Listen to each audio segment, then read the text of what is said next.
Morocco, among others. The NHRI in Morocco is a perfect example of how NHRIs have been providing victim support services, preserving records of past abuses, and managing reparation programs. Thus, NHRIs significantly contribute to enhancing state accountability and reinforcing governance structures committed to preventing and remedying both historical and ongoing human rights violations. Strengthening collaborative engagement among NHRIs and the Africa Commission and the broader civil society organizations will substantially amplify our collective efforts in addressing complex human rights challenges. Such partnerships should leverage complementary roles, shared resources, technical expertise, and grassroots perspectives to enhance the effectiveness and reach of human rights interventions. Chairperson, in conclusion, NANRI warmly welcomes continued collaboration and strengthened partnerships with the Africa Commission, member states, NGOs, and all other stakeholders represented at this session. We strongly encourage increased engagement with NHRIs to collectively advance comprehensive, meaningful, and effective human rights protection, including reparative justice initiatives. I wish you fruitful deliberations during this 83rd Honorary Session of the Africa Commission, and I look forward to ongoing collaboration, collective action, and concrete outcomes in our shared commitment to justice, accountability, and human dignity across our continent. I thank you.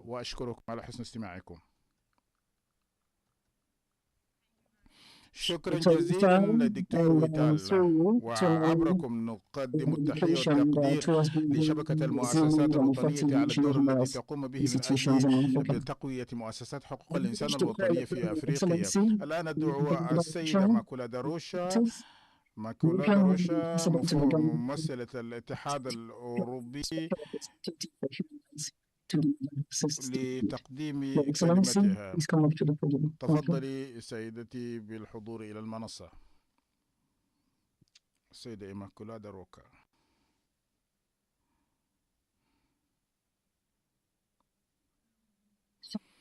معالي وزير الإعلام والاتصالات بجمهورية غامبيا، ممثل النائب العام وزير العدل بجمهورية غامبيا، Mr. Fatai Sajansi, representing His Excellency Yusuf, Chairperson of the African Commission, Chairperson of the African Commission of Human Rights, Eastern Commissioners, CHP, Your Excellencies, representative of the state parties of the ACHP, Chairperson of the African Commission of Human Rights institutions, Dr. Journalism, Mrs. Hannah Foster, representing the NGO Steering Committee, Executive Secretary of the African Commission of Human and People's Rights, members of the Parliament and the Consular Corps, friends of the gentlemen. وسائل الإعلام وجميع الحضور مع الاحتفاظ بالأرقام والمقامات، إنه شرف كبير بالنسبة لي أن أكون معكم هنا لأنقل لكم التحيات الممثلة سيدي سيغالا جلانت Special Representative of Human Rights of Africa, who was here in October. It is a special privilege because this year, 2025, represents and marks the 25th anniversary of the European Union and the African Union. It is a symbolic moment for us to reaffirm our commitments to share values, peace, prosperity, and human rights. This year, we have on multiple occasions with the European Union together على مستوى الاتحاد الأوروبي ونكون معكم أيضا في القارة الأفريقية، بما في ذلك اجتماع وسائل الإعلام في مايو، ثم القمة قبل نهاية العام Just as Agenda 2063 envisions a prosperous, peaceful, and integrated Africa, the EU must look on the same principles to promote peace, democracy, prosperity, and well-being. Human rights are the compass that guides all the women. They have to continue doing so to have the whole. والقيام بما هو مطلوب، وأن الاتحاد الأوروبي فخور بأن يكون أحد الواقفين دوما في مساعدة مؤسسات الاتحاد الأفريقي لحقوق الإنسان واللجنة الأفريقية والمحكمة الأفريقية ولجنة حقوق الطفل والبرلمان الأفريقي، كلها تشارك معنا والتي معنا هي اليوم وتلعب هذا الدور الذي نشير إليه. وأيضا Secretariat for the critical contributions. ومنظمات حقوق الإنسان الأفريقية. The European Union supports the African Union vision to invest in conflict prevention, not only in conflict resolution. And we're doing it tackling the root causes of conflict, which is basically protecting rights, strengthening institutions, upholding the rule of law. Those are essential preconditions for resilience, development, and the creation of economic opportunities that create growth and jobs. In a rapidly shifting global landscape, we must come closer together to protect multilateralism and international rules-based order. Together, our unions represent 40% of the UN General Assembly, and we must use this voice very wisely. There is still lots of work to do ahead of us. Allow me to point out some of the areas where further efforts could be put. It's been mentioned. Women and girls still suffer disproportionately in conflict. Though the areas of conflict have no gender boundaries, women and girls are particularly targeted.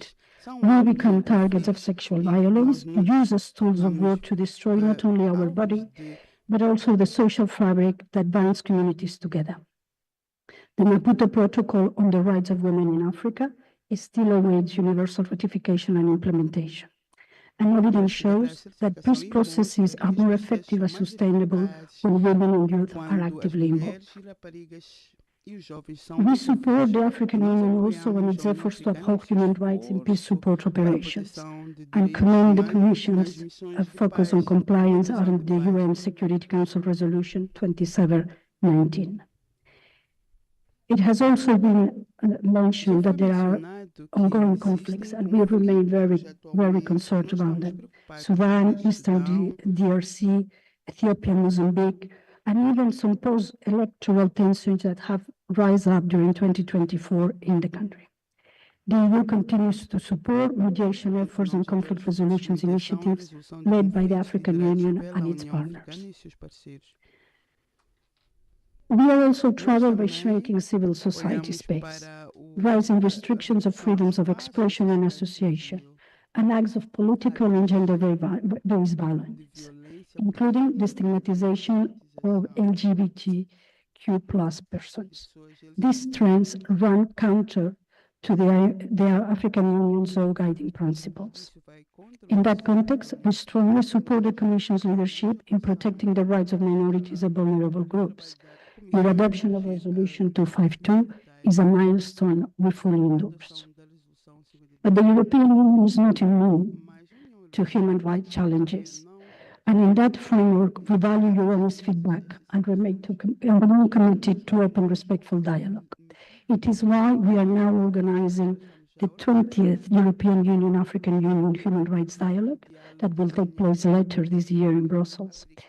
It is understood that the African Union theme of the year 2025, Justice for Africans and People of Africa Descent through Reparations, will figure in the upcoming dialogue. We will also focus on the rights of migrants and refugees, people with disabilities, all persons, and human rights defenders. We will continue addressing challenges such as digital transformation, climate change, and protecting of economic, social, and cultural rights.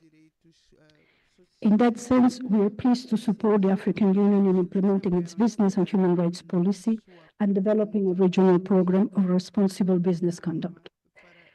As the African continental free trade area gains momentum, we must ensure that human rights remain at the forefront of the economic integration. Finally, let me underscore the central role of civil society. The Commission openness to work with the national human rights institution and grassroots organizations is vital. Civil society strengthens transparency, accountability, and the voice of people.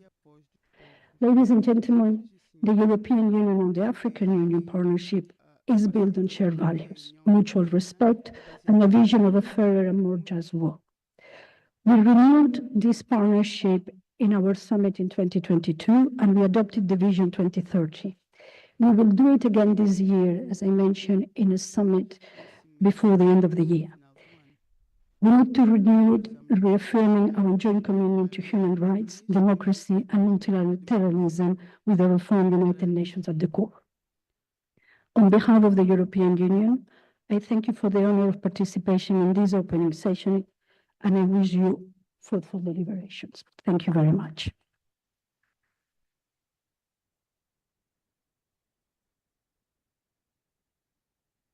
Thank you, Your Excellency, for your message of partnership and reiterated commitment to shared values. Thank you.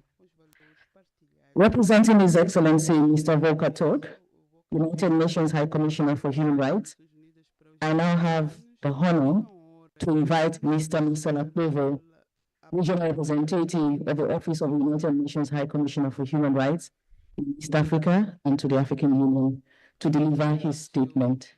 He's also joining us online. Mr. Povos, kindly proceed with your statement.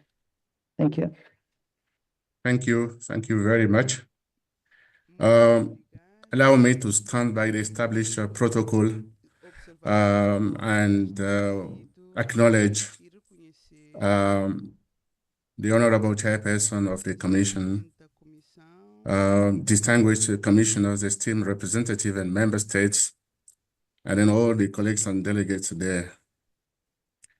I extend warm greetings on behalf of Mr. Volker Turk, the United Nations High Commissioner for Human Rights that I represent here. As you know, it is always an honor for the Office of the High Commissioner for Human Rights to contribute to this esteemed forum, which brings together human rights experts who are committed to human rights, advancing human rights on the continent. Honorable Chairperson, we gather today, even if I'm speaking to you virtually, we gather today at a momentum time in our history, a time when multilateralism is under enormous attack, and with a concrete risk to the loss of gains made through decades of international human rights cooperation. It is at moments like this that we should remain steadfast and resolute to the cause of our human rights by resisting the erosion of years of investment in the human rights movement and an institutional international architecture. It is, among many others, institutions like yours, like the African Commission on Human and People's Rights, that should lead the charge in resisting attacks against multilateral cooperation that has bequeathed us the various international and regional instruments, human rights instruments that have brought justice and then ensure human rights for everyone, everywhere on this continent. Honorable Chairperson, the African Union's 2025 theme of the year, Justice for African and People and African Descent Through Reparation, reminds us of the critical importance of reparative justice in addressing the long-lasting effect of enslavement, colonialism, and exploitation. Protecting cultural heritage and advancing reparation are essential for fostering healing, accountability, and creating a more just and prosperous future for Africans and people of African descent globally.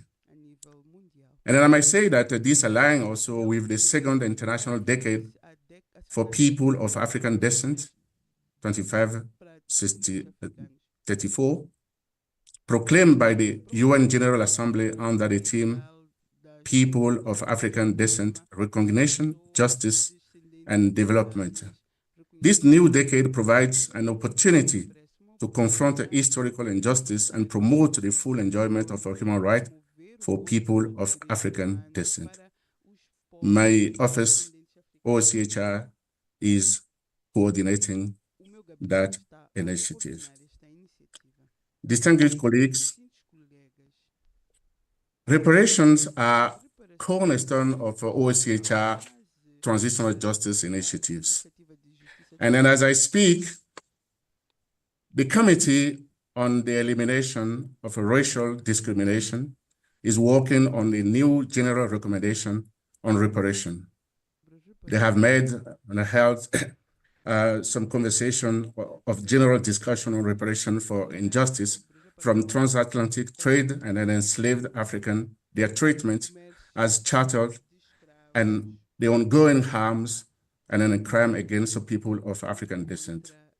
This year also is the 60th anniversary of the convention, and then all of you are invited to join the campaign. As you know, accountability for past injustice is central to achieving comprehensive reparation. The African Court on Human and People Rights and national courts should play their role in ensuring justice is accessible at all levels. National human rights institutions and then civil society organizations are equally vital in raising awareness, documenting violations, advocating for accountability, and providing legal and then technical assistance. Inclusive and collaborative efforts ensure that reparative justice address vulnerability of women, children, the elderly, persons with disability, migrant, and other disadvantaged groups. And it is in that context that on behalf of my office, I would want, and as some colleagues have referred to this before me, I would wish to applaud the leadership of some African Union member states, such as the Republic of Benin, which has secured through negotiation with France the return of 26 royal artifacts looted during the colonial time. Ethiopia also secured the return of the Aksum obelisk in 2005 from Italy, and many others are also follow suit. The formal restitutions of these culturally significant artifacts in November 2021 marked a major milestone in Africa's broader pursuit of historical justice and cultural restitution.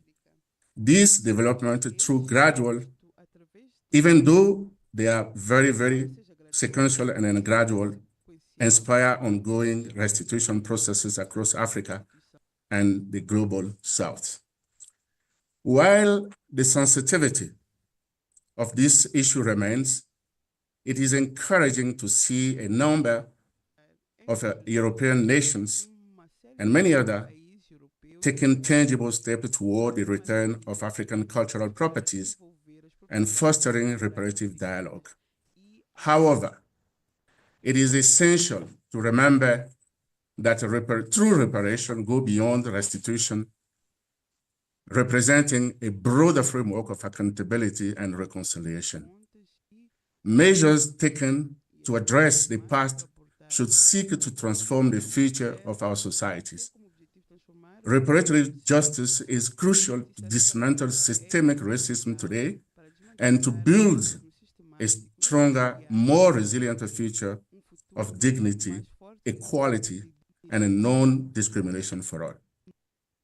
Structures and systems at national, regional, and then international level, which were designed and shaped by enslavement, colonialism, and successive racially discriminatory policies and systems, must be transformed or completely disappear.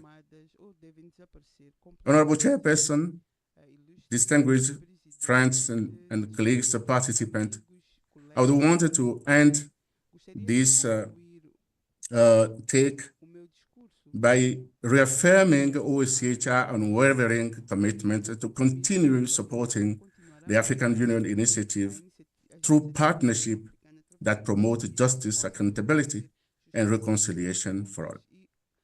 Together, let us seize this moment to champion justice, restore dignity, and leave a legacy of accountability for future generations. I thank you, and God bless you.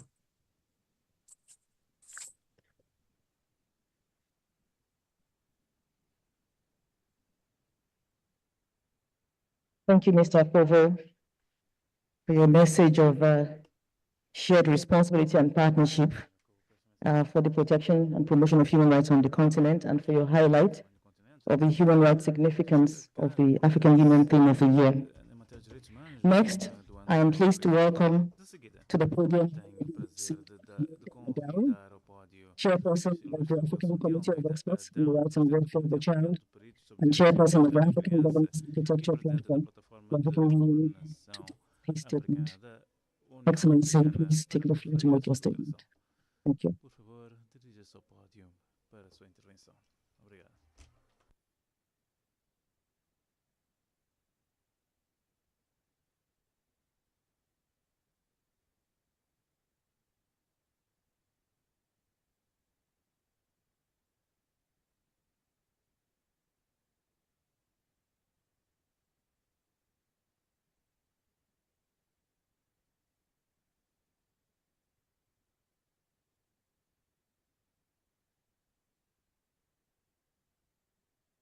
Bonjour à tous, bom dia a todos, good morning everyone.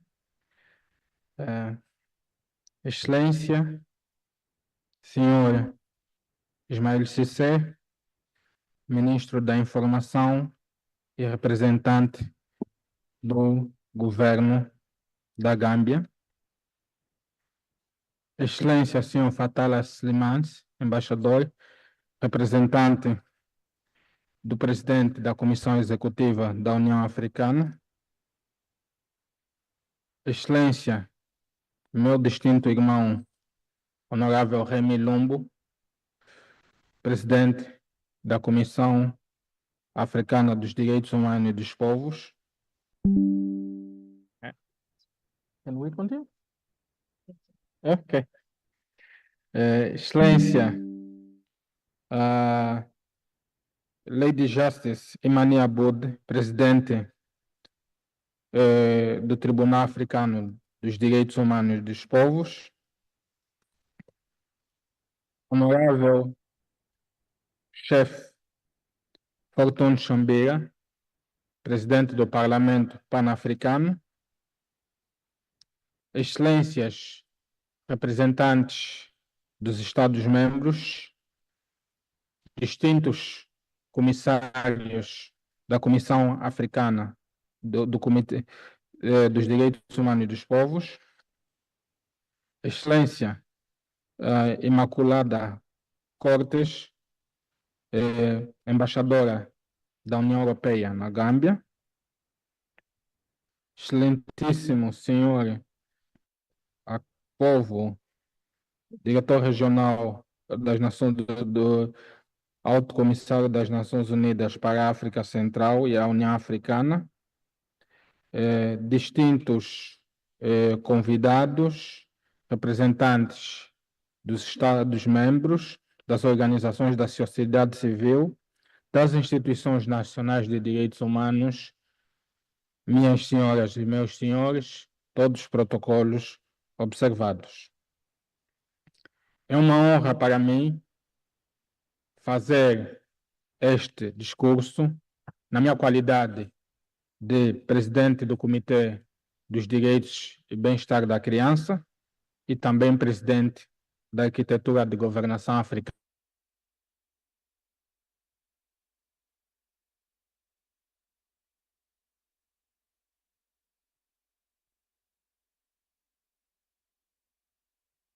A República da Gâmbia, por nos acolher de um modo tão africano, e oferecer a todos os participantes deste importante evento a melhor acomodação dentro dos espíritos e raízes africanas.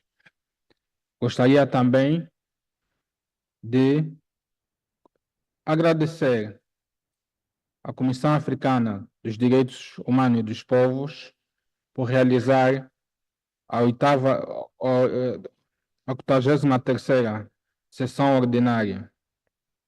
O contributo da Comissão para a promoção dos direitos humanos em África tem sido inspirador e que produz verdadeira diferença na vida das pessoas. Excelências, minhas senhoras e meus senhores, o Comitê tem o orgulho de trabalhar numa relação de grande proximidade com a Comissão Africana dos Direitos Humanos. Ok.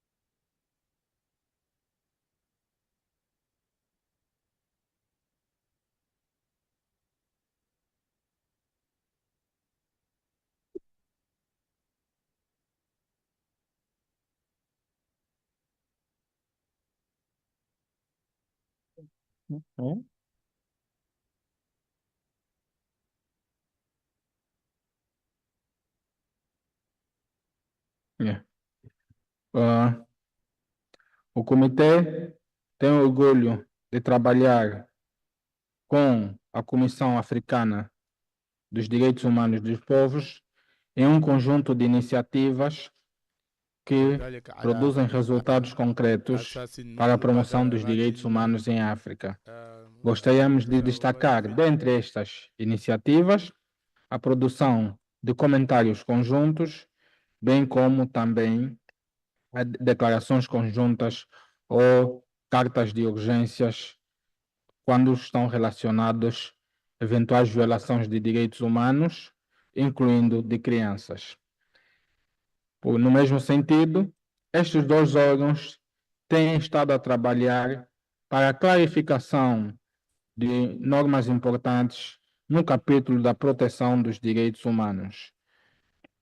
Excelências, minhas senhoras e meus senhores, como um dos órgãos de direitos humanos da União Africana, o Comitê permanece e mantém o seu compromisso em promover e proteger direitos das crianças em África. A Carta Africana dos Direitos e Bem-Estar da Criança permanece o único instrumento que guia a promoção e proteção das crianças africanas numa visão mais abrangente. Devemos dar nota que o continente africano até 2050 terá aproximadamente 900 milhões de crianças e há necessidade dos Estados-membros promoverem este engajamento para assegurar um continente que todas as crianças merecem e desejam. É neste sentido que a implementação da Carta torna-se um instrumento fundamental para nos assegurar o futuro do nosso continente. Presentemente, nós temos 51 Estados africanos que são membros da Carta Africana dos Direitos e Bem-Estar da Criança, permanecendo 4 por ratificar. Todavia, apesar de reconhecermos os progressos que foram alcançados por parte dos Estados, continuamos a ter muitos desafios prementes no nosso continente. Continuamos a enfrentar desafios relacionados com a erradicação da pobreza multidimensional, a eliminação das práticas tradicionais costumeiras prejudiciais, como a mutilação genital feminina, o casamento infantil e outras práticas que o Comitê e a Comissão têm estado a trabalhar com os Estados-membros para a sua erradicação, bem como também assistimos com grande preocupação um ressurgimento de conflitos. Également Surgimento de conflitos armados no nosso continente, que tem como principais vítimas as crianças africanas, que acabam por ser as vítimas de um conflito de que elas não escolheram. Excelências, minhas senhoras e meus senhores, a nível da implementação dos direitos consagrados na Carta, continuamos também a enfrentar muitos desafios relacionados com a submissão dos Estados-partes do relatório periódico sobre a aplicação dos direitos da criança nos seus Estados, sendo que fazemos o apelo nesta importante reunião para que os Estados-partes da Carta cumpram uma das suas obrigações principais, que é a submissão dos relatórios do Estado-parte. No mesmo sentido, continuamos a enfrentar desafios relacionados com as missões de investigação e outros mecanismos de controle dos direitos da criança que a Carta atribui ao Comitê. De nossa parte, aceitamos estes desafios, mas estamos disponíveis para continuar a colaborar com os Estados-partes e os outros órgãos da União Africana com o propósito de promovermos uma África que todas as crianças mereçam. Excelências, minhas senhoras e meus senhores, este ano, para os direitos da criança, o Comitê escolheu como tema um orçamento amigo da criança. A maior parte dos Estados africanos continua a enfrentar desafios relacionados à alocação de recursos suficientes para assegurar que os direitos da criança sejam consagrados. Sem a alocação necessária de recursos, nós não temos uma proteção efetiva das crianças africanas. E não existindo uma proteção efetiva das nossas crianças, consequentemente, também dos compromissos internacionais, entre os quais alocar uma verba e recursos necessários para a concretização dos direitos da criança no nosso continente. Excelências, minhas senhoras e meus senhores, gostaria, para concluir, referenciar que a União Africana tem como tema do ano a justiça para os africanos e afrodescendentes por meio da reparação, que tem como propósito mitigar as injustiças históricas que afetaram o nosso continente. Gostaríamos, nesse sentido, de apelar que este processo houvesse também um envolvimento das crianças e que este processo de reconstrução da nossa história e de reparação tivesse, acima de tudo, um papel educativo, pedagógico, com o propósito de formarmos verdadeiros africanos, crianças que se orgulhem da história do nosso continente, crianças que conhecem o que aconteceu, mas, acima de tudo, tenham a capacidade, em todos os Estados africanos, de não olhar apenas o desafio como um sofrimento, mas, acima de tudo, como uma inspiração capaz de tornar a África no continente que todos nós desejamos. Gostaríamos, neste sentido, de também informar que este ano nós completamos o 35º aniversário da adoção e entrada em vigor da Carta Africana dos Direitos e Bem-Estar da Criança. E é nesse sentido, convidamos a todos os Estados-partes, órgãos da União Africana e partes interessadas para se juntarem a nós com o propósito de trabalharmos para um futuro melhor das crianças africanas. Excelências, minhas senhoras e meus senhores, para concluir, gostaria de deixar um apelo. Um apelo no sentido de que nós, em África, consagramos muitos direitos. Nós, em África, temos boas normas. Nós não temos problema de ausência de legislação em África. Até porque, em último caso, o nosso direito tradicional, o nosso direito costumeiro, acaba por mitigar e corrigir aquilo que é a insuficiência legislativa interna ou internacional. O direito em África é baseado nos bons valores tradicionais africanos, onde a partilha do bom comum, a solidariedade, a prosperidade comunitária são elementos que nos guiam a nossa ação enquanto africanos.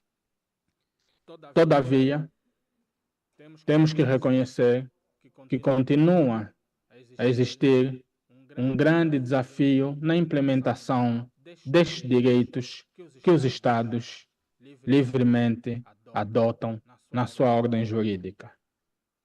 Não basta que os direitos sejam consagrados. É importante, acima de tudo, que os direitos sejam aplicados. Senhores, minhas senhoras, meus senhores, lembremos-nos que o futuro do nosso continente depende de como nós tratamos as crianças hoje. Há um provérbio da tradição africana que diz: um país, uma sociedade, uma comunidade só se desenvolve quando os mais velhos plantam árvores, mesmo sabendo que nunca irão sentar à sua sombra. Sejamos nós aqueles que, apesar de reconhecermos que não será possível implementar completamente os direitos consagrados nos vários instrumentos, mas sejamos estes que diariamente plantam árvores para que a presente e futura geração tenham o continente que todos nós, os africanos, sonhamos e desejamos. Um continente adequado para todas as crianças africanas. Muito obrigado, Excelências.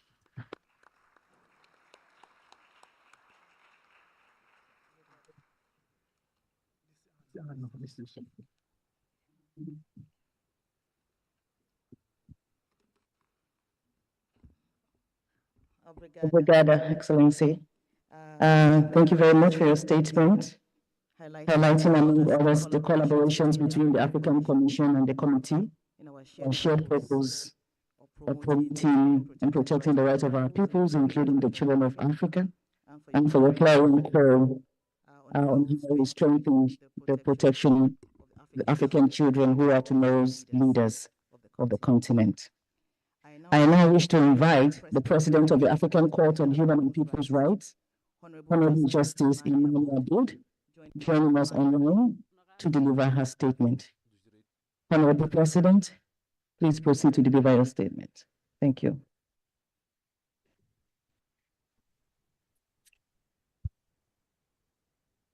Excellence, Monsieur le Ministre, Excellence, Monsieur le Président de la Commission, Madame la Vice-Présidente, Monsieur le membre de la Commission, Honorable Juge de Cour régionale internationale, distingués invités, c'est pour moi un immense honneur et un privilège de m'adresser à cette auguste assemblée au nom de la présidente de la Cour africaine des droits de l'homme et du peuple, Madame Imani Dawda Aboud. Je me nomme Modibo Sako, je suis le vice-président de la Cour.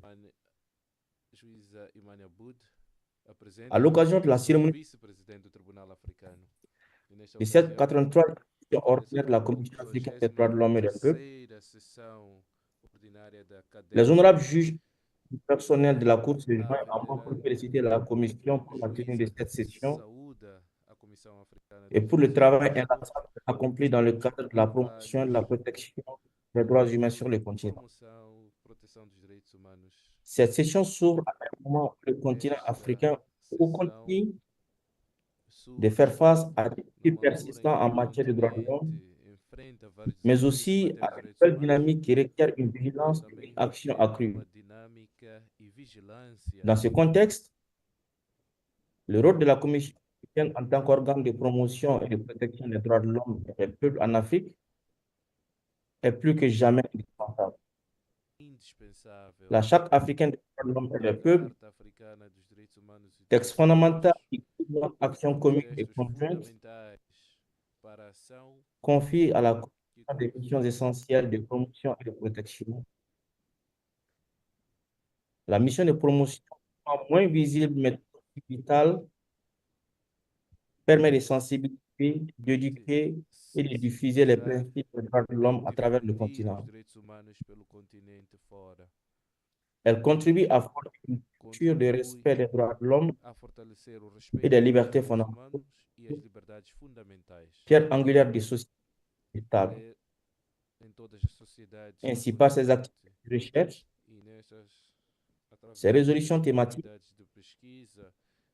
l'organisation des séminaires et des conférences, la Commission joue un rôle actif dans l'ancrage de normes abstraites dans les ordres juridiques et pratiques des États parties. La mission de promotion, quant à elle, est au cœur de l'action de la Commission lorsqu'il s'agit, entre autres mécanismes, d'examiner les communications relatives aux violations des droits de l'homme. À travers l'analyse minutieuse des plaintes individuelles et collectives, la Commission met en lumière les atteintes aux droits et formule des recommandations cruciales aux États pour redresser les torts et prévenir les futures violations. Ce mécanisme quasi-juridictionnel est un recours essentiel pour les victimes de violations des droits de l'homme en Afrique qui n'ont pas accès à la Cour africaine. Distingués invités, mesdames et messieurs, l'efficacité de ces missions de protection et de promotion est considérablement renforcée par les mécanismes spécifiques. Ces mécanismes couvrant des thématiques variées et cruciales, telles que les droits des femmes, les conditions de détention ou encore la liberté d'expression, permettent à la Commission d'approfondir son expertise, de mener des enquêtes et d'engager un dialogue constructif avec les États parties et les autres acteurs. Il constitue, si vous me le permettez l'expression, les yeux et les oreilles de la Commission sur des questions spécifiques et contribue de manière significative à l'identification des tendances, à la formulation des recommandations ciblées et à la mise en œuvre efficace. Dans cet esprit de renforcement de collaboration, nous nous réjouissons particulièrement de la tenue du deuxième forum conjoint des mécanismes spéciaux de la Commission au cours de cette session. Ce forum offre une forme unique pour un échange d'expériences et de bonnes pratiques à ces différents mécanismes. Le partage des défis rencontrés et des succès remportés par ces mécanismes thématiques est basé sur les essentiels pour améliorer les méthodes de travail et optimiser l'impact de terrain.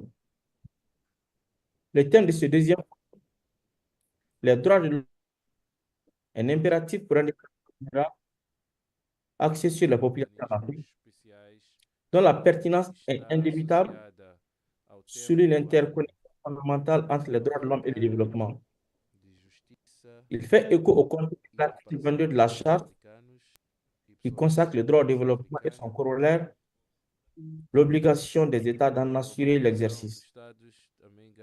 Tous les peuples ont droit à leur développement économique, social et culturel, dans le respect strict de la liberté de leur identité et à la jouissance du monde commun de l'humanité. Les États ont le devoir, carrément ou en coopération, d'assurer l'exercice du développement. Un développement véritablement durable et exclusif pour notre Afrique unie. Ce forum offrira l'opportunité de réaffirmer ces liens sociaux et d'explorer les synergies entre les actions des droits de l'homme et les efforts de développement sur le continent. Distingués invités, Pour une protection efficace des droits de l'homme, la complémentarité entre la Commission des droits de l'homme et la Cour africaine des droits de l'homme et des peuples est un pilier fondamental. Cette complémentarité n'est pas une simple proposition, mais une synergie essentielle visant à offrir aux justices africains les voies de recours les plus efficaces et à assurer le plein respect des obligations des États partis au titre de la Charte et des autres instruments pertinents. Si les observateurs africains des droits de l'homme ont pu avoir l'impression d'une certaine stagnation ces dernières années, il n'y a aucun doute que la Commission et la Cour ont gardé la pleine conscience d'une mise en œuvre efficace de la complémentarité qui passe inévitablement par une coopération renforcée et soutenue. Je puis vous assurer de l'engagement constant à jouer pleinement sa partition dans ce qui devrait être appelé la nouvelle ère de complémentarité entre la Commission et la Cour.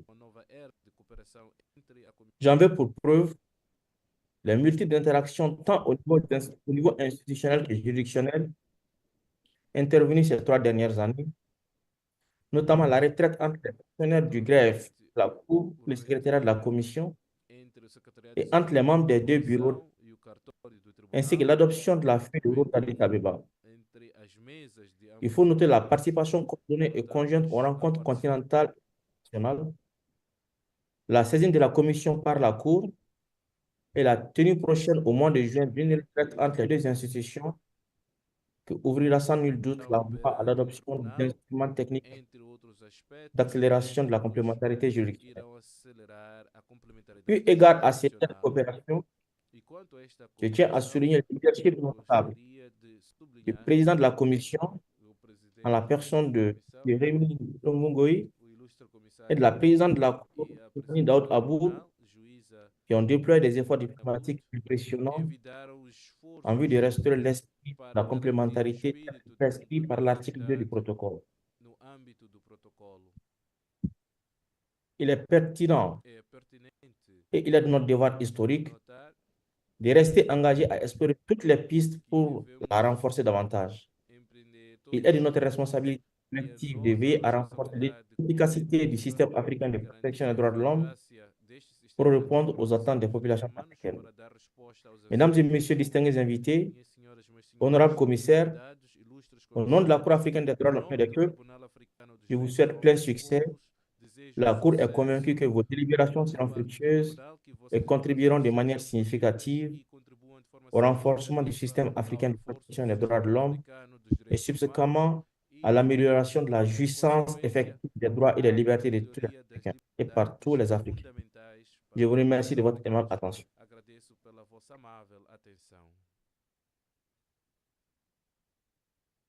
Thank you very much, Honorable Justice Sako Modibo, Vice President of the African Courts on Human and People's Rights, for your statement highlighting, among others, the collaborations between the Commission and the courts within the framework of the relationship of complementarity between the two. I am now pleased to invite Her Excellency Lucia dos Passos, Third Vice President of the Pan-African Parliament, to deliver the statement of the President of the Pan-African Parliament, Honorable Chief Fortune Charango. Honorable dos Passos is also online. You please proceed to make your statement. Thank you.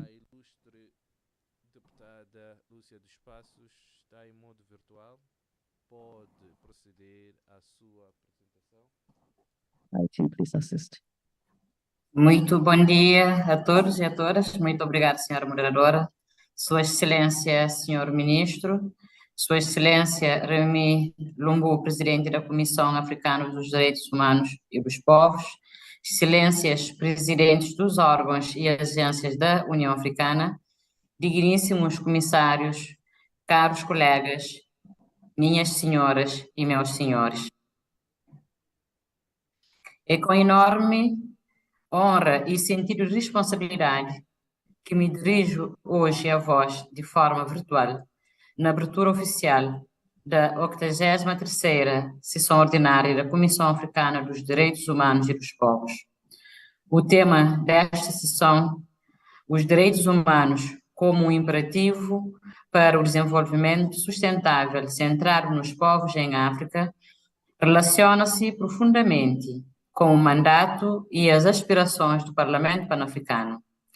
O número 2 do artigo 3º do Protocolo do Parlamento Pan-Africano, em conjugação com a linha B do número 1 do artigo 4º do Regimento do Parlamento Pan-Africano, obriga o Parlamento Pan-Africano a promover os direitos humanos e dos povos, consolidar as instituições democráticas e a cultura democrática, a boa governação, a transparência e o Estado de Direito em todos os órgãos da União Africana, nas comunidades econômicas regionais e nos Estados-membros.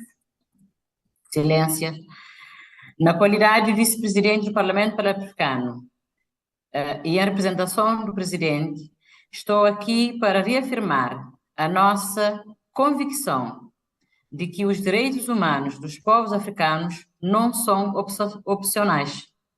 São a base sobre a qual deve assentar o desenvolvimento sustentável do nosso continente. Este princípio sublinha a necessidade da África integrar os direitos humanos nos nossos quadros de desenvolvimento e de garantir que o progresso seja inclusivo, equitativo e justo.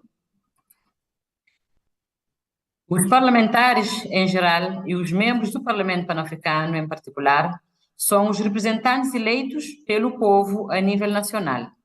Como tal, eles não são os promotores naturais, eles são os promotores naturais e a primeira linha de defesa da causa dos direitos humanos, dos seus vários constituintes, porque vivem com o povo e vivenciam quaisquer infrações que o povo sofre juntamente com eles. Por conseguinte, o PAP é o primeiro a reconhecer que sem a proteção e a promoção dos direitos, os esforços de desenvolvimento em África são vazios, infrutíferos e insustentáveis. Acreditamos que a implementação pelo continente da Agenda 2063 deve ser sustentada por uma forte cultura de direitos humanos que não deixe ninguém para trás. Isto obriga o Parlamento Pan-Africano e a Comissão de Banjul a trabalharem ainda mais estreitamente na defesa dos direitos humanos dos nossos cidadãos e, em particular, dos que se encontram em situações de conflito. Excelências, senhoras e senhores, o tema central deste encontro são os direitos humanos e o desenvolvimento sustentável. O tema em si reconhece que não podemos olhar para os direitos humanos de forma isolada, uma vez que estes são fundamentais para o desenvolvimento sustentável. A este respeito, a África enfrenta uma multiplicidade de desafios fundamentais que têm impacto no desenvolvimento sustentável e, por extensão, dos seus direitos humanos, entre eles. O nosso povo continua a enfrentar a ameaça iminente da insegurança alimentar e da subnutrição, o recrudescimento de conflitos e de mudanças inconstitucionais de governo, a ameaça crescente do terrorismo e do extremismo violento, a crescente crise dos refugiados, o deslocamento forçado dos nossos cidadãos e a apatria resultante dos conflitos, a insegurança energética que se traduziu numa subida vertiginosa dos preços dos combustíveis e na instabilidade econômica, as réplicas da pandemia da Covid-19 que agravaram a pobreza, o desemprego e a agitação juvenil, os fluxos financeiros ilícitos que privam o continente dos seus tão grandes e necessários recursos financeiros, o duplo flagelo da toxicodependência e do tráfico de seres humanos, que está a dizimar o dividendo demográfico que deveríamos obter da juventude. Se não resolvermos estes desafios, não resolvermos os problemas dos direitos humanos e do desenvolvimento que afeta a África. Excelências, Concordarão comigo que se registrou uma escalada sem precedentes dos conflitos no continente ao longo destes anos.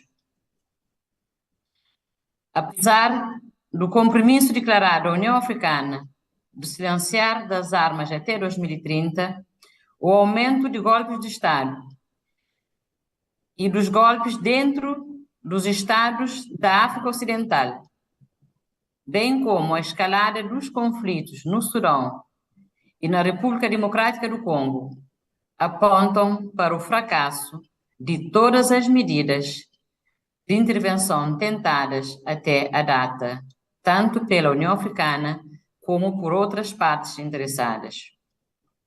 O conflito no leste da RDC levou a que mais de 1 milhão de pessoas procurassem refúgio no estrangeiro e mais de 21 milhões a necessitarem urgente de assistência humanitária.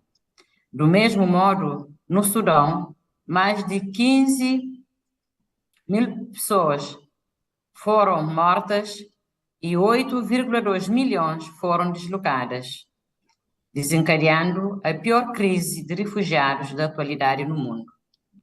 As situações de conflito comprometem a proteção e a defesa dos direitos humanos, especialmente das mulheres e das crianças. Deste modo, a este respeito, a Comissão de Banjul deve colaborar com um vasto leque de instituições que lidam com a paz e a segurança, entre outros desafios, incluindo o Parlamento Pan-Africano, se quisermos fazer progressos significativos na promoção da observância dos direitos humanos no continente. É apropriado, nesta ocasião, destacar que o Parlamento Pan-Africano, no ano passado, adotou um novo plano estratégico 2024-2028, que coloca uma forte ênfase no papel do PAP em amplificar as vozes dos cidadãos africanos nos esforços continentais. Para este fim, o PAP pretende aprofundar as suas parcerias estratégicas e programáticas com outras instituições africanas de direitos humanos, tais como esta muito estimada Comissão Africana dos Direitos Humanos e dos Povos, o Tribunal Africano dos Direitos Humanos do Homem e dos Povos e o Comitê Africano de Peritos sobre os Direitos e Bem-Estar de Criança, bem como os organismos nacionais de direitos humanos. Estas parcerias refletem o compromisso do Parlamento em reforçar a promoção e a proteção dos direitos humanos em todo o continente e constituem uma poderosa rampa de lançamento para que a União Africana alcance as suas aspirações orientada para os cidadãos. Senhores comissários, enquanto braço legislativo da União Africana, o Parlamento Pan-Africano desempenha um papel fundamental na definição de políticas que afetam a vida dos africanos. Estamos empenhados em garantir que as considerações sobre os direitos humanos estejam na vanguarda da nossa agenda legislativa. Na arquitetura do Parlamento Pan-Africano, a Comissão Permanente de Justiça e os Direitos Humanos irá colaborar estreitamente com os mecanismos especiais da Comissão Africana, a fim de responder, entre outras coisas, às injustiças históricas e promover a responsabilização no âmbito do tema do ano 2025 da União Africana. Neste sentido, o Parlamento atribui grande importância estratégica ao envolvimento da diáspora africana nos principais debates políticos em África e a disponibilização da plataforma do Parlamento Pan-Africano para este fim. A inclusão da diáspora como a sexta região da África é certamente um passo significativo para a construção de um continente mais inclusivo e unido e deve constituir e deve constituir, aliás, uma parte central dos debates sobre direitos humanos em todos os fóruns. Excelências, distintos convidados. No momento em que a Comissão Africana inicia as deliberações desta sessão, deixemo-nos guiar pelos princípios da Carta Africana e pelas aspirações da Agenda 2063. Reafirmemos o nosso compromisso para com os direitos humanos como a base do desenvolvimento sustentável. Trabalhemos em conjunto para criar uma África onde cada indivíduo goze de todo o espectro dos direitos humanos e onde o desenvolvimento seja verdadeiramente centrado nas pessoas. Excelentíssimo Senhor Presidente Lumbo e estimados comissários, para concluir, gostaria de endereçar o total apoio do Parlamento Pan-Africano à vossa prestigiada Comissão, para que sirva de vetor de promoção da ratificação e transposição para o direito interno dos tratados de direitos humanos e da supervisão da implementação das vossas recomendações aos Estados-membros e desejar-vos deliberações e resultados frutuosos. Muito obrigado pela vossa atenção.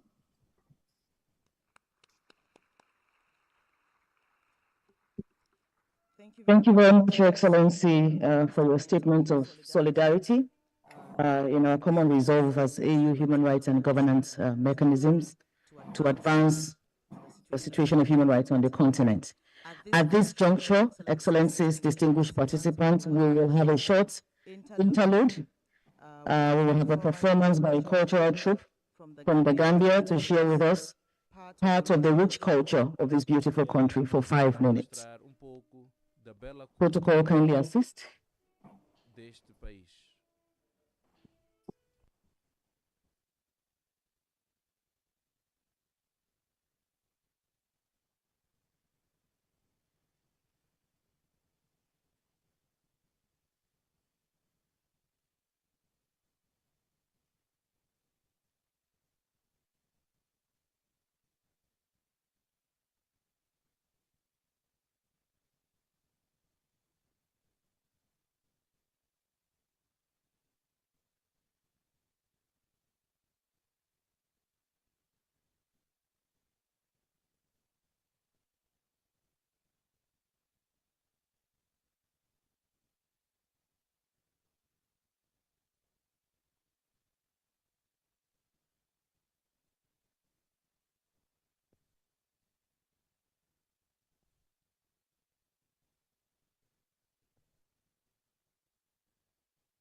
Thank you so much.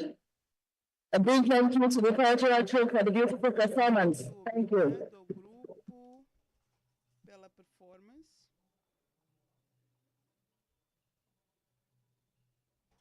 After this beautiful interlude, I have the distinct honor to now invite Her Excellency Antonio Simão da Cruz Jawara, Secretary of State for Human Rights and Citizenship of the Republic of Angola, to deliver a statement on behalf of state parties to the African Charter on Human and People's Rights. Your Excellency, you may take the floor. Thank you.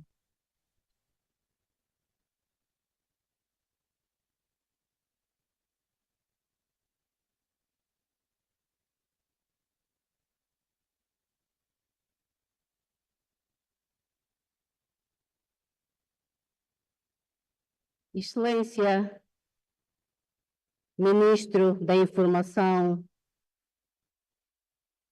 da República da Gâmbia, digníssimo Presidente da Comissão Africana dos Direitos Humanos e dos Povos, honoráveis comissários, esmos representantes dos Estados, ilustres representantes das instituições nacionais de direitos humanos e das organizações da sociedade civil, minhas senhoras e meus senhores, distintos convidados, todo o protocolo observado. É para nós uma honra participar nesta 83ª Sessão Ordinária da Comissão Africana dos Direitos Humanos e dos Povos e representa para mim uma enorme responsabilidade pronunciar-me em nome de todos os Estados parte desta Comissão. Excelências, numa época em que, infelizmente, ainda se assistem conflitos em alguns países e regiões do nosso continente, se afigura essencial abordar aspectos ligados aos danos causados não só pelos conflitos, mas também pelos largos anos de exploração e saque que o nosso continente sofre e sofreu. Por esta razão, mais do que certeira, a abordagem que se pretende com o tema da União Africana para este ano é necessária e inequívoca. Como consequência dos conflitos ocorridos no nosso continente, se perderam vidas e estruturas sociais, privando os cidadãos de uma série de direitos, se abalaram economias, o pilar para o desenvolvimento, se desestruturaram e desintegraram famílias, a base para sociedades coesas e fortes, e se causou um impacto profundo na nossa cultura, impondo novos costumes e alterando negativamente o nosso normal curso da nossa história. Honorável Presidente, minhas senhoras e meus senhores, neste ano, a República de Angola comemora os seus 50 anos de independência e libertação do colonialismo, que foi uma luta pelos e para os direitos dos angolanos. Como é do conhecimento desta comissão, Angola, através de Sua Excelência, Presidente da República, João Manuel Gonçalves Lourenço, exerce a presidência temporária da União Africana e, neste sentido, coordena um vasto programa da organização. Recentemente, Sua Excelência, Ministro das Relações Exteriores, Dr. Tete Antônio, esteve em Nova Iorque na qualidade de Presidente Executivo da União Africana para participar de um evento especial dedicado ao parentesco africano entre a sociedade nativa americana, atividade que se insere nas prioridades da agenda da presidência de Angola na União Africana. A primeira Conferência Pan-Africana sobre as Reparações, realizada de 27 a 29 de abril de 1993, em Abuja, Nigéria, resultou na proclamação de Abuja sobre reparações, conhecida como a primeira posição comum tomada pela liderança política africana. O continente africano era o que hoje ficou conhecido como justiça transnacional. Este processo complexo tem por objetivo a promoção da reconciliação, a responsabilização e a reparação das vítimas e visa, de igual modo, garantir a não repetição dos abusos e atropelos do passado, que se circunscrevem em invasão, dominação e exploração. Excelências, as reparações devem servir para alavancar os setores-chaves, como saúde e educação, proporcionando o bem-estar e o conhecimento, impulsionando o desenvolvimento, sem esquecer a cultura pela recuperação do patrimônio histórico africano, acervo cultural espalhado pelos diferentes continentes. A recuperação do patrimônio africano nos devolverá a memória coletiva, contribuindo para a preservação e maior valorização da nossa rica diversidade cultural. Apesar de 30% das reservas minerais existentes no mundo, fosfato, urânio, ouro, diamante, cobre, bauxita, cobalto, prata, zinco, ferro, dentre outros, encontrarem-se em África e 65% das terras aráveis adequadas para o cultivo também serem solo africano, o continente africano é ainda considerado economicamente pobre, pela forma como os nossos recursos são explorados, sendo que o superior interesse visado beneficia a terceiros estados. A nossa riqueza não pode e nem deve continuar a remeter-nos em contrapartida à pobreza econômica. E é isso que se pretende resgatar, a riqueza da África para o desenvolvimento e benefício dos africanos. Precisamos continuar a dialogar internamente, alinhar perspectivas e definir posições comuns, falar em uma única voz nos grandes foros mundiais, até que a nossa voz seja audível e perceptível ao ponto de ser lembrada, como a voz do continente berço da humanidade e, como tal, quer de volta a dignidade e o respeito que lhe é devido. Honorável Presidente, minhas senhoras e meus senhores, antes de terminar, quero mais uma vez agradecer a oportunidade de pronunciar-me em nome dos demais Estados e agradecer pelo acolhimento. E reiterar o compromisso e engajamento da República de Angola com o programa da União Africana, plenamente alinhado ao lema escolhido para este ano: justiça para os afrodescendentes e as pessoas de ascendência africana através das reparações. Muito obrigado.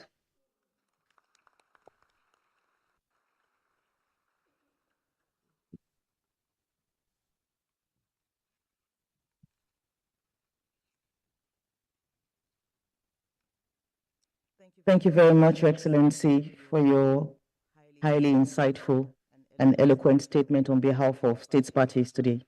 African Charter on Human and People's Rights. With over 140 state delegates participating in this session in person, we remain ever grateful for the commitment of member states to continue to engage with the African Commission on Human and People's Rights. It is now my privilege and honor to invite the chairperson of the African Commission on Human and People's Rights, Honorable Ndolungu, to deliver a statement.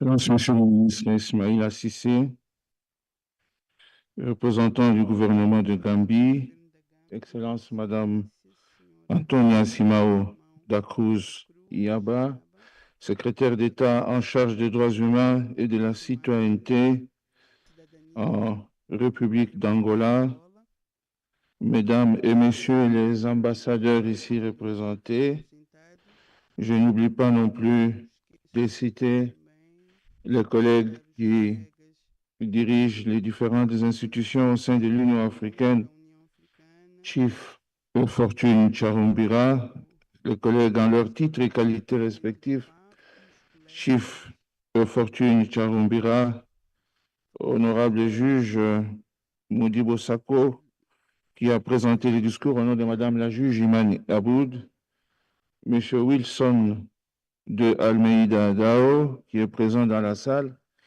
Je n'oublie pas non plus les institutions partenaires, Monsieur Marcel Apovo, qui représente le Haut Commissariat des Nations Unies aux droits de l'homme, l'ambassadeur de l'Union européenne en Gambie, son Excellence Madame Immaculada Rosa y Cortés.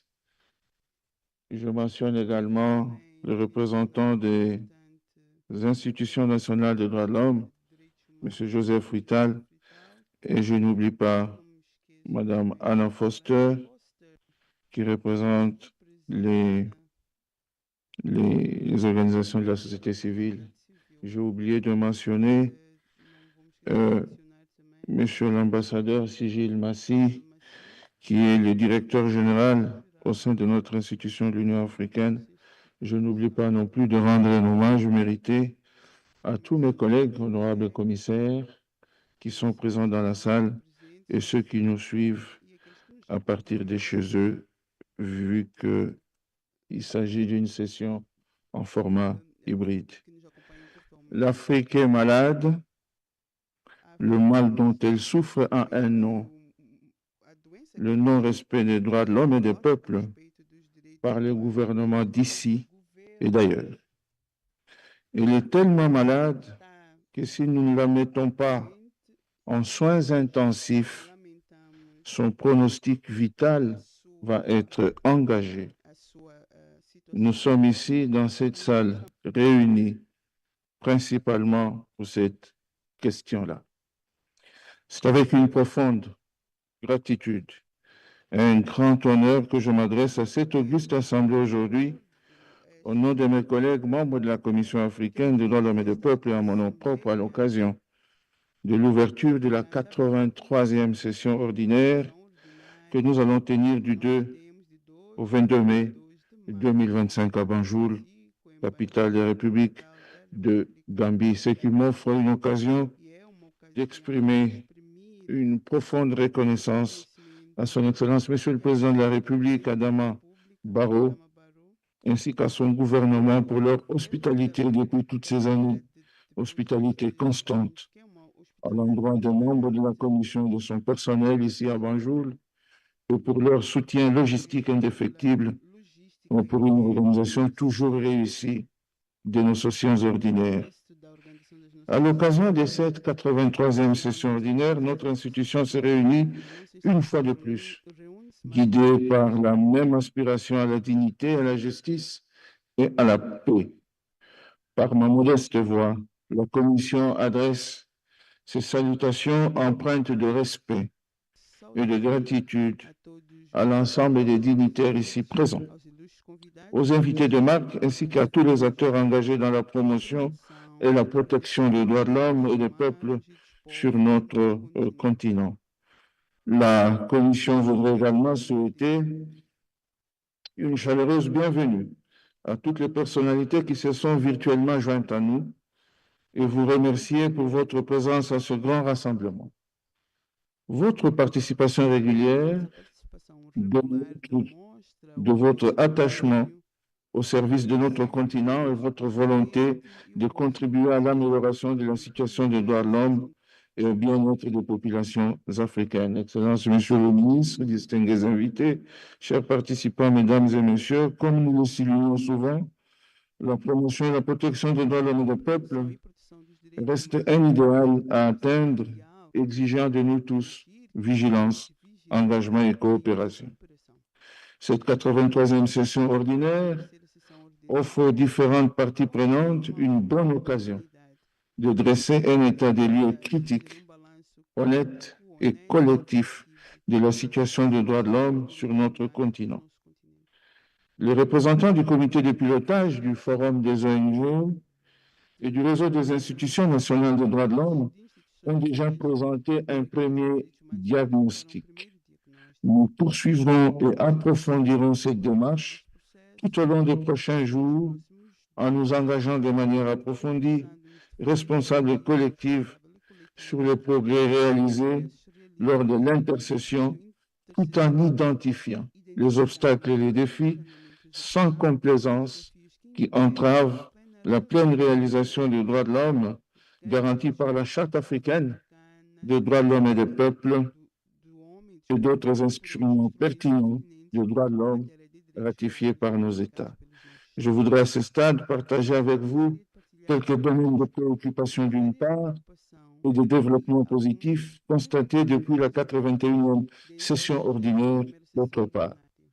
S'agissant des domaines de préoccupation, la Commission reste extrêmement inquiète par la dégradation continue de la situation sécuritaire en Afrique, notamment la persistance des attaques terroristes dans la région du Sahel, particulièrement au Mali, au Burkina Faso et au Niger.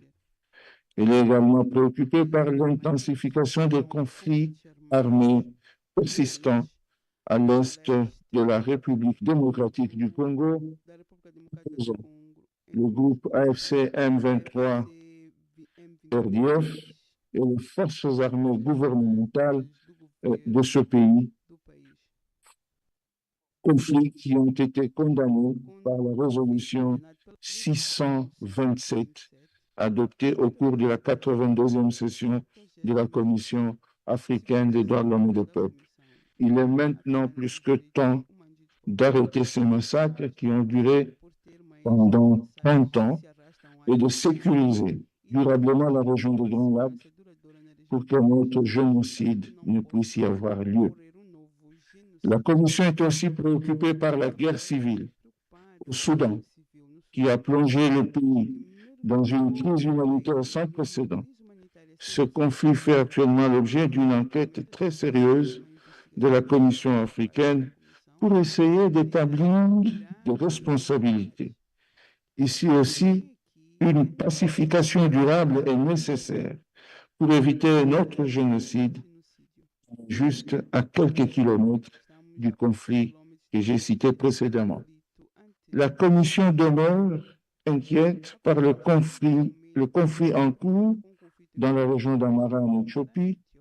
Elle l'est d'autant plus que le conflit du Tigré, pour lequel elle a eu à mener des investigations, avait abouti à un important accord de cessez-le-feu, les accords d'Afrique du Sud que vous connaissez, une justice transitionnelle pour laquelle la Commission n'a plus eu d'écho.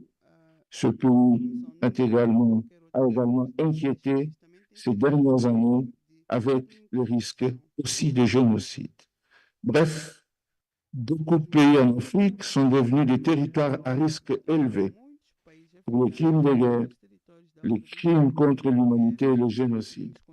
La Commission, avec raison, s'en inquiète et n'hésitera pas, en prenant appui sur l'article 58 de la Charte africaine des droits de l'homme et des peuples, à attirer l'attention de l'Assemblée générale de l'Union africaine, souvent connue sous le nom de Conférence des chefs d'État et de gouvernement. La Commission déplore la mort de plus d'une vingtaine de personnes et le déplacement forcé des milliers de populations civiles depuis le début du conflit au Soudan du Sud, notamment le bombardement aérien aveugle signalé dans les régions de Nassir et Oulan, dans le Haut-Nil, et dans la région d'Akobo, dans le Jonglei. Elle s'indigne de l'exécution sommaire extrajudiciaire de plusieurs dizaines d'hommes, pour la plupart issus de la communauté Peul, après leur arrestation par les forces armées, sur un marché qu'on appelle le marché de Sebabougou dans la région de Kayes. La Commission exprime en outre son indignation face au racisme anti-subsaharien qui sévit dans la région du Nord au niveau des pays du Maghreb.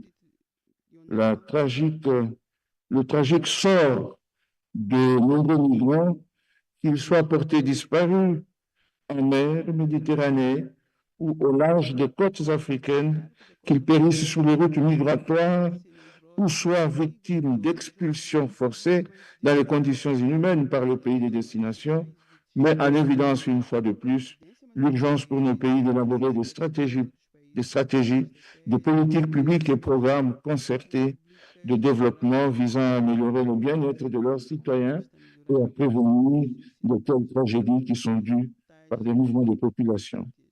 En ce qui concerne les droits des femmes, la Commission déplore la persistance des violences sexuelles, les discriminations fondées sur le genre, ainsi que la faible représentation des femmes dans les instances de prise de décision.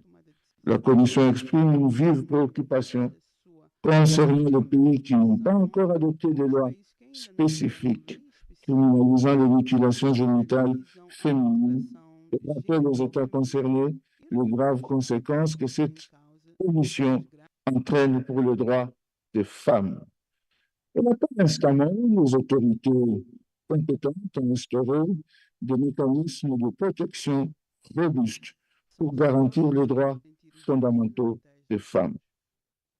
De surcroît, plusieurs défis persistent sur le continent, notamment l'instabilité politique liée au changement anticonstitutionnel du gouvernement, aux conflits internes et aux révisions de constitution dans un but personnel. Le nombre croissant de coupures d'Internet et la suspension des médias, particulièrement en période électorale, soulignent une tendance inquiétante aux restrictions des libertés fondamentales. Les libertés d'expression, d'association et de réunion continuent d'être restreintes dans certains pays. La Commission déplore la fermeture et la suspension des organisations de la société civile, notamment au Cameroun, en Éthiopie et au Mali. Les défenseurs des droits de l'homme et du peuple, les journalistes et d'autres professionnels des médias sont constamment exposés à des attaques et des représailles, qu'elles soient en ligne ou physiques. La Commission souligne également des défis majeurs tels que la pratique persistante de la torture et des mauvais traitements dans les prisons et autres lieux de détention, la surpopulation carcérale, l'insécurité alimentaire, surtout dans les prisons d'ailleurs, la pauvreté, le chômage ainsi que le dysfonctionnement persistant du système judiciaire dans de nombreux pays. La Commission dénonce également la dégradation de l'environnement, l'exploitation et la répartition illégale des ressources naturelles, parfois même leur confiscation par des entités para-étatiques, les privations d'eau et d'électricité, la corruption et son impact sur le développement de nos pays, ainsi que les violations répétées des droits des individus en raison de leur orientation sexuelle, de leur identité de genre, réelle ou perçue.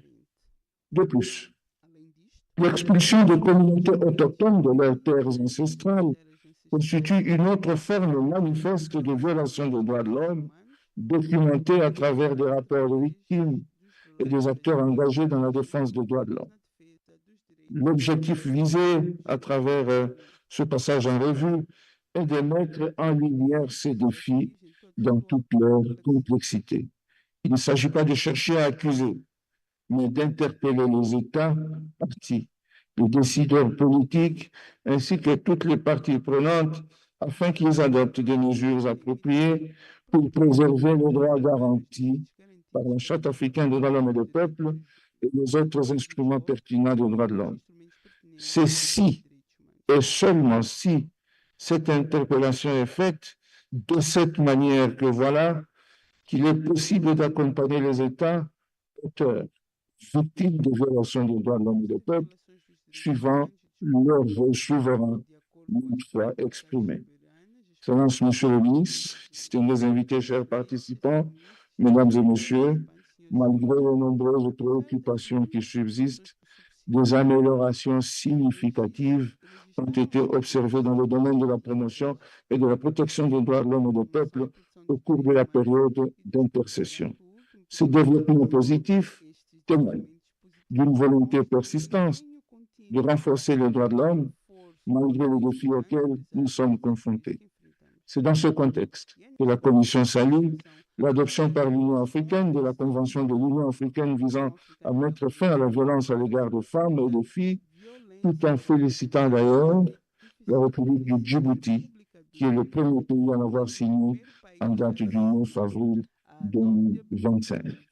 La Commission félicite la République de la Zambie pour son adhésion au deuxième protocole facultatif se rapportant au pacte international relatif aux droits civils et politiques, abolissant la peine de mort. La Commission félicite également la République du Zimbabwe pour la promulgation de la loi abolissant la peine de mort. J'ai saisi cette occasion pour réitérer ma demande et inviter les États partis à soutenir la Commission africaine en vue de l'adoption par l'Union africaine du protocole à la Charte africaine sur l'abolition de la peine de mort. Le commissaire Idrissa Sow, en charge de cette problématique, continue à faire un plaidoyer dans ce sens auprès de tous les gouvernements qui l'appliquent. La Commission se réjouit de l'élection de son Excellence Netumbo Nandi-Ndaitwah en tant que première femme présidente de la Namibie en mars dernier et de la nomination de son Excellence Lucia Witbooi en qualité de vice-présidente du pays. Cette grande représentation féminine, cette grande représentation de femmes aux plus hautes fonctions du pays, complétée par un cabinet composé de 50% de femmes, fait de la Namibie le pionnier de l'Afrique en matière de gouvernance équilibrée entre les hommes et les femmes. Toujours en termes de progrès, la Commission félicite l'État du Gabon qui vient d'organiser des élections réussies. Je félicite l'heureux gagnant et remercie les candidats malheureux à ces présidentielles qui ont fait preuve d'un esprit démocratique en reconnaissant et en acceptant les résultats des urnes. La Commission est heureuse d'ailleurs du retour annoncé de ce pays, jadis suspendu, au sein de la famille de l'Union africaine et lui demande de permettre que la mission de promotion des droits de l'homme et des peuples déjà autorisée par le régime précédent puisse avoir lieu afin de permettre un accompagnement efficace de la Commission. Je lance cet appel du fond du cœur au président Brice Oligui, que je félicite au nom de tous mes collègues. Excellences, Monsieur le ministre, distingués invités, chers participants, Mesdames et Messieurs, l'Union africaine a déclaré 2025 l'année de réparation sous le thème « Justice pour les Africains et les personnes d'ascendance africaine grâce aux réparations ». Il est essentiel de souligner que la reconnaissance des réparations n'est pas seulement une question de reconnaissance historique, mais un droit fondamental pour ceux qui ont souffert des injustices du passé.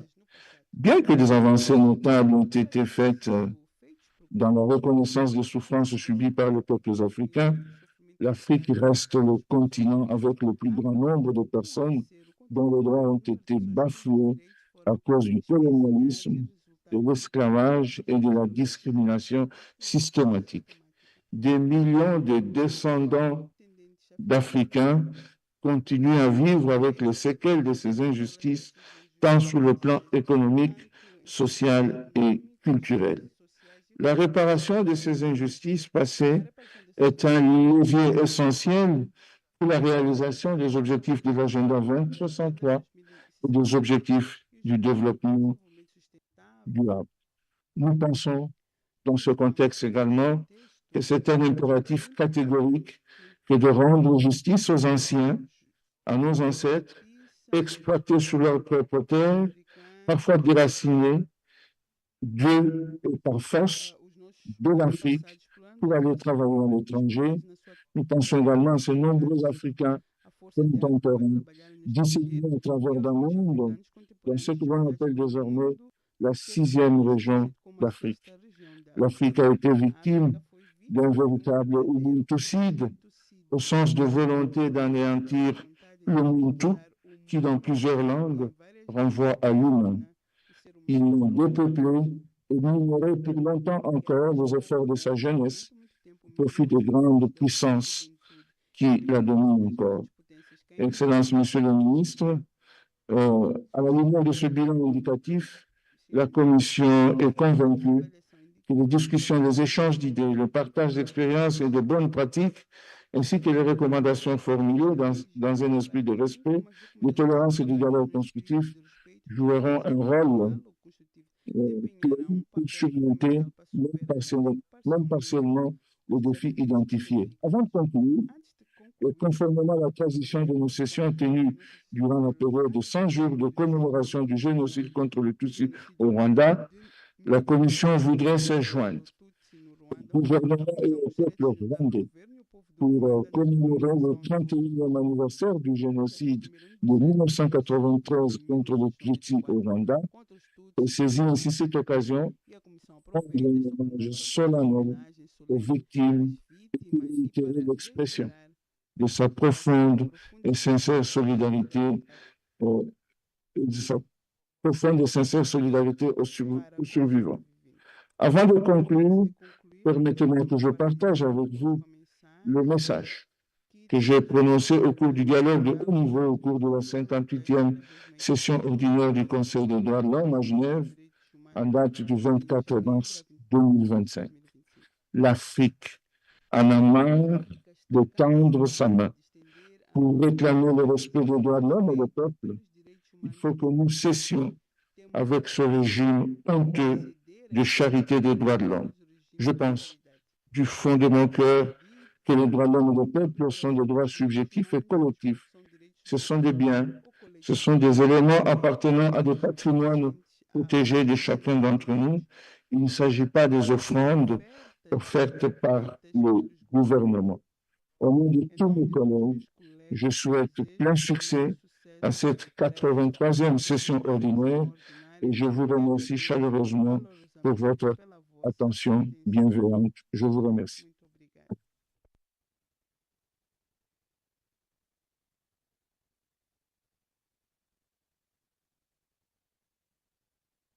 Merci beaucoup, Honorable President. Thank you, Chair, for your statements and for your leadership. With utmost honor and immense appreciation, we will at this point listen to the video recorded statement of the Chairperson of the African Union Commission, His Excellency, Mr. Mahmoud Ali Yusuf. IT team, kindly play the video. Thank you.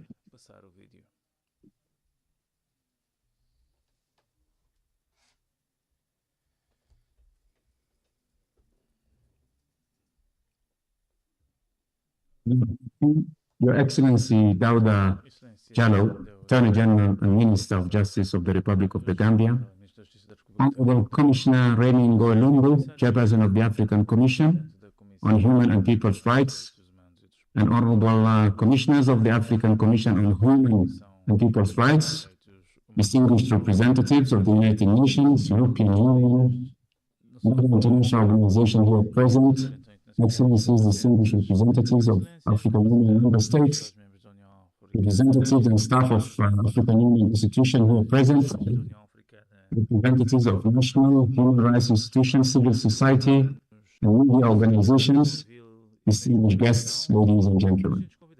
It is with a deep sense of responsibility and with the purpose that I address you today as Chairperson of the African Union Commission on the occasion of the 43rd ordinary session of the African Commission on Human and People's Rights.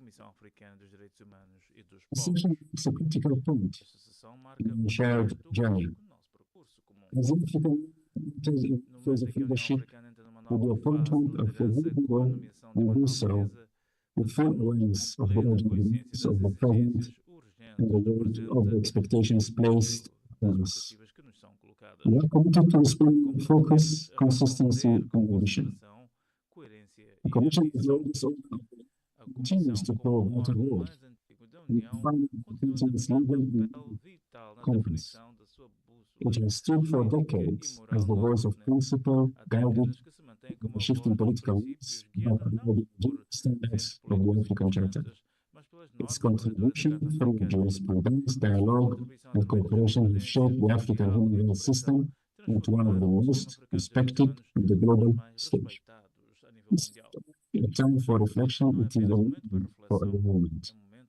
The African Commission recognizes the importance of fully enforcing the work of the African Commission on People's Rights and the Privada continental agenda.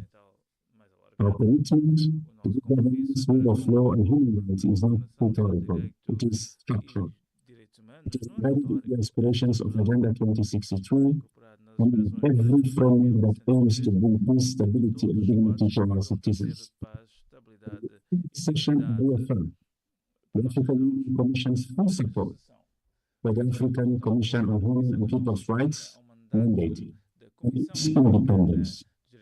At the same time, I call upon all actors, member states, regional bodies, institutions, and civil society to strengthen coordination, share responsibilities, and translate our collective commitment into action.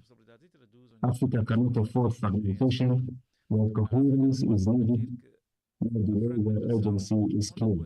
In this context, the African Charter on Human and People's Rights remains a cornerstone of a collective legal and moral framework, and the African Commission on Human Rights and People's Rights jurisprudence and country engagements plays a critical role in translating the Charter's principles into meaningful action. Your Excellencies, to conclude, I wish to commend the African Commission on Human and People's Rights for its unwavering dedication, and to thank all the stakeholders contributing to the realization of its mission. I encourage the commissioners to approach the deliberations of this session with confidence and clarity of purpose. The African Commission stands beside you as a partner and advocate, and an institution committed to upholding the ideals upon which this union was founded. I wish a successful and productive 83rd Ordinary Session. I thank you.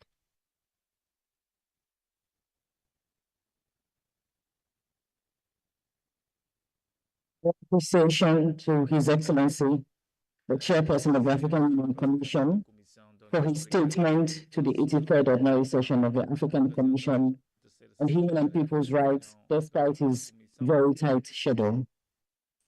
Finally, and with great honor, please join me in welcoming His Excellency Dr. Ismaila Cisse, Honorable Minister of Information of the Republic of the Gambia, to deliver the statement of His Excellency Mr. Dawda, Attorney General, Minister of Justice of the Republic of the Gambia, to declare the 83rd session of the African Commission officially open. The floor is now yours, Your Excellency. Thank you.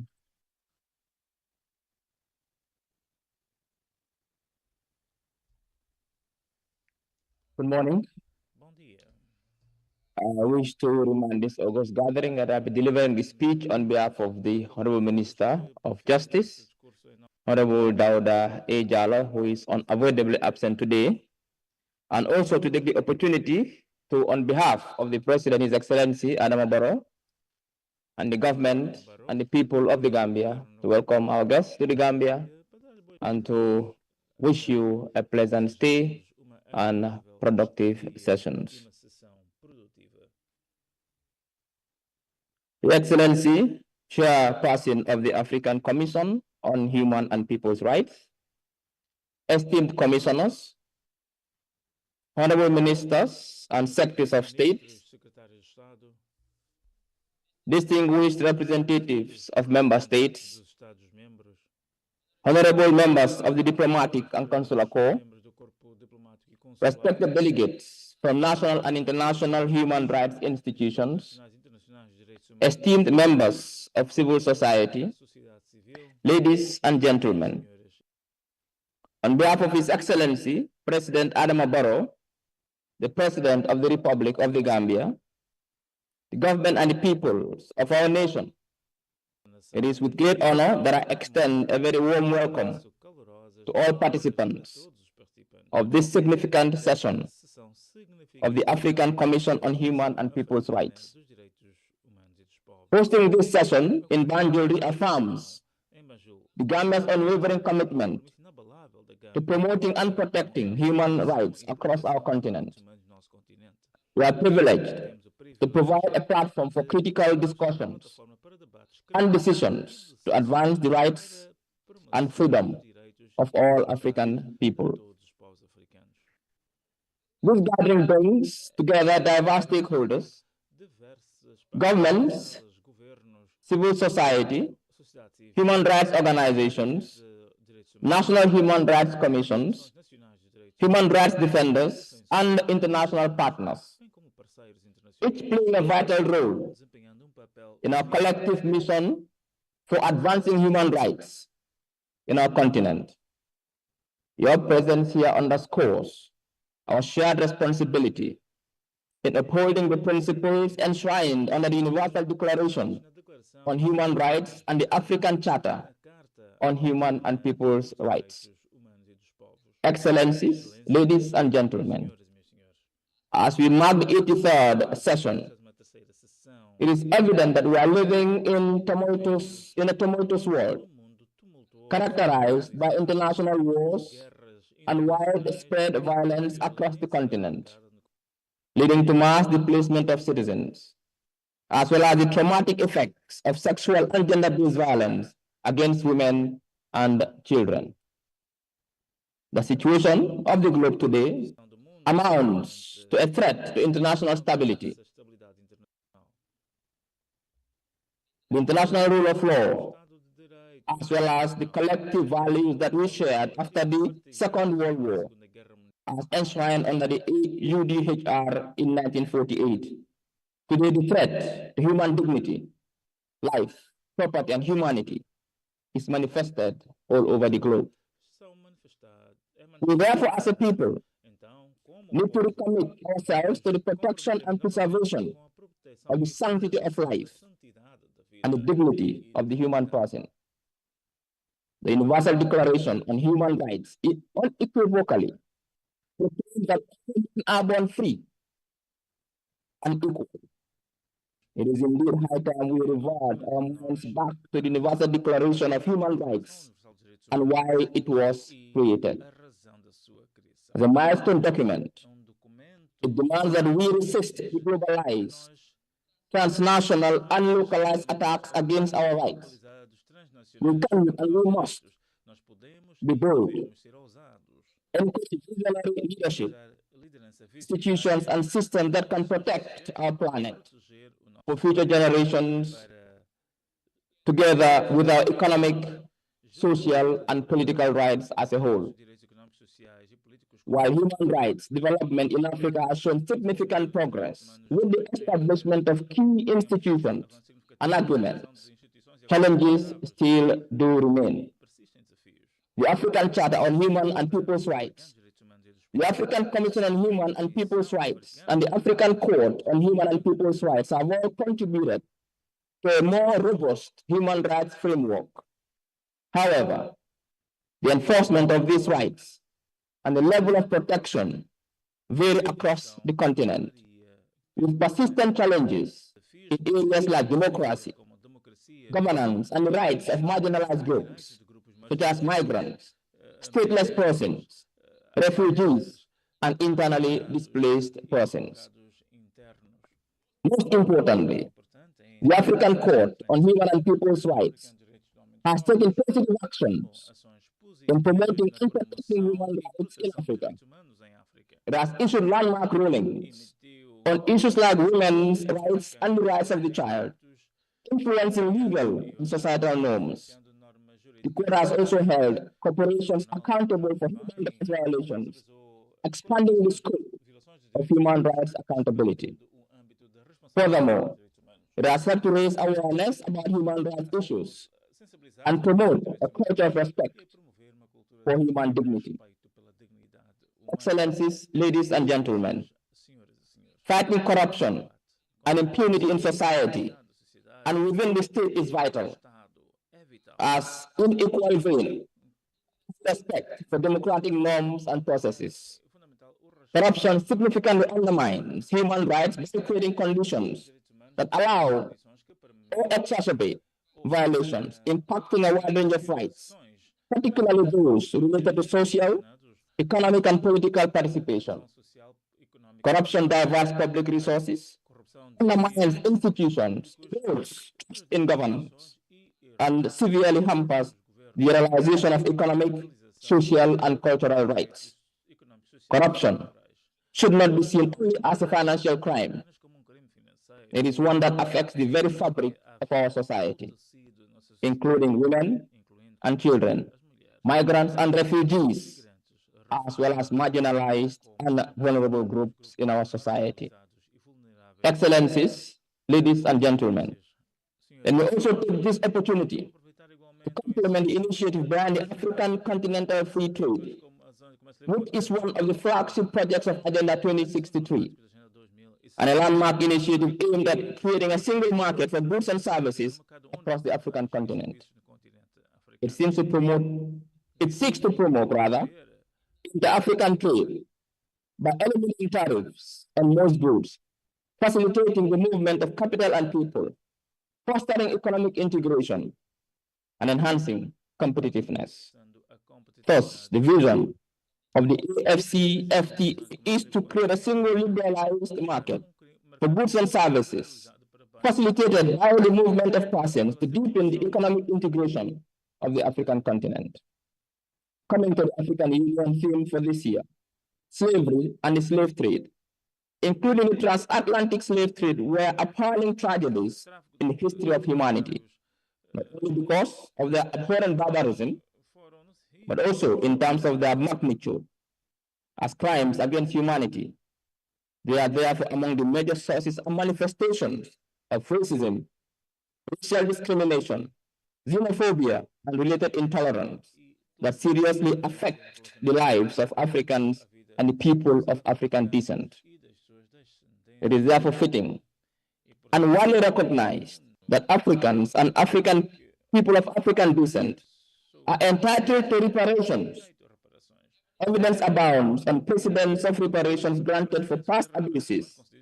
It is significant to the present generation of Africans that the issue is brought to remedy historical injustices.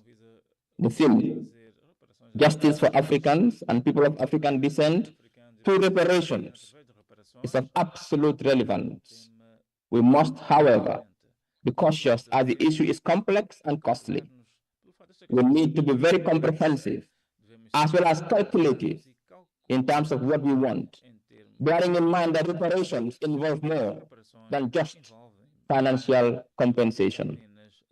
Excellencies, ladies and gentlemen, this year's theme on reparations is indeed very timely.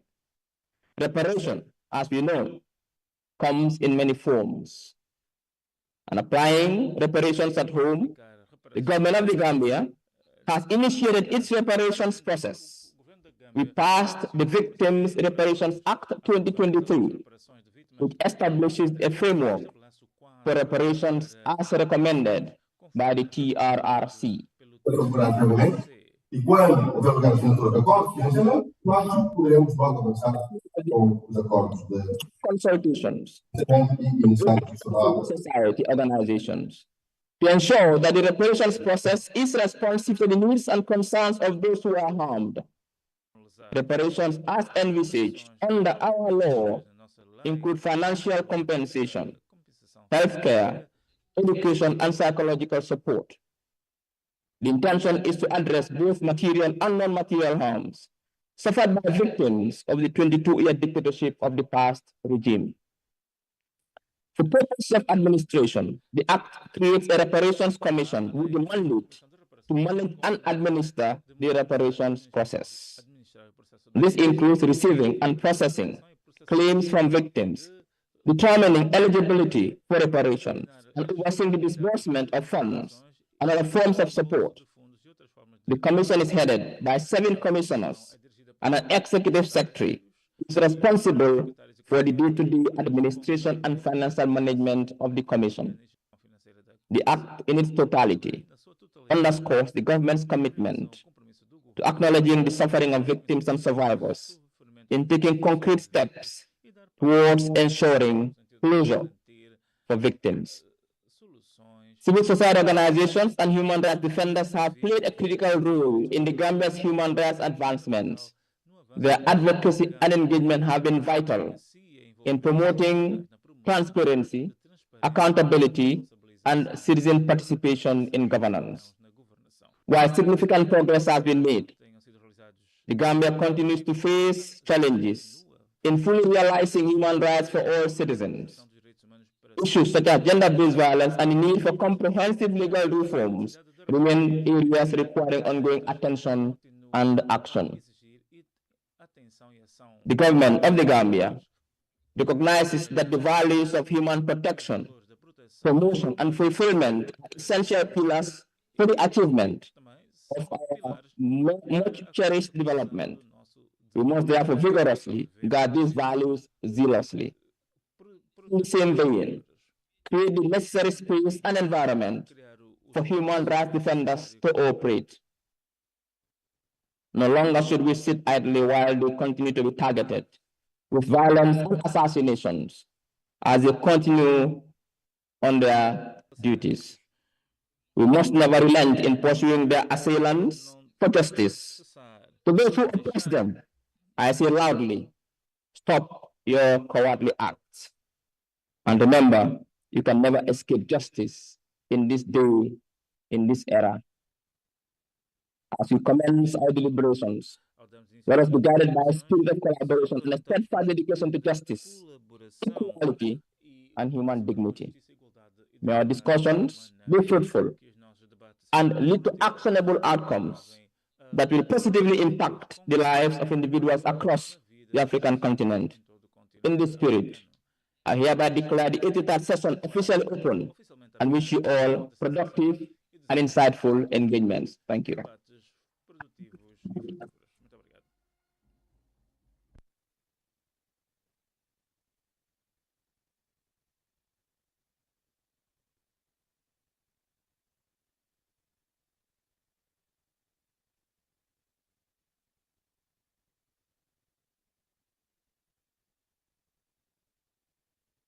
Thank you very much. Thank you, Your Excellency, for your statement and for declaring the 83rd session of the African Commission officially open.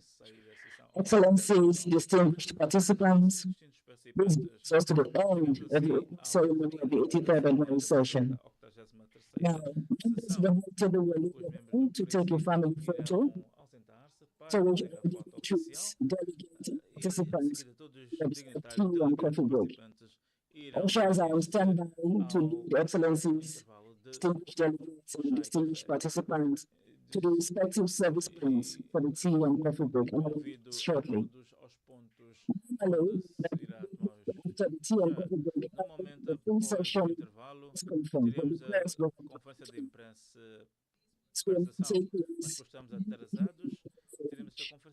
So when imediatamente após a pausa para o almoço, o que temos após o café é em linha com os trabalhos da Comissão for about 15 minutes to adopt its agenda para adotar a agenda da Comissão e às 12h45 Excellencies and distinguished participants are invited to please come back to the participate fully in the deliberations of the public session of the African Commission. Excellencies, distinguished participants willing to take the floor on relevant agenda items can be with the details that we have on our website as well as on the agenda. In line with our practice, you are kindly requested to register your interest with the registration desk right in front of the building. At this juncture, Excellencies, distinguished guests, ladies and gentlemen, may I kindly request you all to rise as the members of the high table leave the hall to take the family photo. Thank you all very much and enjoy your tea and coffee break, and see you at 12:45 p.m. Thank you.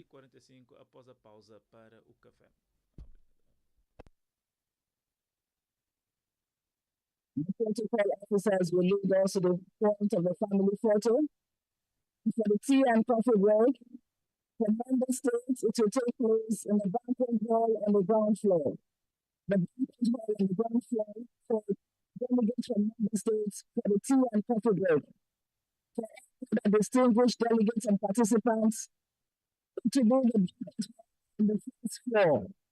The banquet hall on the first floor for other delegates and participants, for the honorable commissioners, honorable ministers, and excellencies, ambassadors, you will guide the protocol to the service grounds for the tea and coffee break. Thank you all so much and see you shortly.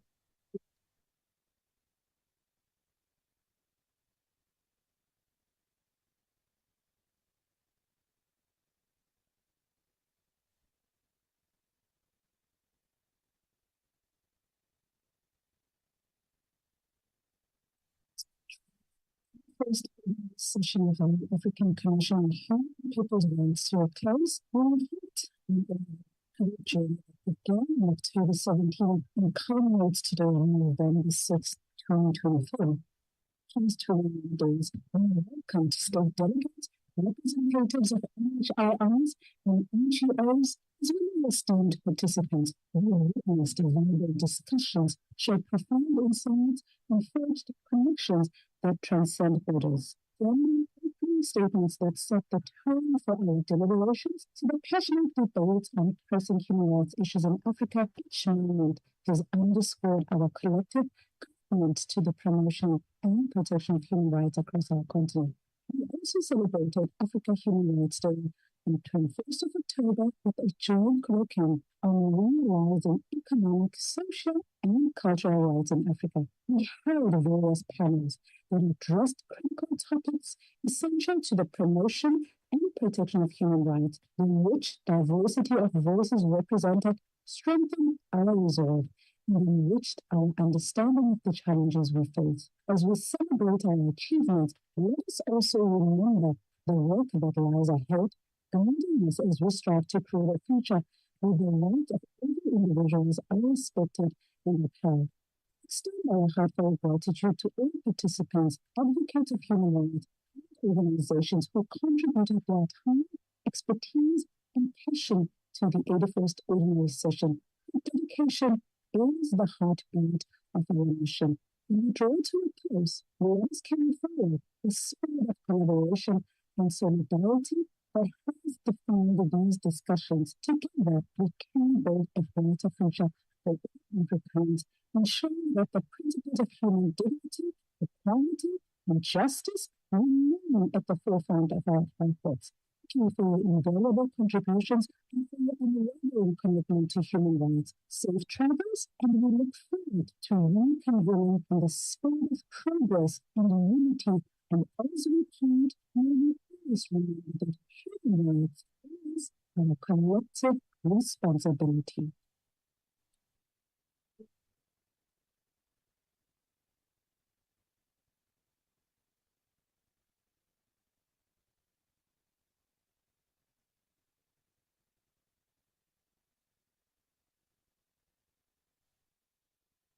C'est une mission spéciale. Il s'agit d'une espèce de travail.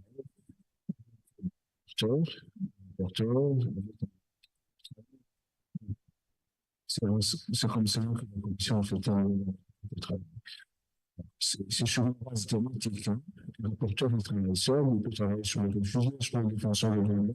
Le comité, c'est un groupe, un certain nombre de commissaires qui travaillent en association avec les experts extérieurs, sur une thématique encore bien déterminée. Ça peut être la torture, ça peut être la peine de mort, en tout cas sur les questions qui sont liées au droit de l'homme. Si vous avez du travail, ce ne sont que des opérations qui changent, mais en réalité, c'est des structures, des microstructures formées à la fois des commissaires 3, de quelques experts extérieurs qui se mettent ensemble, ils forment un groupe de travail au profil de la commission, c'est-à-dire des analyses des choses, au fond de propositions à la première des commissaires pour qu'on puisse adopter des orientations du Conseil aux États qui attendent justement de la commission ces conseils. En matière de protection des droits de l'homme, c'est le fait que si je ne suis pas c'est pas la commission de la Cour africaine sur le problème C'est la formation de c'est réfléchir pour qu'on puisse avoir la religion.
Merci beaucoup. La Commission africaine des droits de l'homme et des peuples. Quand je suis entré à la Commission en 2017, AGA était pour moi une structure, une organisation lointaine. J'avoue que je ne savais pas grand-chose de quoi il s'agissait. Mais il a fallu que nous puissions en assumer la présidence, qui avait commencé par celui qui était l'ancien président de la Commission, Solomon Lederso, dont j'ai hérité le mandat pour que je puisse bien comprendre de quoi il s'agissait. Au tout début, AGA m'a permis d'abord de m'approprier, une appropriation en tout cas des textes qui organisent cette importante plateforme, ce qui m'a permis de comprendre de quoi il s'agissait, quelle était la plus-value de ce mécanisme important, parce que c'est en fait une plateforme qui permet à toutes les organisations de l'Union africaine qui travaillent en matière de droits de l'homme, de démocratie et de bonne gouvernance de devoir interagir sur des sujets d'intérêt commun au sein de l'Union africaine. Il était tout à fait indiqué, en tout cas, que les organisations qui travaillent dans ce domaine puissent avoir une plateforme où elles discutent ensemble de ces questions, plutôt que de voir chacun d'entre elles, de ces organisations, rester dans son coin et continuer à travailler sur des matières qui gagneraient à être fédérées. Et depuis lors, je pense que nous avons fait une excellent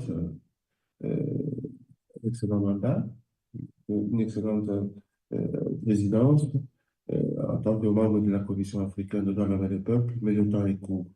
Il ne nous a pas permis de mettre en œuvre toutes les idées que nous avions proposées jusqu'à ce que nous avons cédé le bâton de commandement au Comité africain des experts sur le droit et le bien-être des enfants.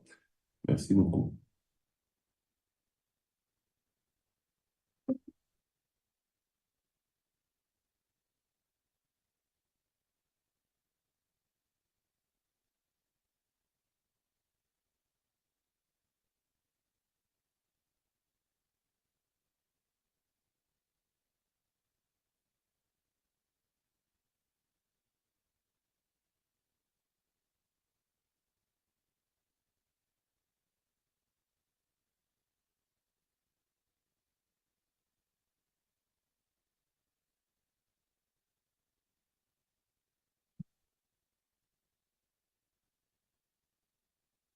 My name is Commissioner Dr. Lita Musimi-Ogana.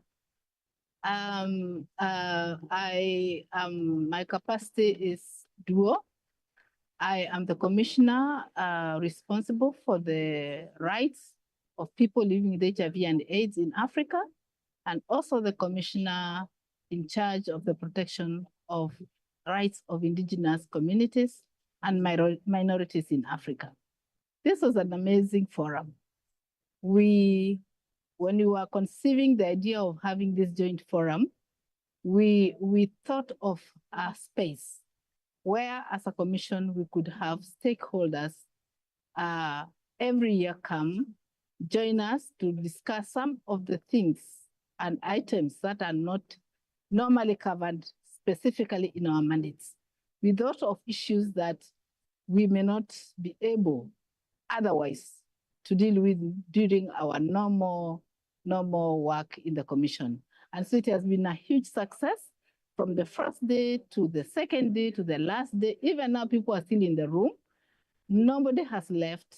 And we think that the topics have been very exciting. The views that have been shared are very innovative, and that we have been able to successfully bring together member states, civil society, national human rights commissions, and partners and stakeholders under one roof to discuss these key issues that we do not normally have time to reflect on every day. We want to say that next year, you are welcome to our second forum, and we look forward to your participation, and we can assure you this is the forum. Thank you.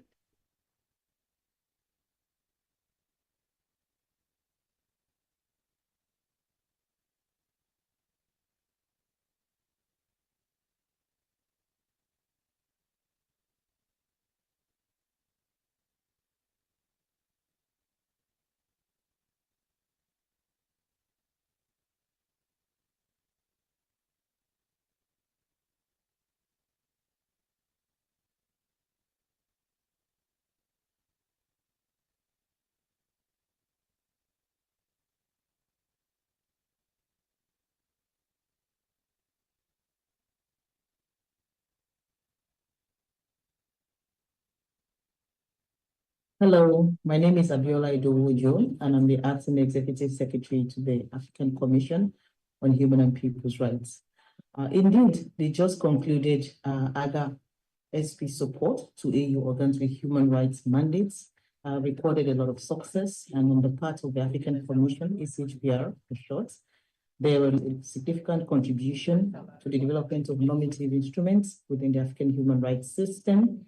There was enhanced public awareness of the work that we do, increased visibility, and we were also able to have institutional capacity strengthening through the provision of technical assistance, technical experts who contributed to the core business of the work of the African Commission.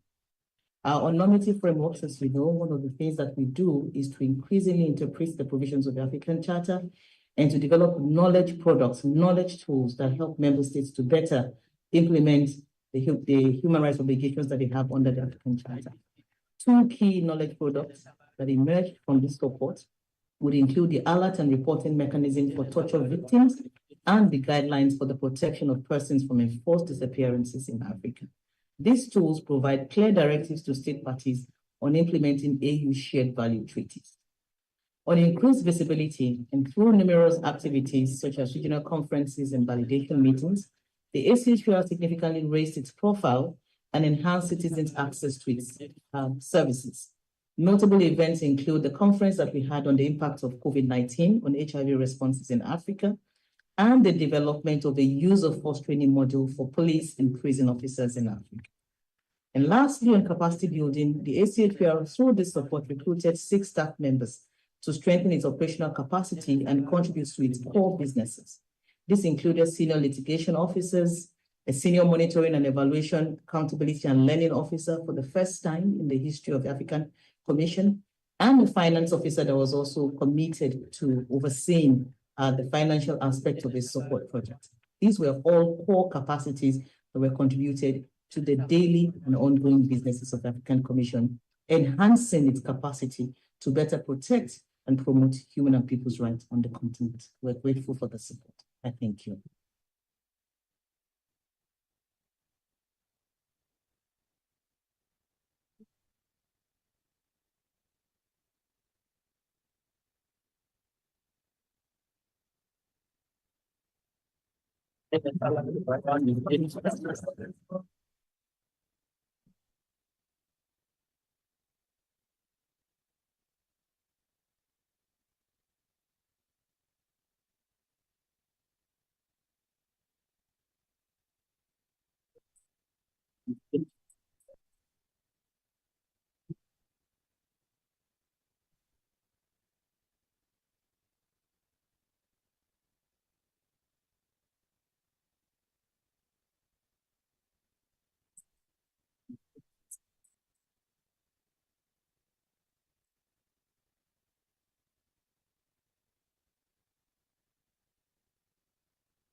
Bom dia, boa tarde ou boa noite. Meu nome é Maria Teresa Manuela. Estou na comissão desde 2017 e sou responsável pelo mecanismo das prisões, das condições de detenção e da ação policial em África. Integro também o grupo de trabalho sobre a pena de morte, integro o Comitê de Prevenção de Tortura em África e integro também o grupo de trabalho das comunicações. O que eu devo dizer acerca do meu mecanismo? O mecanismo das prisões, condições de detenção e ação policial em África foi um dos primeiros a ser introduzido na Comissão Africana e temos trabalhado intensamente sobre questões de polícia, tanto toda a ação policial, e também temos trabalhado intensamente sobre as prisões. Por quê? Porque das políticas africanas, tanto na Agenda 2063, como nas políticas da União, tanto da ONU, que é a Agenda 2030, pouco ou nada se diz acerca das prisões. Mas todos nós sabemos que são homens, mulheres e algumas crianças que se encontram nesses locais e precisam que os seus direitos humanos sejam protegidos, que seja respeitada a sua dignidade como pessoa humana. E sobre a polícia, precisamos trabalhar no equilíbrio entre o respeito pelos direitos humanos e a manutenção da ordem e segurança públicas. Então, o meu mecanismo trabalha sobre estes dois aspectos cruciais na vida dos países que integram o continente africano. E apelamos a todos os que possam ajudar-nos a trabalhar para que as prisões sejam um local para correção e não para dupla punição, bem como trabalhar no sentido de que a nossa polícia possa efetivamente ser o garante do respeito pela dignidade das pessoas e o garante do respeito pela ordem e segurança públicas. Muito obrigada.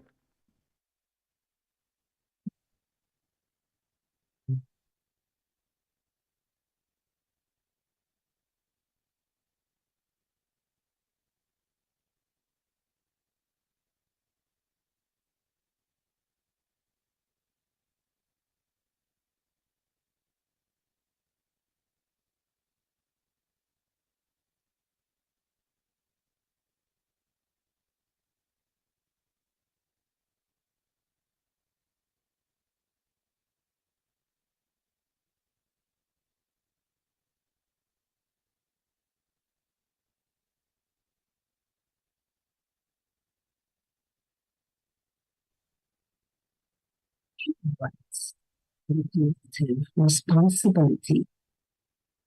I'm Solomon Ayele Derso. I'm a member of the African Commission on Human and People's Rights. I chair the working group on extractive industries, environment, and human rights violations in Africa in the Commission. This is one of the mechanisms of the African Commission on Human and People's Rights, which is tasked with the responsibility of monitoring the human rights situation and environmental issues that arise in the extractive industries sector. As you all know, the extractive industry sectors historically, but also broadly speaking in Africa, has very substantial consequences on the lives, livelihoods, land, territories, as well as the environment of the African continent. While the extractive industry sector has enormous potential for contribution to the socioeconomic development and thereby the improvement of the living standard of people of the continent, more often than not, this potential of the extractive industry sector has not been felt in the lived experiences of most people on the continent. Contrary to this, the natural resources of the continent and the operation of the extractive industries has brought a great deal of suffering, a great deal of human rights violations, and also environmental degradations on many parts of the continent. In the context of the current rush for critical minerals and also what are called transition minerals, in the context of the green energy transition, there is another scramble for these rare minerals on the African continent. And in this context, our working group asked the question whether once again, as in the past, the continent is going to face the resource curse arising from this rush for critical minerals. So our work as the working group is to promote the respect for and observance of the human rights standards of the African Charter on Human and People's Rights, particularly as they relate to the exploitation and extraction of natural resources that the continent is enormously endowed with. Under Article 21 of the African Charter, specific obligations have been laid out. Actually, so much so that this is one of, if not the longest provisions of the Charter, highlighting the importance that is attached to and the historical significance of the natural resource exploitation of the African continent for the exclusive benefit of the people of the continent. With respect to the state of human rights on the African continent and broadly what we can do and should do, I think it's important to note that in terms of normative development, having the right norms relating to human rights, in terms of institution building, having the various institutions for the monitoring and implementation of human rights standards, a lot of progress have been made, both through the normative development contribution of the African Commission on Human and People's Rights, and broadly by the African Union. Yet the gap between the promise of these various and progressive human rights norms and the lived realities of our people is ever increasingly expanding. We have to feel the urgency and we have to feel the gravity of what the vast majority of people on our continent is feeling.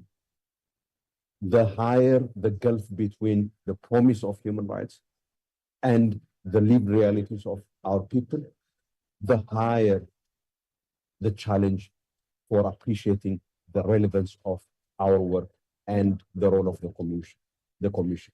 We therefore need to work hard in order to harness the role and contribution of all sectors of society in order to narrow down this enormous gulf between the promise of our norms and the lived realities of the people on the continent.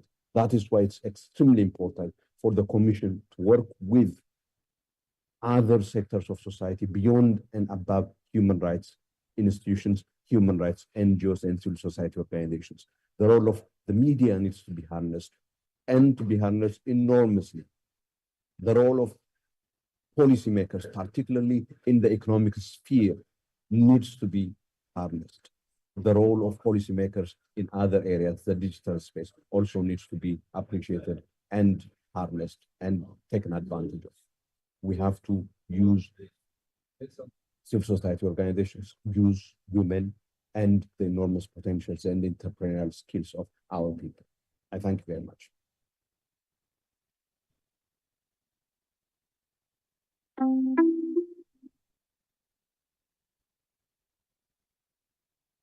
Bom dia, boa tarde ou boa noite.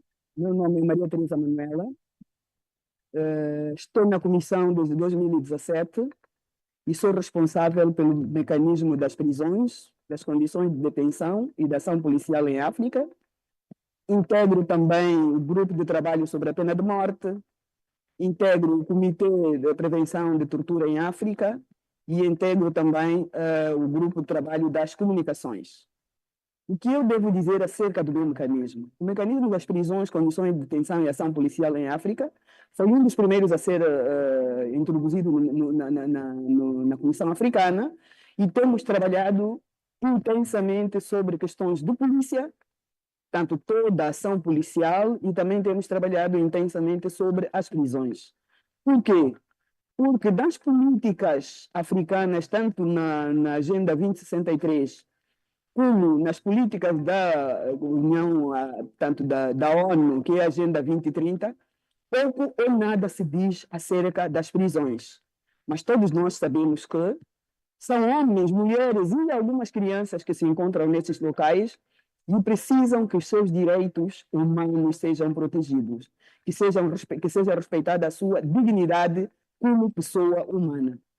E sobre a polícia, precisamos trabalhar no equilíbrio entre o respeito pelos direitos humanos e a manutenção da ordem e segurança públicas. Então, o meu mecanismo trabalha sobre estes dois aspectos cruciais na vida dos países que integram o continente africano. E apelamos a todos os que possam ajudar-nos a trabalhar para que as prisões sejam um local para correção e não para dupla punição, bem como trabalhar no sentido de que a nossa polícia possa efetivamente ser o garante do respeito pela dignidade das pessoas e o garante do respeito pela ordem e segurança públicas. Muito obrigada.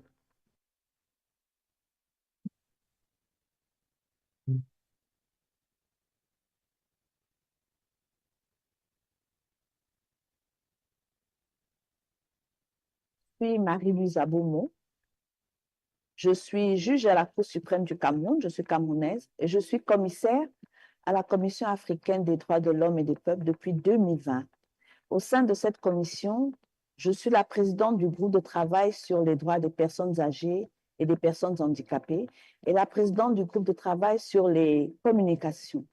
S'agissant du groupe de travail sur les droits des personnes âgées et des personnes handicapées, j'ai le plaisir de vous annoncer que cette 81e session ordinaire est spéciale. Elle est spéciale parce que au cours de cette session, nous avons eu l'honneur d'annoncer, de célébrer l'entrée en vigueur du protocole sur les droits des personnes handicapées et d'annoncer l'entrée en vigueur prochaine à la fin de cette session, soit le 6 novembre, du protocole sur les droits des personnes âgées. Ce qui fait que je suis un commissaire comblé.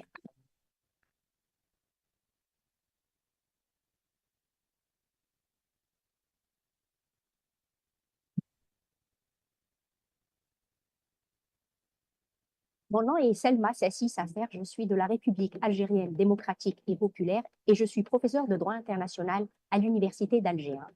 J'ai été élue membre de la Commission africaine des droits de l'homme et des peuples lors de la 43e session ordinaire du Conseil exécutif de l'Union africaine en juillet 2023 et j'ai pris mes fonctions en tant que commissaire lors de la 77e session ordinaire de la Commission africaine le 20 octobre 2023.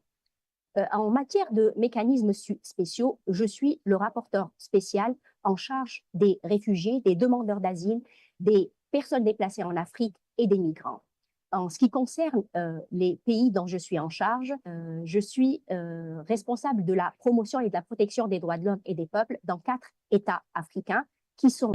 Human rights instruments on the continent. That includes the Older Persons Protocol, the African Disability Protocol, the Social Protection Protocol, and the African Protocol. And for us, we really want states to ratify those instruments to protect rights of vulnerable. Thank you.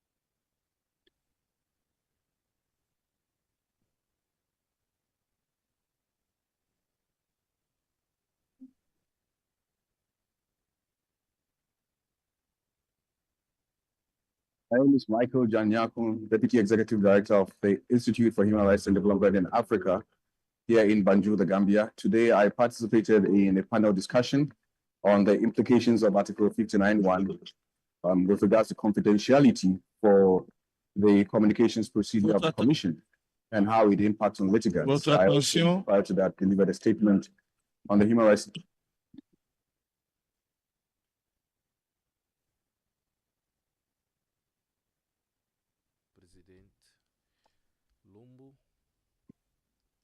J'espère que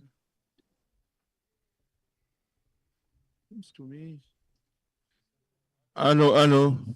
J'espère que vous m'entendez bien dans la salle et que l'interprétation fonctionne à merveille. Votre attention, s'il vous plaît. Demandons à ceux qui se promènent encore dans la salle de bien vouloir prendre place pour que nous puissions redémarrer avec nos activités.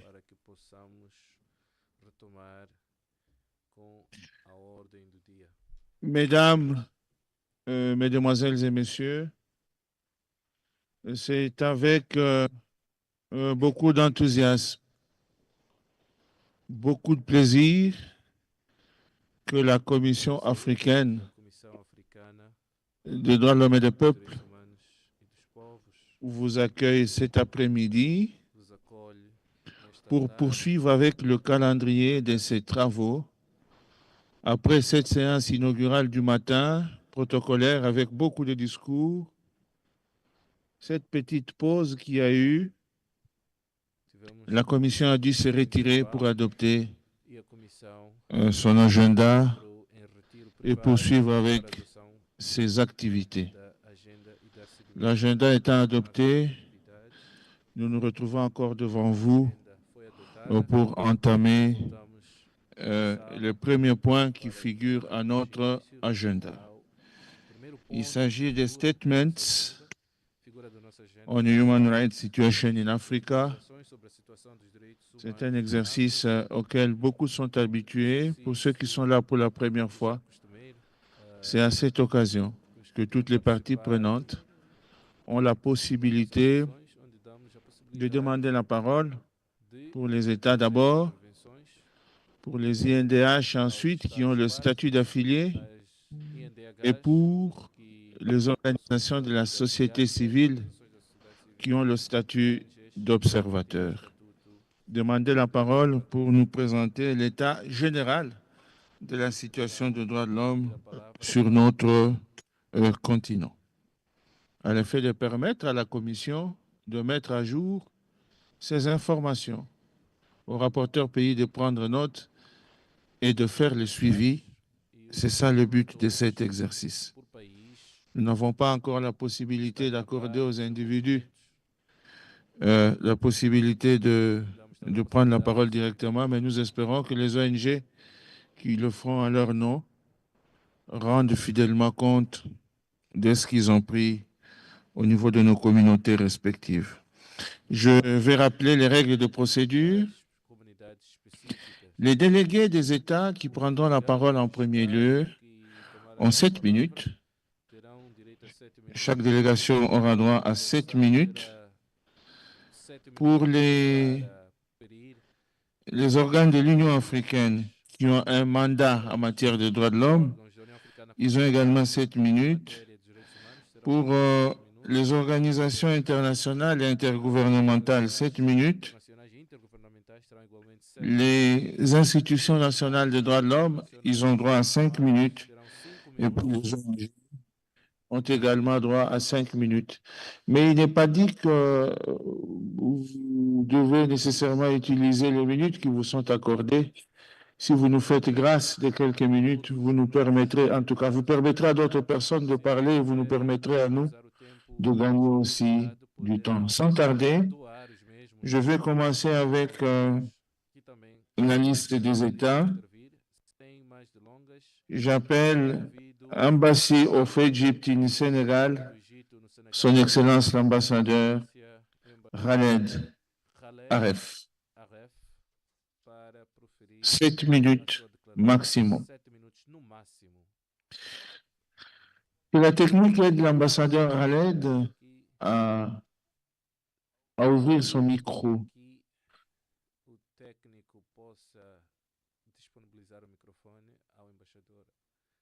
Est-ce qu'il y a... Excellence, vous pouvez prendre le micro du Botswana, peut-être pour quelques minutes, en changeant l'inscription. Voilà. Zelalem, can you assist the ambassador to change? Yes.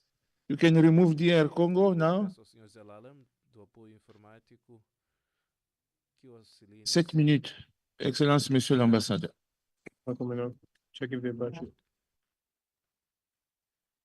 Monsieur le Président, cher ريمي لونغو، السادة المقررون، أعضاء اللجنة الكرام، السيدات والسادة الحضور، أستهل كلمتي بالتعبير عن خالص الامتنان لحكومة جمهورية غامبيا الشقيقة على ما تقدمه من دعم كريم ومتواصل لاستضافة اجتماعات هذه الدورة. كما أتوجه بالشكر للأمانة العامة للجنة الإفريقية لحقوق الإنسان والشعوب على حسن الإعداد والتنظيم المحكم لأعمال الدورة العادية رقم 83. وأود التأكيد على التزام جمهورية مصر العربية بتعزيز علاقاتها مع اللجنة الإفريقية باعتبارها الآلية الإقليمية الرئيسية المعنية بتعزيز وحماية حقوق الإنسان في قارتنا الحبيبة إفريقيا. السيد الرئيس، انطلاقا من كون مصر إحدى الدول المؤسسة للاتحاد الإفريقي والتزاما منها بالمبادئ السامية المنصوصة عليها في الميثاق الإفريقي لحقوق الإنسان والشعوب، فقد اتخذت الدولة المصرية خطوات مهمة خلال الفترة الماضية لتعزيز حقوق الإنسان لكافة المواطنين والمقيمين على أراضيها. وأود أن أستعرض معكم أبرز هذه التطورات. في يناير الماضي ناقشت مصر تقريرها ضمن آلية الاستعراض الدوري الشامل بمجلس حقوق الإنسان، تأكيداً على تفاعلها الدائم مع هذه الآلية وحرصها على تعزيز تبادل الخبرات وأفضل الممارسات من خلال حوار بناء يقوم على الاحترام المتبادل. وقد استعرض الوفد المصري برئاسة السيد وزير الخارجية رئيس اللجنة العليا الدائمة لحقوق الإنسان خلال الجلسة ما تحقق من تقدم ملموس في تنفيذ توصيات مراجعة 2019، لا سيما في تحسين المناخ العام للحقوق والحريات رغم التحديات الدولية والإقليمية المعقدة.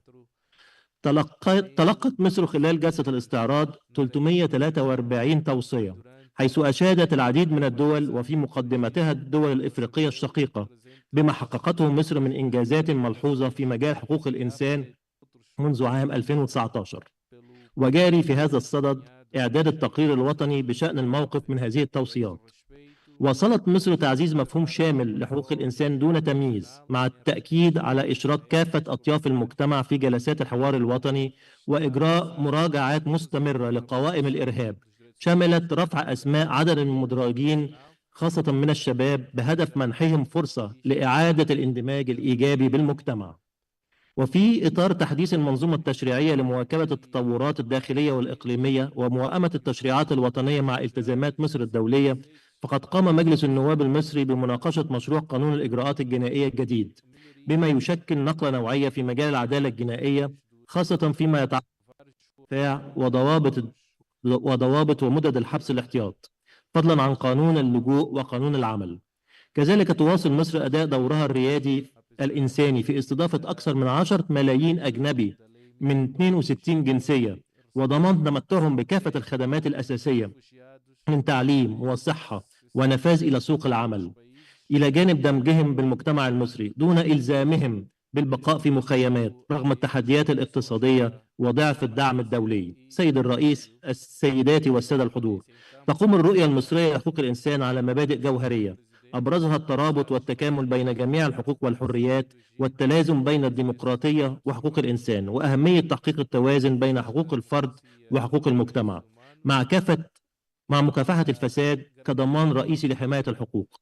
وتؤمن مصر بأن تعزيز حقوق الإنسان هو عملية تراكمية مستمرة تبذل فيها جهودا وطنية صادقة دون ادعاء الكمال، بهدف تحقيق الأهداف التي نصت عليها الاستراتيجية الوطنية لحقوق الإنسان وبما يتماشى مع مبادئ الميثاق الإفريقي. تنعقد دورتنا الحالية وسط استمرار الأوضاع الإنسانية الكارثية خاصة في قطاع غزة، حيث تتواصل الحرب للعام الثاني رغم العديد من القرارات الدولية، وكذا صدور أكثر من بيان من لجنتكم الموقرة. وتشهد غزة انتهاكات جسيمة للقانون الدولي الإنساني ولحقوق الإنسان. وتواصل مصر جهودها الحثيثة لإيقاف نزيف الدم وعلاج الجرحى والمصابين بالمستشفيات المصرية، وتقديم وضمان تدفق المساعدات الإنسانية والعمل على إحياء مسار السلام. كما أجدد الدعوة للدول الإفريقية إلى دعم الجهود وقف إطلاق النار وإقامة الدولة الفلسطينية المستقلة وفق مقررات الشرعية الدولية.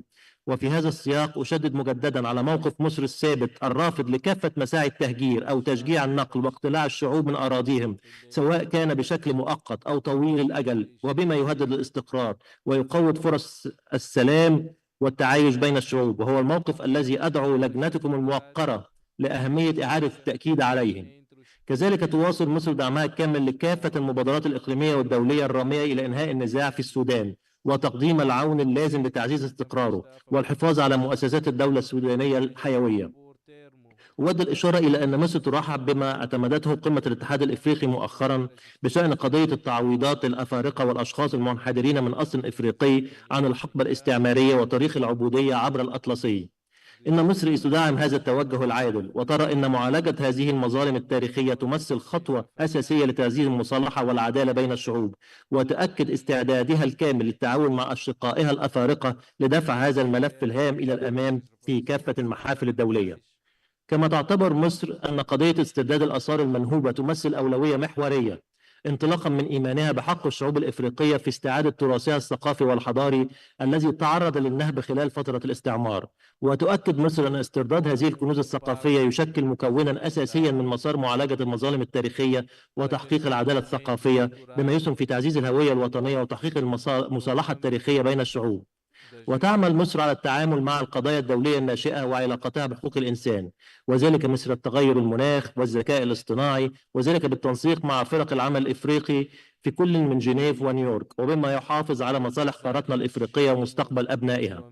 ختاما، وبرغم التحديات الجسيمة تواصل مصر السير بثبات نحو تحقيق هدفها المتمثل في ترسيخ منظومة متكاملة للحقوق والحريات لصالح جميع المواطنين المقيمين على أراضيها. وتجدد مصر انفتاحها التام على التعاون مع كافة الدول الإفريقية الشقيقة ودعمها الكامل لدور اللجنة الإفريقية لحقوق الإنسان والشعوب، إيمانا منها بأن تعزيز حقوق الإنسان هو مسؤولية جماعية وشراكة إفريقية أصيلة. شكرا سيادة الرئيس. Merci beaucoup. Nous demandons au ministre des Affaires étrangères de l'Algérie, en tout cas au ministère, c'est le conseiller Sharif Deyemi qui a droit à la parole pour 7 minutes maximum. Nous rappelons le respect du temps imparti. شكرا سيد الرئيس، السيدات والسادة المحافظون، السيدات والسادة ممثلو الدول الأطراف والمؤسسات الوطنية لحقوق الإنسان وممثلو المجتمع المدني، السيدات والسادة الحضور، يطيب لي أن أتقدم باسم الوفد الجزائري بالشكر الجزيل إلى حكومة وشعب غامبيا الشقيقة على كرم استضافة أشغال الدورة 83 للجنة الإفريقية لحقوق الإنسان والشعوب، وعلى التسهيلات التي قدمت لنا منذ وصولنا إلى بانجول. كما يتوجه وفد بلادي بخالص التقدير والاحترام لأعضاء وأمانة اللجنة الموقرة على المجهودات المبذولة قصد ترقية وحماية حقوق الإنسان والشعوب في قارتنا الإفريقية، ونحن على يقين أن العمل الدؤوب الذي تقوم به هذه الآلية الإقليمية سيساهم في تكريس ثقافة حقوق الإنسان بما فيها الحق في التنمية والعدالة والسيادة وتقرير المصير باعتبارها الأقرب لانشغالات الشعوب الإفريقية والأكثر تفهما لتقاليدها وخصوصياتها ومصالحها، بعيدا عن كل ما من شأنه المساس بسيادة دول الأطراف وحرية اختيارها. سيد الرئيس، إن انعقاد هذه الدورة يأتي في لحظة دقيقة يمر بها عالمنا اليوم، حيث يعيش المجتمع الدولي ظروفا عصيبة تثقله أزمات متداخلة من نزاعات مسلحة وانقلابات وتدخلات أجنبية إلى انتشار الإرهاب العابر للحدود وتفشي شبكات المرتزقة الذين يغذون الصراعات ويفاقمون المعاناة السكان المدنيين عبر النزوح واللجوء القسري، وهو ما ينعكس مباشرة على حقوق الإنسان وعلى السلم والأمن في قارتنا. وفي مواجهة هذه الظواهر تؤكد الجزائر قناعتها الراسخة بأن معالجتها لا يمكن أن تختزل في حلول أمنية ظرفية أو قمعية، بل تتطلب مقاربة شاملة متكاملة تنموية وأمنية وحقوقية تضع الإنسان وكرامته في قلب الانشغالات، وتعتمد التعاون والتكامل والحوار البناء بين دول الجنوب على أساس من المساواة والاحترام المتبادل من أجل بناء شراكات مستدامة قادرة على مواجهة التحديات المشتركة وتحقيق التنمية الشاملة التي تصب في مصلحة الشعوب وتؤمن لها حقوقها الأساسية. سيد الرئيس، تتحمل الجزائر بحكم تاريخها التحرري ونضالها من أجل العدالة مسؤولية أخلاقية وسياسية في الدفاع عن حقوق الشعوب المظلومة، ولقد أثبتت تجربتها أن احترام حقوق الإنسان يرتبط عضويا بالسيادة الوطنية والعدل الاجتماعي والتنمية المستدامة. وفي هذا الإطار يسرني أن أجدد التأكيد على أن الجزائر في انسجام تام مع التزاماتها القارية والدولية واصلت تطوير ترسانتها التشريعية في سياق ديناميكية إصلاحات سياسية ودستورية عميقة أطلقها السيد رئيس الجمهورية، والتي شملت اعتماد قوانين وفتح ورشات عدة على غرار الأحزاب والجمعيات والمجالس المنتخبة والحريات العامة ومكافحة خطاب الكراهية والتمييز عبر مرصد وطني مستقل يعمل تحت إشراف رئاسة الجمهورية. فيما يتعلق بحقوق المرأة، فقد خطت الجزائر خطوات متقدمة عبر قوانين تضمن حمايتها من العنف وتدابير خاصة لصون حقوقها الاقتصادية والاجتماعية، وتفعيل خطة وطنية لتنفيذ القرار 1325 لمجلس الأمن حول المرأة والأمن والسلام، التي تعزز حضور النساء في الحياة السياسية وتحميهن من كافة أشكال التمييز والعنف. وفي إطار تحقيق حقوق المرأة العاملة وحفاظنا على حقها وحق الإنجاب، تم تعديل القانون الخاص بعطلة الأمومة حيث تم تمديدها من 3 إلى 5 أشهر. وفي مجال الطفولة وضعت الجزائر حماية الأطفال في صدارة أولوياتها، لا سيما من خلال إعداد خطة وطنية 2025-2030 تهدف إلى تعزيز منظومة حقوق الطفل ومناهضة كل أشكال الاستغلال وسوء المعاملة خصوصا لفئة الأطفال ذوي الاحتياجات الخاصة. أما في قطاع التعليم فقد رسخت الجزائر مجانية وإلزامية التعليم دستوريا، وبلغت نسبة التمدرس 99% بما يشكل قفزة نوعية، مؤكدا التزامها بضمان تعليم ذي جودة لكل الأطفال دون تمييز. وفي الشأن الصحي صادقت الجزائر على استراتيجية وطنية طموحة للأمن الصحي للفترة 2025-2030 تعتمد مقاربة استباقية تهدف إلى تعزيز مرونة النظام الصحي وضمان حق كل مواطن في التمتع بخدمات صحية فعالة في مواجهة الأوبئة والتغيرات المناخية والتحديات الغذائية العالمية. سيد الرئيس، إن الجزائر بحكم مسؤوليتها الإقليمية وصلت تثبيت موقعها كصوت للشعوب المضطهدة خاصة على مستوى مجلس الأمن ومجلس حقوق الإنسان، حيث لا تزال تشهد الإنسانية في فلسطين المحتلة انتهاكات فادحة ترتكبها القوى القائمة بالاحتلال من تهجير قسري، تدميرا للبنى التحتية، استيطان واعتداءات متكررة وممنهجة على المقدسات.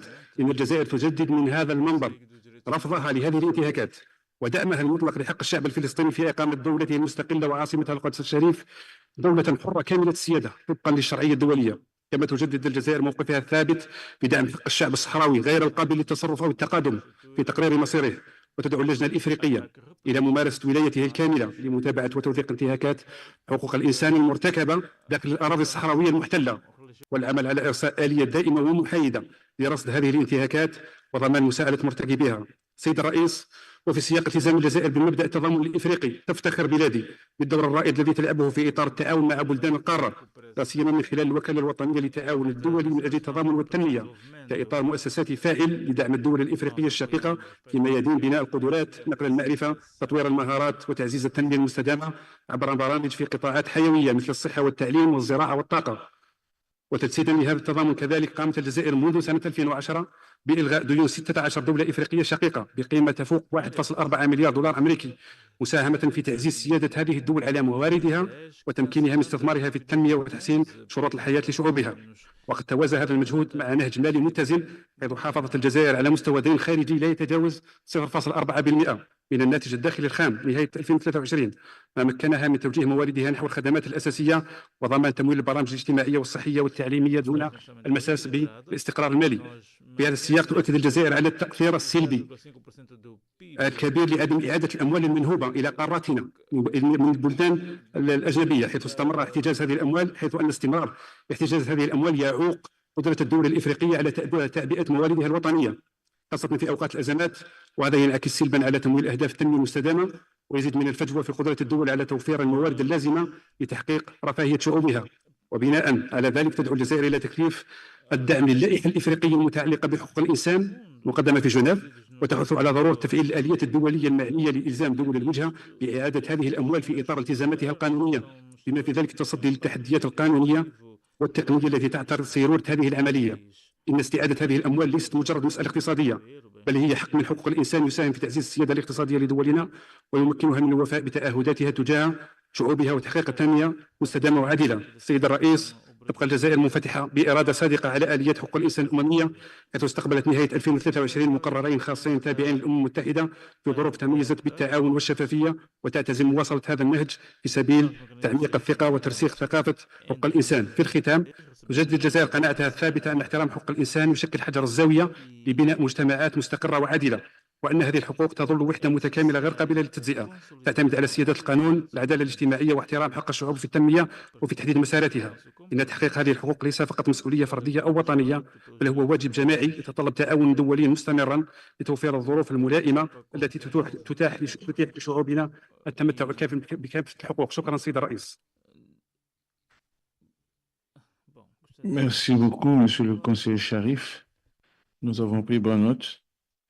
Je passe la parole maintenant à la Mauritanie, Prof. Rassoul Ould El Khal. Le Prof. Rassoul Ould. Merci, Monsieur le Président. Bismillah ar-Rahman ar-Rahim, wassalatu wassalamu ala Rasulillah.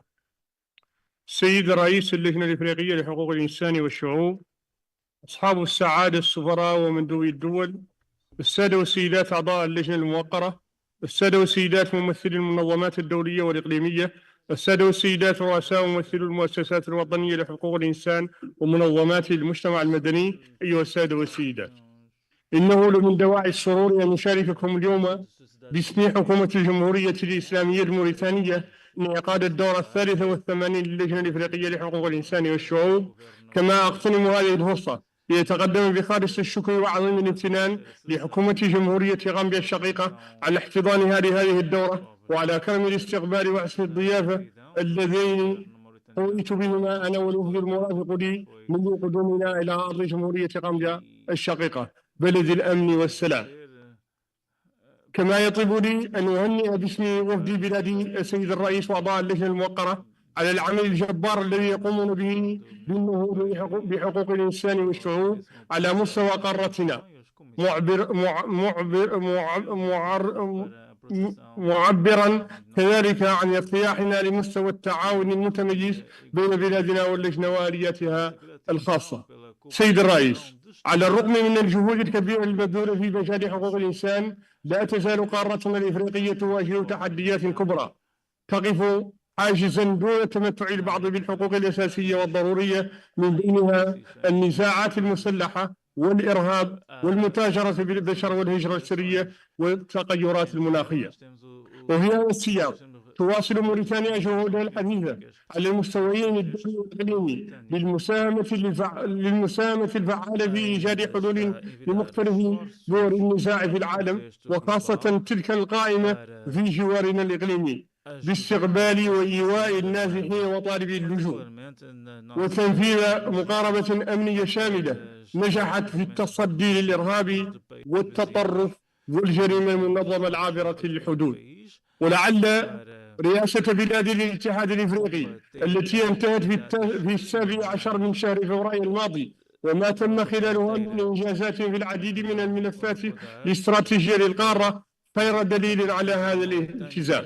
سيد الرئيس، لا يمكن الحديث عن حالة حقوق الإنسان في العالم دون استحضار معاناة الشعب الفلسطيني الشقيق في قطاع غزة، تلك المعاناة التي فاقت حدتها كل التوقعات، ومشاهد الدمار الهائل الذي خلفه العدوان، وعشرات آلاف المشردين من النساء والأطفال والمسنين لدليل قاطع على عدم تحمل المجتمع الدولي لمسؤولياته وعليه.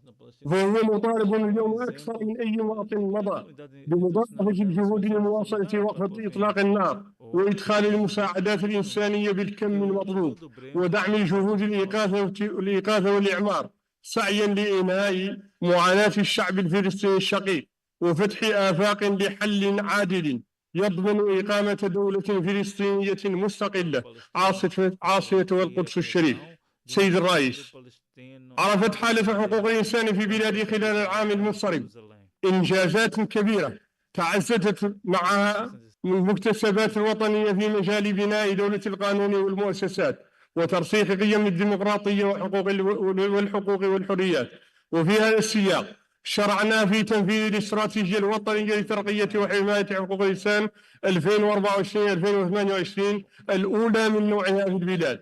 كما عرف الإطار القانوني تطورا هاما باستصدار القانون 039/2024 المتعلق بإنشاء المحكمة المتخصصة لمحاربة العبودية والإتجار بالأشخاص وتهريب المهاجرين، الذي سمح بتوسيع نطاق اختصاص المحكمة وتغليب العدالة الجنائية من المواطنين والضحايا على وجه الخصوص، علاوة على القانون 039/2024 المتضمن الأحكام الجنائية المتعلقة بنظام الهجرة، الذي سد فراغا تشريعيا كان قائما في المنظومة القانونية الوطنية لمحاربة تهريب المهاجرين. سيد الرئيس، في مجال الحقوق المدنية والسياسية ساهم جو التهدئة والانفتاح السياسي والحوار والتشاور الذي اعتمده فخامة رئيس الجمهورية في حصر الاختلاف بين الفرقاء السياسيين، وهو ما مكن من تنظيم انتخابات رئاسية شفافة ونزيهة في يونيو الماضي في إجماع تام على قواعدها وأسس تسييرها. كما تواصل الحكومة تنفيذ الوثيقة الوطنية لإصلاح وتطوير العدالة التي تضمن عصرنة قطاع القضاء وتطوير البنى والتحتية وتحسين ظروف العاملين به ضمانا لاستدامة ما تحقق في مجالات الحكامة السياسية وترسيخ مبدأ الفصل بين السلطات. وفي مجال الحماية أطلقنا منصة رقمية تدعى حمايتي لاستقبال ومعالجة الشكاوي المتعلقة بانتهاكات حقوق الإنسان. كما قمنا عن طريق صندوق الدعم ومساعدة ضحايا الإتجار بتسليم منح مالية لتمويل أنشطة مدرة للدخل لصالح ضحايا الإتجار بالأشخاص، علاوة على اعتماد خطة العمل الوطنية الثانية لمكافحة هذه الظاهرة. وفي إطار ترقية الحقوق الاقتصادية والاجتماعية واصلت الحكومة تنفيذ البرنامج الاجتماعي والأكاديمية خاصة لترقية وتطوير قطاعي الصحة والتعليم. وفيما يخص التعليم تواصل الحكومة السنة الثانية تنفيذ مشروع المدرسة الجمهورية الرئيسي إلى ترسيخ الصافي والمساواة بفضل الجهود القطاع. وصل معدل المدرسة الابتدائي إلى 81% ونسبة الاستبقاء إلى 83%. وفيما يتعلق بالخدمات الصحية مكنت جهود الحكومة من إيصال نسبة الخدمات الصحية بما يناهز 80% سنة 2024.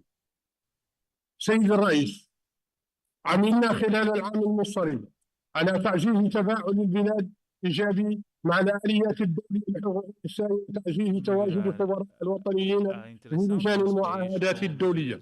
وفي هذا السياق تم انتخاب بلادنا لعضوية اللجنة الأمم المتحدة لحقوق الطفل، كما تم تقديم ومتابعة تقارير الدولية وتقارير المتابعة أمام كل من اللجنة الأمم المتحدة لحقوق الاقتصادية والاجتماعية ولجنة الخبراء الأفارقة لحقوق ورفاهية الطفل. ومن المتوقع أن نستقبل نهاية العام الجاري زيارة المقرر الخاص المعني بحقوق الإنسان للمهاجرين، ومن أجل ضمان متابعة دقيقة لتنفيذ التوصيات الصادرة لبلادنا في مختلف الآليات الدولية والإقليمية لحقوق الإنسان، قمنا بإطلاق قاعدة بيانات إلكترونية مخصصة لرصد تنفيذ التوصيات الصادرة لبلادنا في هذا المجال. اسمحوا لي ختاما أن أؤكد لكم حرص السلطات العليا في بلادنا على المضي قدما في مواكبة كافة الجهود الرامية إلى صون كرامة الإنسان على مستوى القارة، متمنيا لأعمال دورتنا التوفيق والنجاح، وأشكركم والسلام عليكم. Merci, professeur. J'appelle la délégation d'Afrique du Sud, le acting deputy director, Nukupumla Mabena. Thank you. Afrique du Sud. Vous êtes là? Thank you very much. Honorable. 7 minutes. Thank you very much. Honorable Remi Ngoy Lumbu, Chairperson of the African Commission on Human and People's Rights. Chair, allow me to stand on the protocol already established. It is an honor and privilege to be here with you today for the 83rd Ordinary Session of the African Union on People and on Human and People's Rights, and the South African delegation is grateful for the opportunity to deliver its country statement. We wish to extend our gratitude to the friendly government of the Republic of the Gambia for the warm welcome and its hospitality. Our congratulations are extended to you, Chair, and your fellow commissioners for presiding over this session. You can count on South Africa's support and cooperation towards a fruitful session. My delegation further commends the Secretariat for their work in organizing this session. Honorable Chairperson and Commissioner, this session convenes at a time when relations are declining based on the weakening of a multilateral institution, coercive measures, trade wars, notably affecting the quality of life and economic development, divisions and unequal rights. In the 2025 African Union theme of the year, Justice for Africans and the People of African Descent Through Reparation, recognizes the need for redress due to the burden of history of our continent and the diaspora. South Africa remains committed to Pan-Africanism and strongly believes that the call for reparation must be utilized to tackle our debt challenges, poverty alleviation, inequality, and must lead our collective development. A few days ago, on the 27th of April, 2025, South Africa celebrated its Freedom Day, commemorating the first post-apartheid elections, which took place on the same date in 1994. This momentous occasion moved South Africa from pariah state into a progressive democratic dispensation. On this occasion, we understood that South Africa was joining a community of nations based on friendly relations, equal rights, and self-determination. Chairperson, democracy is thriving in South Africa today with strong institutions and deeply ingrained culture of human rights underpinned by a progressive constitution. We remain committed to these constitutional obligations and affirm our pledge not only to always safeguard and uphold human rights, but to strive to ensure that all people may exercise these human rights to their fullest. Therefore, we believe that this commission must remain steadfast in its mandate to advocate human rights in line with our principal framework of Agenda 2063. The milestone and the implementation of Agenda 2063 were developed in to inspire and unite all Africans and the diaspora in action around the shared values of peaceful, integrated, and prosperous Africa. Therefore, a universal culture of good governance, democratic ideals, gender equality, and respect for human rights, justice, and the rule of law remains paramount in the implementation and the achievement of Agenda 2063 and the second 10-year implementation plan. Chairperson, South Africans understand the burden of oppression, which is why the enjoyment of rights and freedoms without distinction of race, color, sex, religion, and any other affiliation safeguard jealousy. Our Constitution embodies us to build a just, equitable, and prosperous South Africa for all. Since the adoption of our nation, since its adoption of our nation has been working hard to improve its democratic legislation and to bring into compliance with the international commitments aimed at addressing the inequalities of the past and in compliance with the international human rights obligations. It is therefore a concern to us that freedom of a sovereign country to make decisions about the future of its people was challenged to the point where a campaign of misinformation and propaganda was leveled against our nation as a human rights abuser.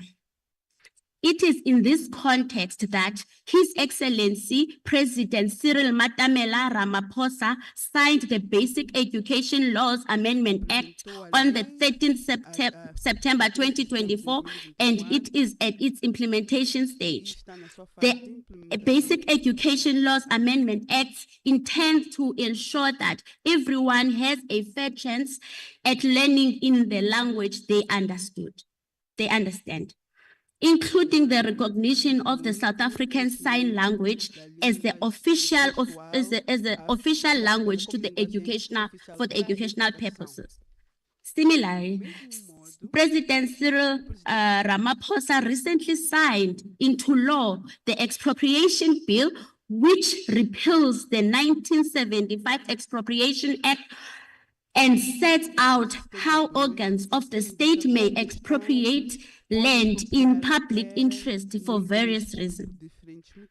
The Act adheres to Section 25 of the Constitution in ensuring that expropriation is lawful, fair, and may not expropriate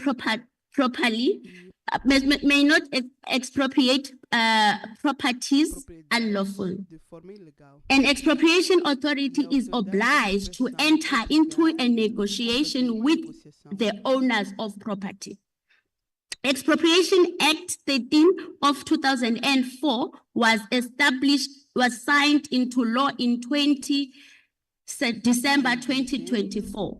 The Expropriation Act allows for expropriation without compensation only in circumstances which is just and equitable and in a public interest to do so. Expropriation of land, however, is prohibited until an expropriation authority negotiates and reach an agreement with the landowner. Honorable Chairperson, while we are making strides to amend our laws in ensuring that they are just, serve the public, and my delegation is concerned with the persistent propaganda, misinformation, and fake news that is peddled by some societies that could have a potential undermine our sovereignty and undermine our democracy. We urge the African Commission on Human and People's Rights to continue encouraging member states of African Union to ratify all the African Union Human Rights Treaty. These legal instruments are important in the promotion and protection of human and people's rights on the continent. I thank you, Chair. Merci. savons que ce n'est pas facile, mais le commissaire Derso, le rapporteur pays, prendra cette note-là pour continuer à échanger avec vous sur les différentes actions à prendre. C'est une note importante. J'appelle la délégation d'Éthiopie, l'ambassadeur Malaini Mohamed, député permanent représentatif. Est-ce que Thank you very much. It is a Sahrawi Republic. 7 minutes, please. Thank you very much.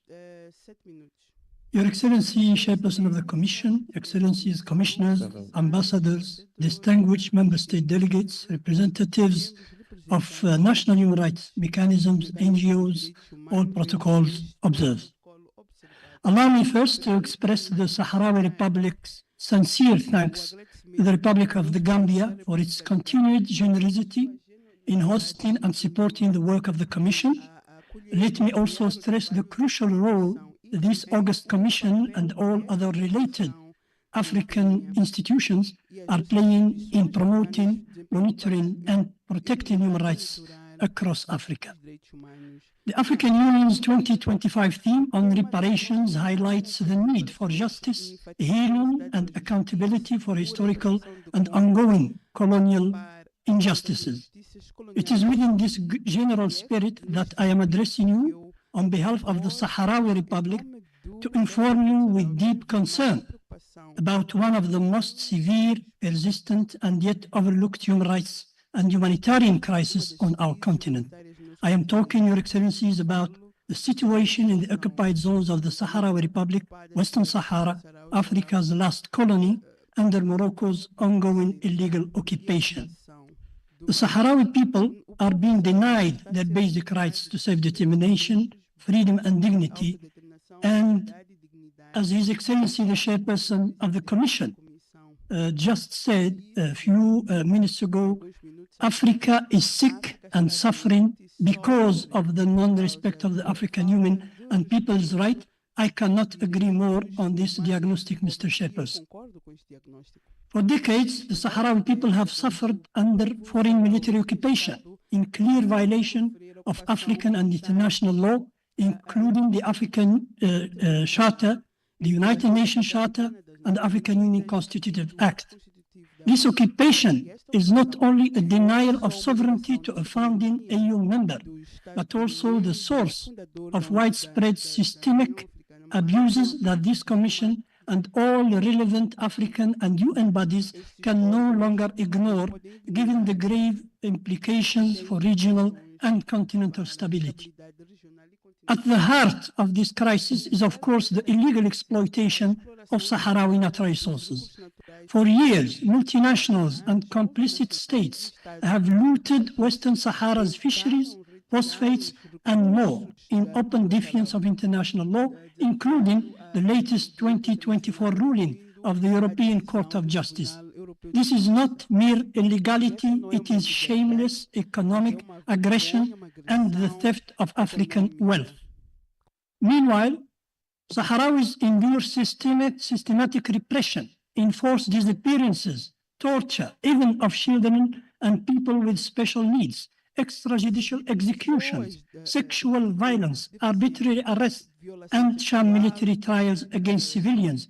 These are not isolated incidents, they are daily systematic realities. Sahrawi civilians are forcibly displaced, their homes destroyed, wells and sources of water devastated, and livestock endangered. This scorched earth policy is a deliberate effort to displace the Sahrawi population and to replace them with Moroccan settlers. Cultural genocide, economic marginalization, and restrictions on education, freedom of speech, and protest aim to suppress Sahrawi identity entirely. Sahrawi political prisoners remain in deplorable conditions, far from home, imprisoned in Moroccan jails.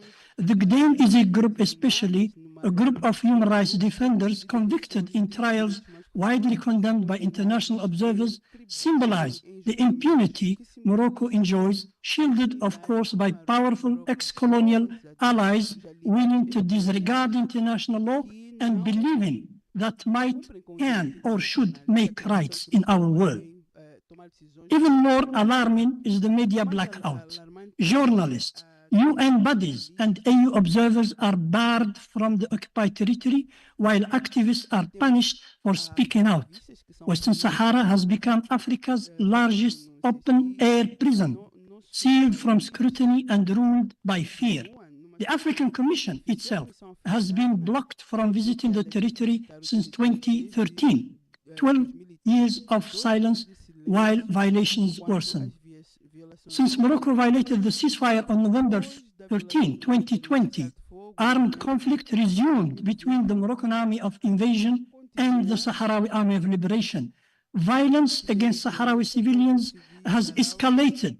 Moroccan drones target civilians using prohibited weapons. These indiscriminate attacks constitute war crimes and must be urgently condemned. Mr. President, this is more than a human rights crisis. It is a test of the credibility of our institutions. The African Charter cannot be selectively applied. The Sahrawi Republic is a full AU member state. Its people are fully Africans, yet they feel forgotten, expected to endure and accept horrific abuses in silence, and this is simply unfair. We call on this esteemed Commission to fully uphold its responsibilities by urgently resuming its long-delayed mission to the occupied territories, investigating and documenting the full scale of violations in Western Sahara, demanding accountability from the occupying power, and expressing clear solidarity with the Sahrawi people in line with the principles and goals of Pan-Africanism that guided our founding fathers enshrined in our Charter. Excellencies, brothers and sisters, Africa cannot afford to look away. This is not some distant war. It is unfolding here, on our soil, under our watch. We are the custodians of this continent's legacy. History will judge us not by our words, not by our intentions, not even by our fears and prudence, but by our actions. No justification, no geopolitical excuse, no diplomatic evasion can absolve inaction. This is not merely a conflict, it is a modern colonization, a continuous crime against humanity, and a grave assault on African dignity taking place in front of our eyes. Let us remember that our nations stand free today because past generations choose to resist injustice, giving their lives and dreams as a sacrifice. Would they have remained silent out of fear or indifference back then, no one of us will be here. Now it is our turn to choose where to stand. We urge the Commission, finally, I am finishing, and we urge all African Union relevant institutions to break the silence and translate their mandates into deeds and actions, because justice delayed is not justice denied. It can also be perceived as complicity or at least a failure to uphold moral and institutional responsibility. I thank you. Merci beaucoup.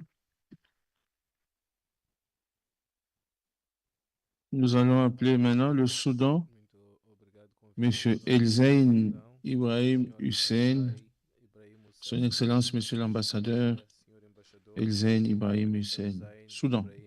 Yes. 7 minutes, please.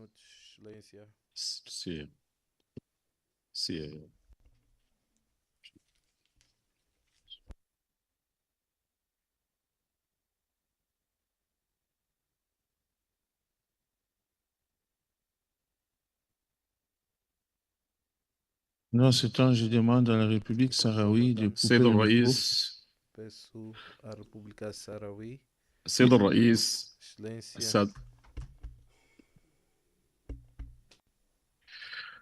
السيد الرئيس، السادة المفوضون، السادة مندوب الدول، المنظمات، السادة الضيوف بمقاماتكم المختلفة، أولا نتوجه بالشكر نيابة عن حكومة بلادي للمفوضية الأفريقية لحقوق الإنسان التي حرصت على دعوتنا للمشاركة في الجلسة العامة للدورة 83 التي تنظمها الأمانة العامة بمدينة بانجول التي رحبت بنا بشكل جيد.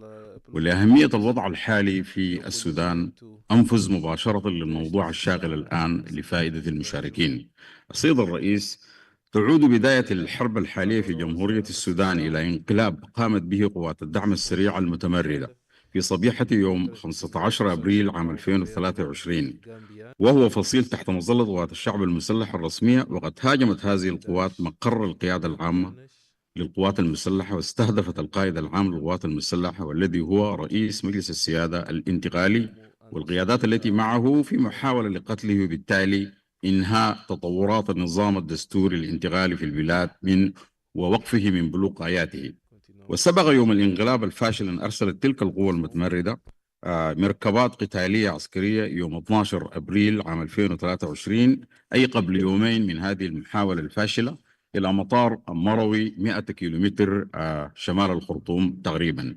وفي بيان من الناطق الرسمي للقوات المسلحة الحكومية دعا لعودة هذه القوات إلى ثكناتها وإنهاء التمرد والتصعيد لأنها خالفت الأوامر العسكرية. لقد تحول هذا الانقلاب الفاشل إلى تمرد شامل استهدف المقار العسكرية والمدنية معا في آن واحد على امتداد القطر. واصل التمرد في ارتكاب انتهاكات كثيرة غير مسبوقة في تاريخ البلاد ضد الدولة بكامل عناصرها وقواها المدنية والعسكرية والاقتصادية والثقافية والاجتماعية. السيد الرئيس، بسبب هذه الانتهاكات تم إنشاء اللجنة الوطنية للتحقيق في جرائم انتهاكات القانون الوطني. Okay, it's good now. Vous pouvez continuer. بسبب هذه الانتهاكات سيد الرئيس تم إنشاء اللجنة الوطنية للتحقيق في جرائم وانتهاكات القانون الوطني والقانون الدولي الإنساني للتحقيق في هذه الانتهاكات التي ترقى إلى جرائم حرب وجرائم ضد الإنسانية وجرائم تطهير عرقي وإبادة. وهي لجنة مستقلة تحت رئاسة النائب العام للدولة، وتضم كفاءات مهنية وخبراء وحقوقيين وممثلين لأجهزة الدولة المعنية بإنفاذ القانون. وولايتها تنحصر في كافة الانتهاكات التي ارتكبت منذ 15 أبريل عام 2023، والتحقيق والتحري في أي انتهاك يخالف القانون الوطني والإنساني الدولي.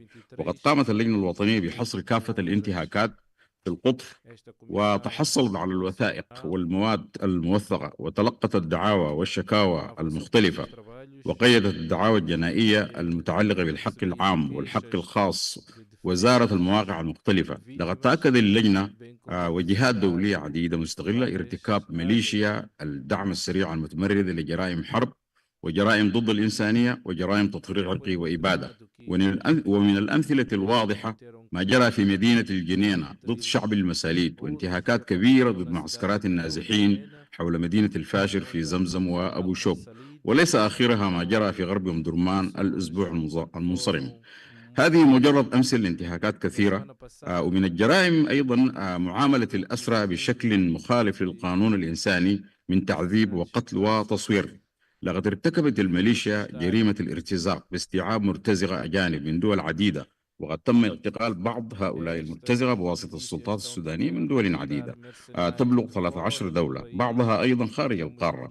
ارتكبت ميليشيا الدعم السريع انتهاكات ضد الأطفال والقتل خارج نطاق القانون، عنف ضد النساء والأطفال، تهجير قسري، حرمان من حرية التنقل للمدنيين، اختفاء قسري، اعتداء على الأعيان المدنية، نهب البنوك، استهداف المطارات والبنيات الأساسية ومحولات الكهرباء واستهدافها بالمسيرات درونز، اعتداء على البعثات الدبلوماسية الأجنبية والمنظمات الدولية، وقطع الطريق أمام المساعدات الإنسانية ومصادرتها حتى لا تصل للمحتاجين، والاعتداء على مقر المفوضية الوطنية لحقوق الإنسان بالسودان، وتدمير دور العبادة ومواقع التراث الثقافي المادي والمتاحف والإرشيف الوطني والمكتبات، ونهب القطع الأثرية النادرة، الاعتداء على قطاع إنتاج البترول، وقطع الأنبوب الناقل الذي يربط دولة جنوب السودان ومراكز الإنتاج في السودان. اعتدت هذه الميليشيا على مقار الشرطة المدنية والسجون، مما أدى لهروب آلاف المسجونين في جرائم متنوعة. الاعتداء أيضا على محميات الحياة البرية وقطع الاتصالات. السيد الرئيس، إن حكومة السودان لديها أدلة وشواهد على وجود دعم خارجي كبير لا زال مستمرا من جهات خارجية، على رأسها دولة الإمارات العربية المتحدة، يتم عبر بعض مطارات دول الإقليم، وعلى رأسها مطارات دولة تشاد المجاورة، وكذلك قاعدة بوساسو في الصومال، حيث تقدم الدعم بالعتاد العسكري والمعينات وتمررها عن طريق البر من تشاد ومناطق أخرى في الإقليم. السيد الرئيس، لقد رفعت حكومة بلادي شكوى موثقة ضد تدخل دولة الإمارات العربية إلى محكمة العدل الدولية في انتظار القرار، كما قدمت شكوى ضد ضلوع دولة تشاد إلى مفوضية حقوق الإنسان والشعوب هنا.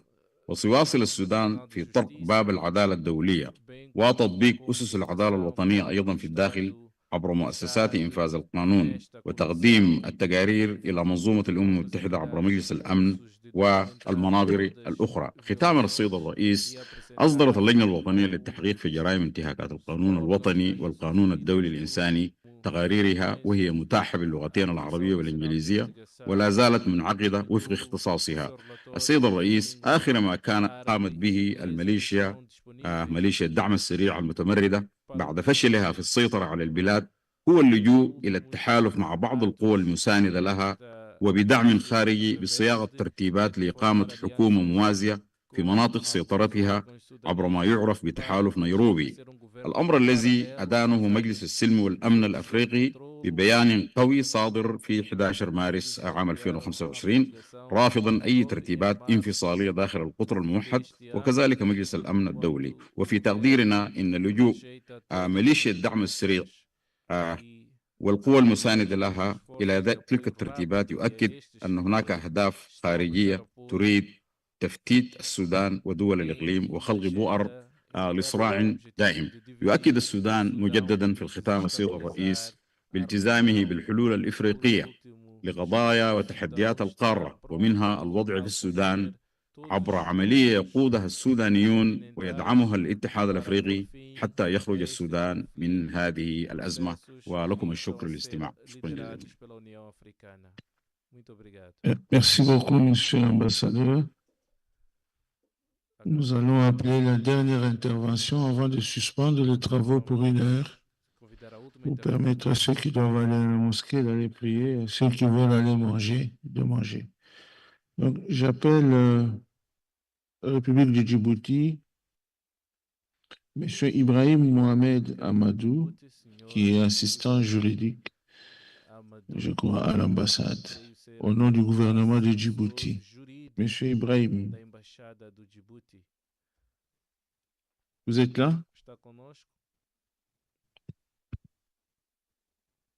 Monsieur Ibrahim, Djibouti, vous êtes là? Je ne le vois pas dans la salle, ce qui nous permet d'appeler quand même une dernière intervention pour les organisations intergouvernementales, la liste des organisations intergouvernementales. United Nations Officer for West Africa and the Sahel, UNOWAS, Barry Freeman, 7 minutes. N'est pas là. Barry Freeman. J'appelle la FIDH, International Federation for Human Rights, Monsieur Mabasafal. The chairperson of the African Commission on Human and People's Rights, Excellencies and distinguished participants. Who is speaking? Zelalem, who is speaking? Quem está a tomar a palavra? The UN. C'est le UN? Ça va, vous pouvez y aller. Pour 7 minutes, parce qu'on va prendre la pause. 7 minutes. Yes. A mensagem UNOWAS. pelo vídeo. Honorable Chairperson and members of the African Commission on Human and People's Rights, Excellencies and distinguished participants, ladies and gentlemen, all protocols observed. The Special Representative of the United Nations Secretary General for West Africa and the Sahel, Leonardo Santos Chamão, regrets very much not being able to join this 83rd ordinary session of the African Commission on Human and People's Rights due to prior engagements. On his behalf, I am honored to address you and share our goodwill message. Ladies and gentlemen, U.S. commends the chairperson and members of the African Commission on Human and People's Rights for organizing this 83rd ordinary session. All over the world, respect for human rights continues to be challenged. In Africa and beyond, our urgent attention and effective action is required. Despite laudable strides made by many African states, including through this commission and other organizations, vigilance is required to safeguard human rights and the rule of law. Terrorism threatens lives in West Africa and the Sahel region. Shrinking civic space and other grave human rights violations have sadly become too common in some countries. Innocent victims of atrocities, including children and women, deserve an end to their suffering and to see justice served. Protection and promotion of human rights are the bedrock of sustainable peace and critical as well to inclusive socioeconomic development. I would like to take this opportunity to highlight positive developments in the region. State parties are contributing to the functioning of the Universal Periodic Review, to UN treaty bodies and African Union human rights mechanisms through periodic reports to these bodies.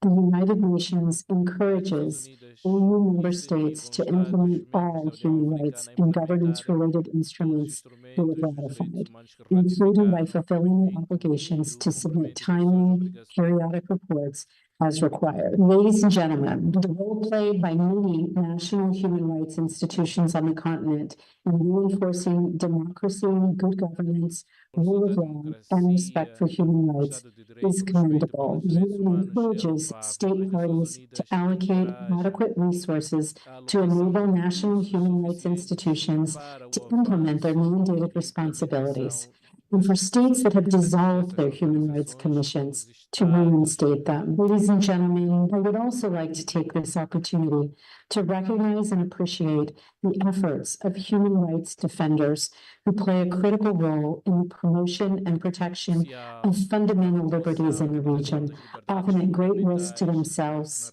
and their families. Accordingly, the UN calls upon state parties to the African Charter on Human and People's Rights to protect human rights defenders against harassment and reprisal. The UN will continue to support governments and civil society actors to foster environments in which political actors, civil society organizations, men, women, youth, indigenous people, ethnic minorities, and other excluded categories can fully and safely participate and be fairly represented in public life.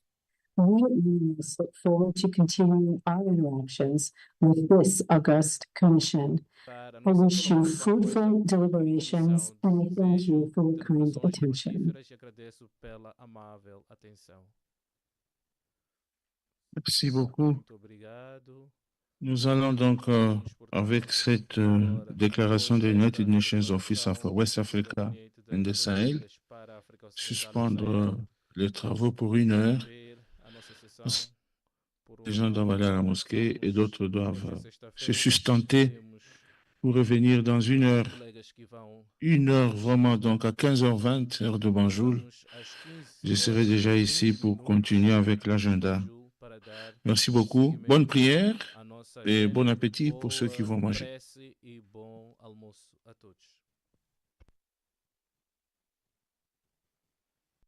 Recording in progress.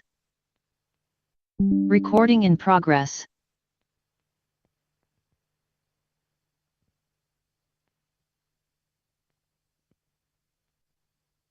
Ushers are kindly requested to lead the state delegates to the service point for lunch, and as well to lead the honorable commissioners to the service point for their lunch. Thank you so much. Ushers, please. And a remarkable journey that began on October 17th and culminates today, November 6th, 2024. Over the past 21 days, we welcomed state delegates, representatives of NHRIs, and there are 3 service points, one for the commissioners, one for staff, and then the third for the state delegates. Thank you. That transcend borders. From the opening statements that set the tone for our deliberations to the passionate debates on pressing human rights issues in Africa, each moment has underscored our collective commitment to the promotion and protection of human rights across our continent. We also celebrated Africa's diversity of voices represented, strengthened our resolve, and enriched our understanding of the challenges we face. As we celebrate our achievements, let us also remember the work that lies ahead, guiding us as we strive to create a future where the rights of every individual are respected and upheld. We extend our heartfelt gratitude to all participants, advocates of human rights, and organizations who contributed their time, expertise, and passion to the 81st Ordinary Session. Your dedication is the heartbeat of our mission. As we draw to a close, let us carry forward the spirit of collaboration and solidarity that has defined these discussions. Together, we can build a brighter future for all Africans, ensuring that the principles of human dignity, equality, and justice remain at the forefront of our efforts. Thank you. Can we have the photographer, please? The official photographer of the African Commission, please. Thank you. Please come over here. We need you. Progress in unity, and as we part, may we always remember that human rights is our collective responsibility. We need the photographers, please. Thank you.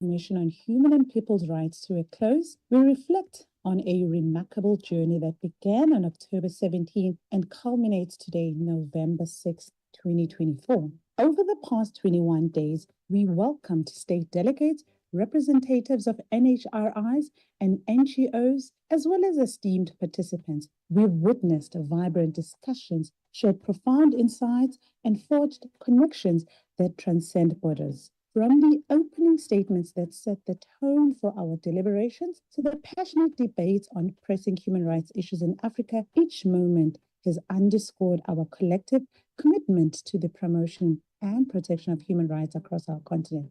We also celebrated Africa Human Rights Day on 21st of October with a joint colloquium on realizing economic, social, and cultural rights in Africa. We held various panels that addressed critical topics essential to the promotion and protection of human rights. The rich diversity of voices represented strengthened our resolve and enriched our understanding of the challenges we face. As we celebrate our achievements, let us also remember the work that lies ahead, guiding us as we strive to create a future where the rights of every individual are respected and upheld. We extend our heartfelt gratitude to all participants, advocates of human rights, and organizations who contributed their time, expertise, and passion to the 81st Ordinary Session. Your dedication is the heartbeat of our mission. As we draw to a close, let us carry forward the spirit of collaboration and solidarity that has defined these discussions. Together, we can build a brighter future. Commissioners and VIPs, Banquet Hall 1. Dignity, equality, and justice remain at the forefront of our efforts. Thank you for your invaluable contributions and for your unwavering commitment to human rights. Banquet Hall 1 on the ground floor for commissioners and VIPs. We convene in the spirit of progress and unity. And as we part, may we always remember that human rights is our collective responsibility. The banquet hall on the first floor for state delegates. And staff members, interpreters, and all the service providers for the session will be Glassroom 1. Once you come out of this building, to your left, yes. Thank you. On the African Commission on Human and People's Rights to a close, we reflect on a remarkable journey that began on October 17 and culminates today, November 6, 2024. Over the past 21 days, we welcomed state delegates, representatives of NHRIs and NGOs, as well as esteemed participants. We witnessed vibrant discussions, shared profound insights, and forged connections that transcend borders. From the opening statements that set the tone for our deliberations to the passionate debates on pressing human rights issues in Africa, each moment has underscored our collective commitment to the promotion and protection of human rights across our continent. We also celebrated Africa Human Rights Day on 21st of October with a joint colloquium on realizing economic, social, and cultural rights in Africa. We held various panels that addressed critical topics essential to the promotion and protection of human rights. The rich diversity of voices represented strengthened our resolve and enriched our understanding of the challenges we face. As we celebrate our achievements, let us also remember the work that lies ahead, guiding us as we strive to create a future where the rights of every individual are respected and upheld. We extend our heartfelt gratitude to all participants, advocates of human rights, and organizations who contributed their time, expertise, and passion to the 81st Ordinary Session. Your dedication is the heartbeat of our mission. As we draw to a close, let us carry forward the spirit of collaboration and solidarity that has defined these discussions. Together, we can build a brighter future for all Africans, ensuring that the principles of human dignity, equality, and justice remain at the forefront of our efforts. Thank you for your invaluable contributions and for your unwavering commitment to human rights. Safe travels, and we look forward to reconvening in the spirit of progress and unity. And as we part, may we always remember that human rights is our collective responsibility.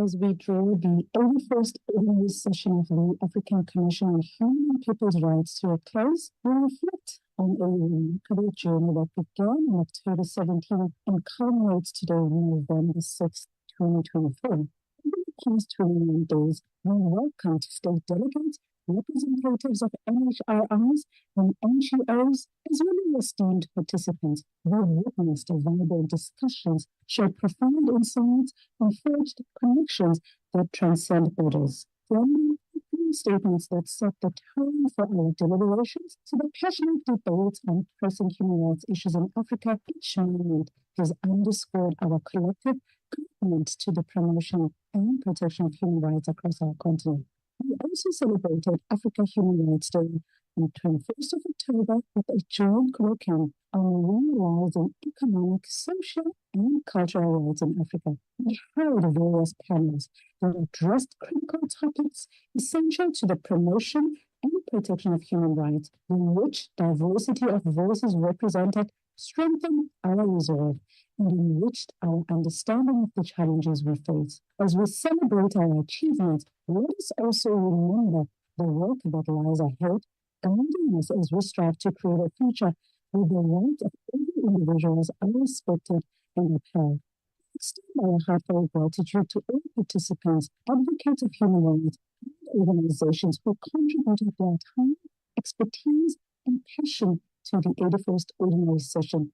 The dedication is the heartbeat of our mission. When we draw to a close, we must carry forward the spirit of collaboration and solidarity that has defined these discussions. Together, we can build a brighter future for all Africans, ensuring that the principles of human dignity, equality, and justice remain at the forefront of our efforts. you for your invaluable contributions and for your unwavering commitment to human rights. Safe travels, and we look forward to reconvening in the spirit of progress and unity. And as we plead, may we always remember that human rights is our collective responsibility.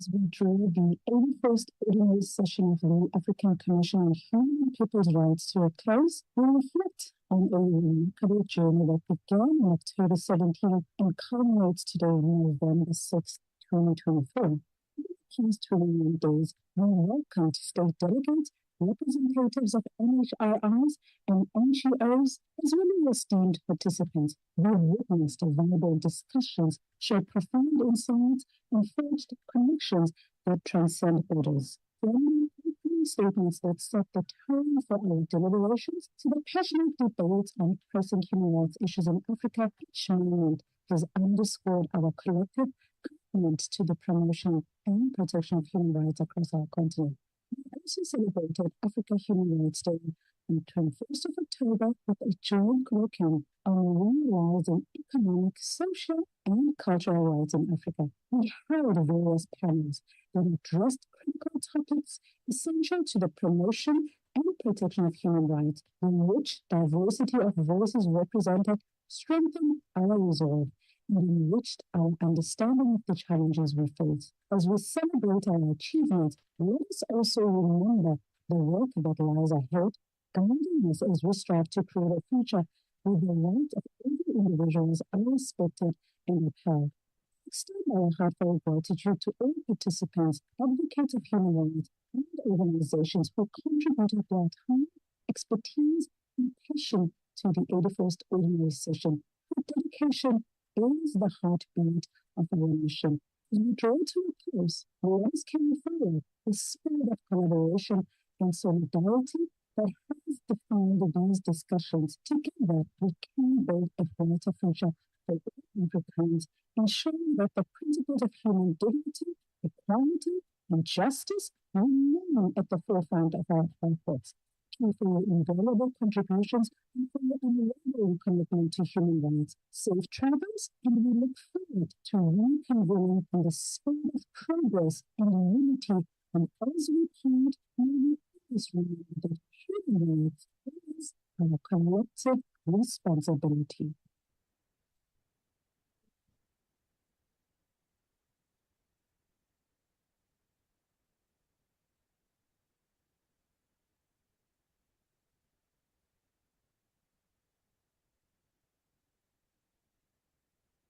As we draw the 81st Ordinary Session of the African Commission on Human and People's Rights to a close, we reflect on a remarkable journey that began on October 17 and culminates today, November 6, 2024. Over the past 21 days, we welcomed state delegates, representatives of NHRIs and NGOs, as well as esteemed participants. We witnessed viable discussions, shared profound insights, and forged connections that transcend borders. From opening statements that set the tone for our deliberations to the passionate debates on pressing human rights issues in Africa, each moment has underscored our collective commitment to the promotion and protection of human rights across our continent.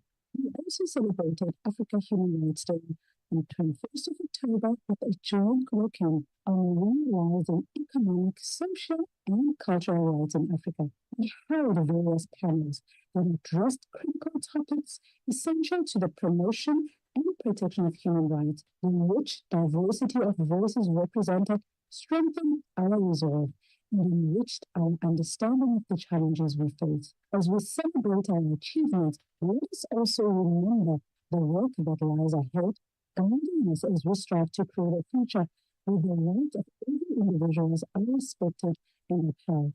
Extend our heartfelt gratitude to all participants, advocates of human rights, and organizations who contributed their time, expertise, and passion to the 81st Ordinary Session. Their dedication is the heartbeat of our mission.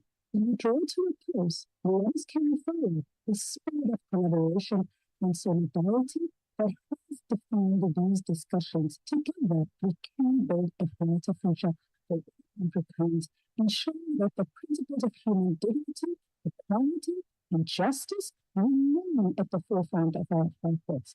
Thank you for your invaluable contributions and for your unwavering commitment to human rights. Safe travels, and we look forward to reconvening in the spirit of progress and unity. And as we plead, may we always remember that human rights is our collective responsibility.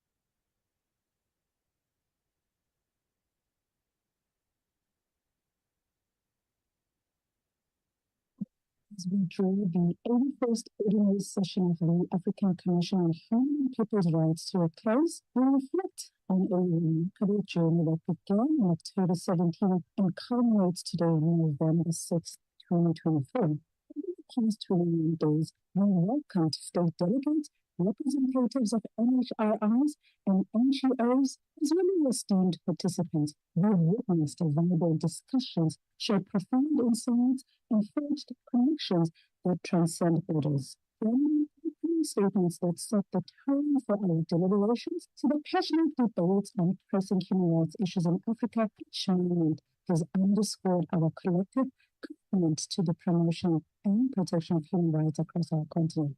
We also celebrated Africa Human Rights Day on 21st of October with a joint curriculum on realizing economic, social, and cultural rights in Africa. We held various panels that addressed critical topics essential to the promotion and protection of human rights, in which diversity of voices represented strengthened our resolve and enriched our understanding of the challenges we face. As we celebrate our achievements, let us also remember the work that lies ahead, guiding us as we strive to create a future where the rights of every individual are respected and upheld.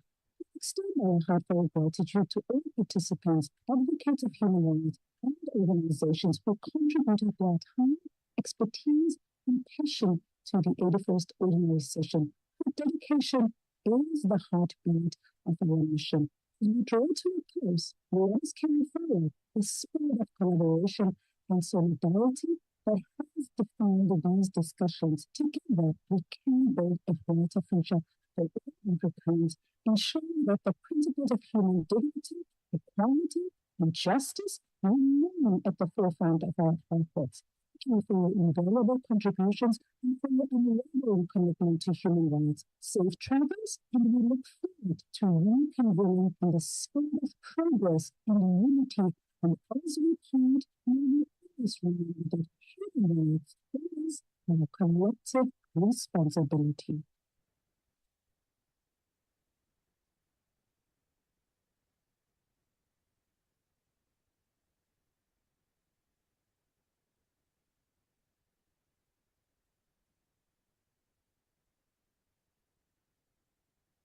As we draw the 81st Ordinary Session of the African Commission on Human and People's Rights to a close, we reflect on a remarkable journey that began on October 17 and culminates today on November 6, 2024. Over the past 21 days, we welcomed state delegates, representatives of NHRIs and NGOs, as well as esteemed participants. We witnessed vibrant discussions, shared profound insights, and forged connections that transcend borders. From opening statements that set the tone for our deliberations to the passionate debates on pressing human rights issues in Africa, each moment has underscored our collective commitment to the promotion and protection of human rights across our continent. We also celebrated Africa Human Rights Day on 21st of October with a joint curriculum on realizing economic, social, and cultural rights in Africa. We held various panels that addressed critical topics essential to the promotion and protection of human rights, in which diversity of voices represented strengthened our resolve and enriched our understanding of the challenges we face. As we celebrate our achievements, let us also remember the work that lies ahead, guiding us as we strive to create a future where the rights of every individual are respected and upheld. Extend our heartfelt gratitude to all participants, advocates of human rights, and organizations who contributed their time, expertise, and passion to the 81st Ordinary Session. Your dedication is the heartbeat of our mission. As we draw to a close, let us carry forward the spirit of collaboration and solidarity that has defined these discussions. Together, we can build a brighter future for all Africans, ensuring that the principles of human dignity, equality, and justice remain at the forefront of our efforts. Thank you for your invaluable contributions and for your unwavering commitment to human rights. Safe travels, and we look forward to reconvening in the spirit of progress and unity. And as we plead, may we always remember that human rights is our collective responsibility.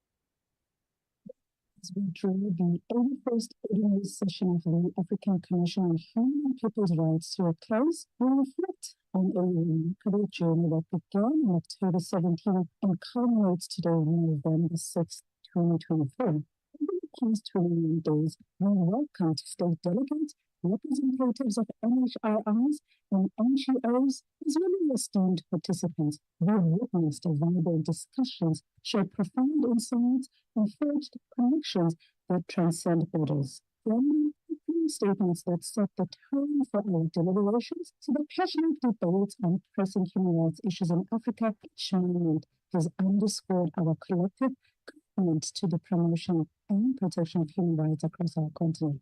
We also celebrated Africa Human Rights Day on 21st of October with a joint colloquium on realizing economic, social, and cultural rights in Africa. We held various panels that addressed critical topics essential to the promotion and protection of human rights, in which diversity of voices represented strengthened our resolve and enriched our understanding of the challenges we face. As we celebrate our achievements, let us also remember the work that lies ahead, guiding us as we strive to create a future where the rights of every individual are respected and upheld. Extend our heartfelt gratitude to all participants, advocates of human rights, and organizations who contributed their time, expertise, and passion to the 81st Ordinary Session. Your dedication is the heartbeat of our mission. As we draw to a close, let us carry forward the spirit of collaboration and solidarity that has defined these discussions. Together, we can build a brighter future for Africans, ensuring that the principles of human dignity, equality, and justice remain at the forefront of our efforts. Thank you for your invaluable contributions and for your unwavering commitment to human rights. Safe travels, and we look forward to reconvening in the spirit of progress and unity. And as we plead, may we always remember that human rights is our collective responsibility.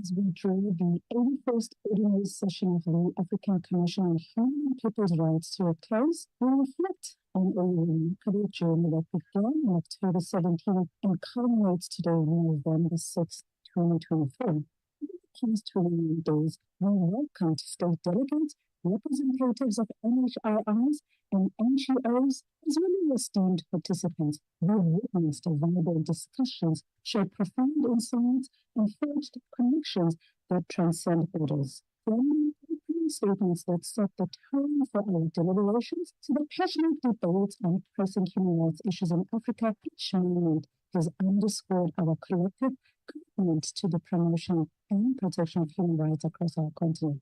We also celebrated Africa Human Rights Day on the 21st of October with a joint colloquium on marine rights and economic, social, and cultural rights in Africa. We held various panels that addressed critical topics essential to the promotion and protection of human rights, in which diversity of voices represented strengthened our resolve and enriched our understanding of the challenges we face. As we celebrate our achievements, let us also remember the work that lies ahead, guiding us as we strive to create a future where the rights of every individual are respected and upheld.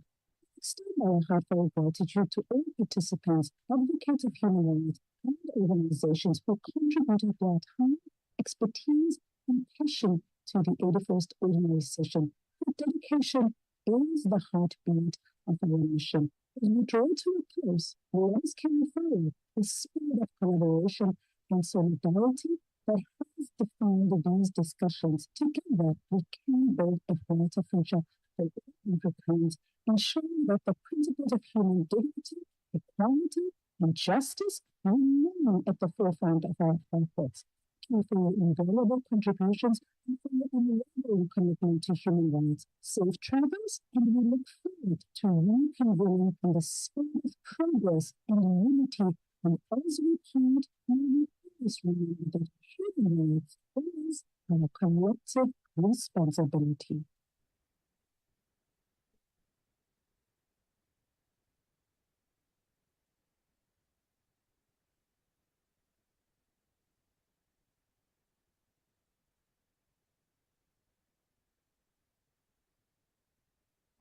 As we draw the 81st Ordinary Session of the African Commission on Human and People's Rights to a close, we reflect on a remarkable journey that began on October 17 and culminates today, November 6, 2024. Over the past 29 days, we welcomed state delegates, representatives of NHRIs and NGOs, as well as esteemed participants. We witnessed vibrant discussions, shared profound insights, and forged connections that transcend borders. From the statements that set the tone for our deliberations to the passionate debates on pressing human rights issues in Africa, each moment has underscored our collective commitment to the promotion and protection of human rights across our continent. We also celebrated Africa Human Rights Day on the 21st of October with a joint colloquium on marine rights and economic, social, and cultural rights in Africa. We held various panels that addressed critical topics essential to the promotion and protection of human rights, in which diversity of voices represented strengthened our resolve and enriched our understanding of the challenges we face. As we celebrate our achievements, let us also remember the work that lies ahead, guiding us as we strive to create a future where the rights of every individual are respected and upheld. Extend our heartfelt gratitude to all participants, advocates of human rights, and organizations who contributed their time, expertise, and passion to the 81st Ordinary Session. Their dedication is the heartbeat of our mission. When we draw to a close, let us carry forward the spirit of collaboration and solidarity that has defined these discussions. Together, we can build a brighter future for Africans, ensuring that the principles of human dignity, equality, and justice remain at the forefront of our efforts. Thank you for your invaluable contributions and for your unwavering commitment to human rights. Safe travels, and we look forward to reconvening in the spirit of progress and unity. And as we part, may we always remember that human rights is our collective responsibility.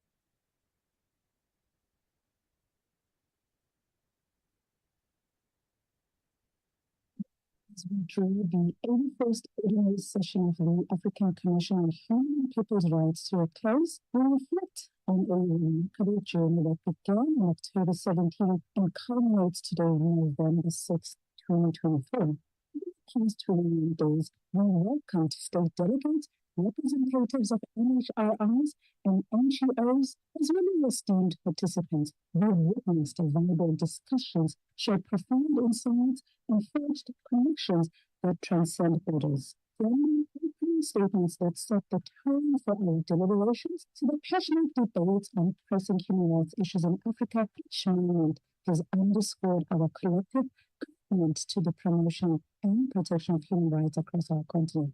We also celebrated Africa Human Rights Day on 21st of October with a joint curriculum on realizing economic, social, and cultural rights in Africa. We held various panels that addressed critical topics essential to the promotion and protection of human rights, in which diversity of voices represented strengthened our resolve and enriched our understanding of the challenges we face. As we celebrate our achievements, let us also remember the work that lies ahead, guiding us as we strive to create a future where the rights of every individual are respected and upheld.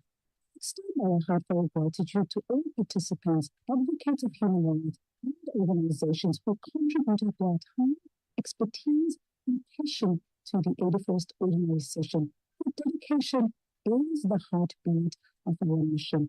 As we draw to a close, let us carry forward the spirit of collaboration and solidarity that has defined these discussions. Together, we can build a brighter future for all Africans, ensuring that the principles of human dignity, equality, and justice remain at the forefront of our efforts. Thank you for your invaluable contributions and for your unwavering commitment to human rights. Safe travels, and we look forward to reconvening in the spirit of progress and unity. And as we plead, may we always remember that human rights is our collective responsibility.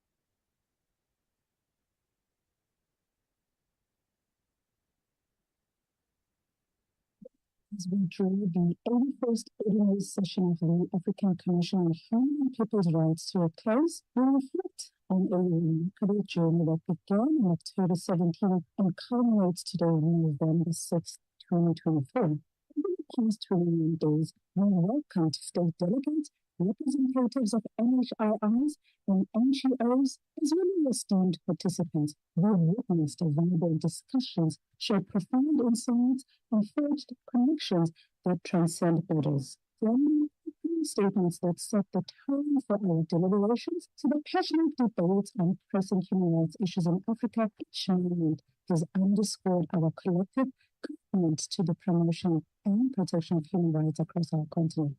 We also celebrated Africa Human Rights Day on 21st of October with a joint curriculum on realizing economic, social, and cultural rights in Africa. We held various panels that addressed critical topics essential to the promotion and protection of human rights, in which diversity of voices represented strengthened our resolve and enriched our understanding of the challenges we face. As we celebrate our achievements, let us also remember the work that lies ahead, guiding us as we strive to create a future where the rights of every individual are respected and upheld.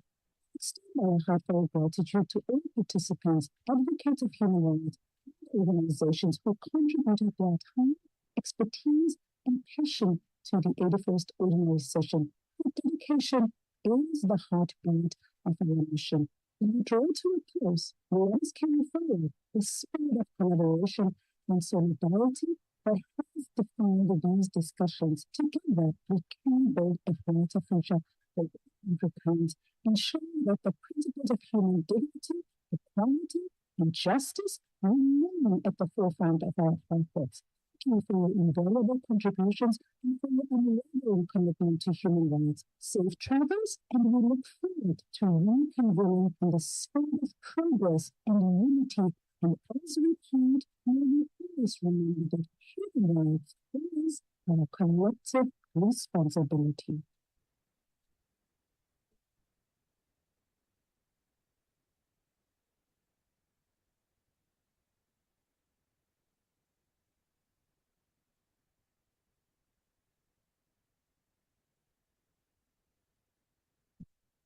During the 81st Ordinary Session of the African Commission on Human and People's Rights to a close, we reflect on a remarkable journey that began on October 17 and culminates today on November 6, 2024. In the past 29 days, we welcomed state delegates, representatives of NHRIs and NGOs, as well as esteemed participants. We witnessed vibrant discussions, shared profound insights, and forged connections that transcend borders.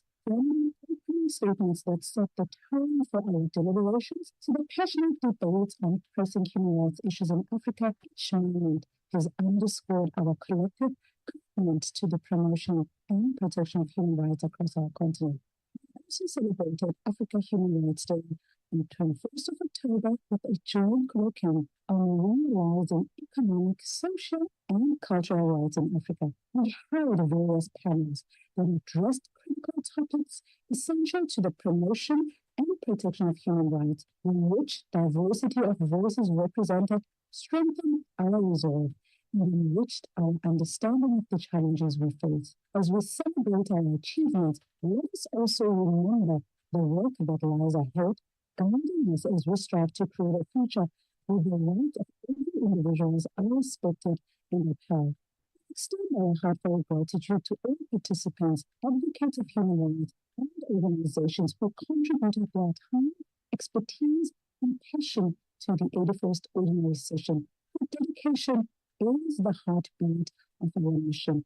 As we draw to a close, we must carry forward the spirit of collaboration and solidarity that has defined these discussions. Together, we can build a brighter future for all Africans, ensuring that the principles of human dignity, equality, and justice remain at the forefront of our efforts.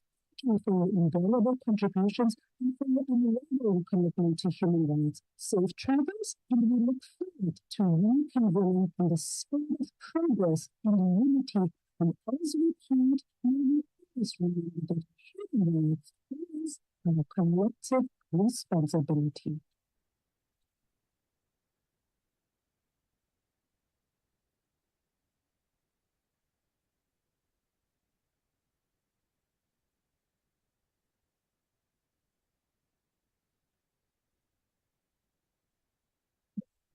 During the 81st Ordinary Session of the African Commission on Human and People's Rights to a close, we reflect on a remarkable journey that began on October 17 and culminates today on November 6, 2024. In the past 29 days, we welcomed state delegates, representatives of NHRIs and NGOs, as well as esteemed participants. We witnessed vibrant discussions, shared profound insights, and forged connections that transcend borders. Opening statements that set the tone for our deliberations, so the passionate debates on pressing human rights issues in Africa each moment has underscored our collective commitment to the promotion and protection of human rights across our continent.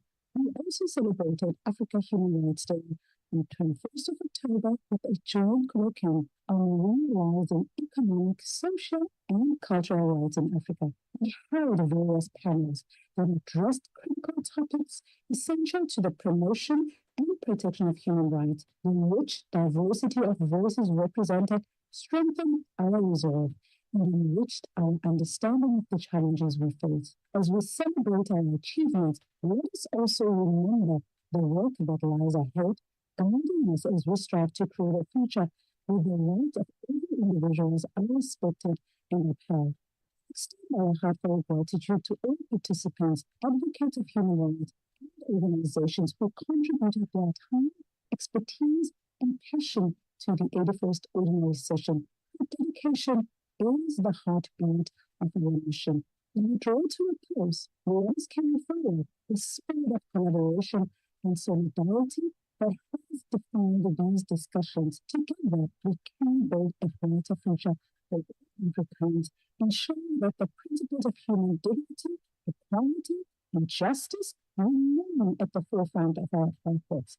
Thank you for your invaluable contributions and for your unwavering commitment to human rights. Safe travels, and we look forward to reconvening in the spirit of progress and unity. And as we part, may we always remember that human rights is our collective responsibility.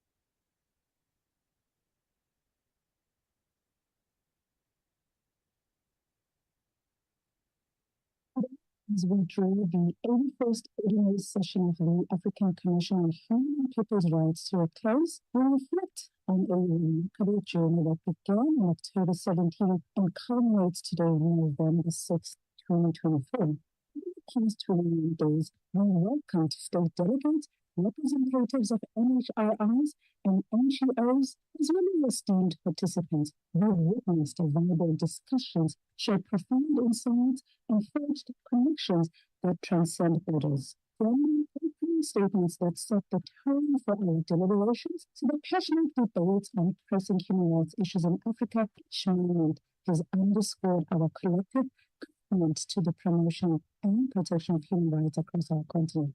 We also celebrated Africa Human Rights Day on the 21st of October with a joint curriculum on realizing economic, social, and cultural rights in Africa. We held various panels that addressed critical topics essential to the promotion and protection of human rights, in which diversity of voices represented strengthened our resolve and enriched our understanding of the challenges we face. As we celebrate our achievements, let us also remember the work that lies ahead, guiding us as we strive to create a future where the rights of every individual are respected and upheld.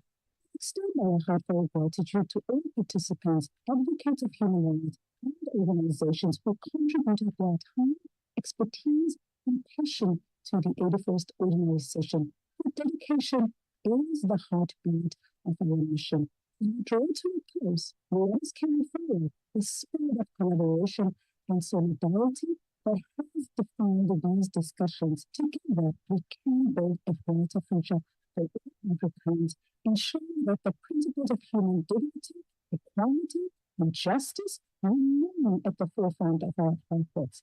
Thank you for your invaluable contributions and for your unwavering commitment to human rights. Safe travels, and we look forward to reconvening in the spirit of progress and unity. And as we part, may we always remember that human rights is our collective responsibility.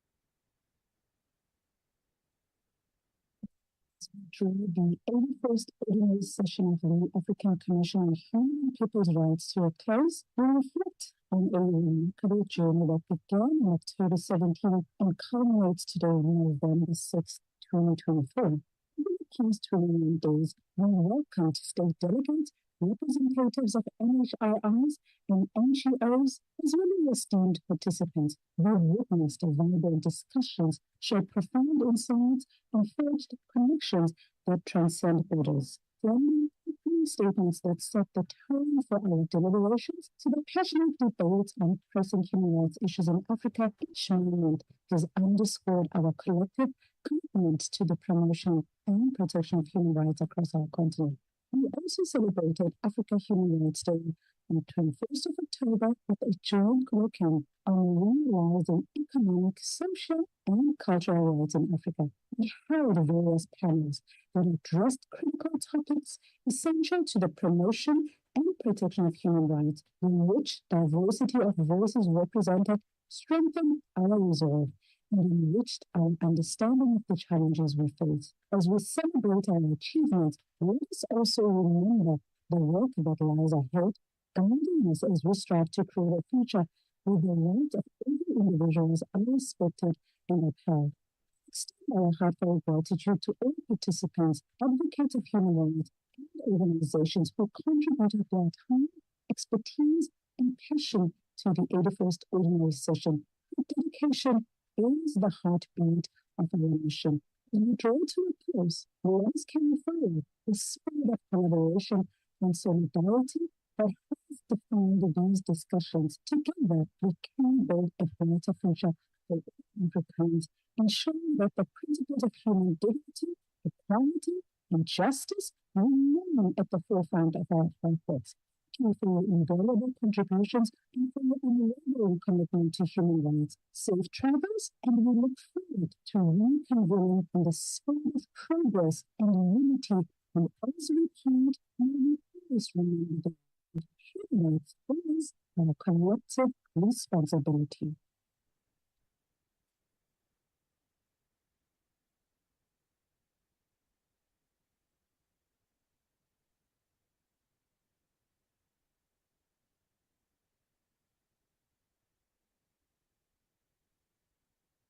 As we draw the 81st Ordinary Session of the African Commission on Human and People's Rights to a close, we reflect on a remarkable journey that began on October 17 and culminates today on November 6, 2024. In the past 21 days, we welcomed state delegates, representatives of NHRIs and NGOs, as well as esteemed participants. We witnessed vibrant discussions, shared profound insights, and forged connections that transcend borders. From opening statements that set the tone for our deliberations to the passionate debates on pressing human rights issues in Africa, each moment has underscored our collective commitment to the promotion and protection of human rights across our continent. Also celebrated Africa Human Rights Day on 21st of October with a joint curriculum on realizing economic, social, and cultural rights in Africa. We held various panels that addressed critical topics essential to the promotion and protection of human rights, in which diversity of voices represented strengthened our resolve and enriched our understanding of the challenges we face. As we celebrate our achievements, let us also remember the work that lies ahead, guiding us as we strive to create a future where the rights of every individual are respected and upheld. Extend our heartfelt gratitude to all participants, advocates of human rights, and organizations who contributed their time, expertise, and passion to the 81st Ordinary Session. Your dedication is the heartbeat of our mission. As we draw to a close, let us carry forward the spirit of collaboration and solidarity that has defined these discussions. Together, we can build a brighter future for all Africans, ensuring that the principles of human dignity, equality, and justice remain at the forefront of our efforts. Thank you for your invaluable contributions and for your unwavering commitment to human rights. Safe travels, and we look forward to reconvening in the spirit of progress and unity. And as we plead, may we always remember that human rights is our collective responsibility.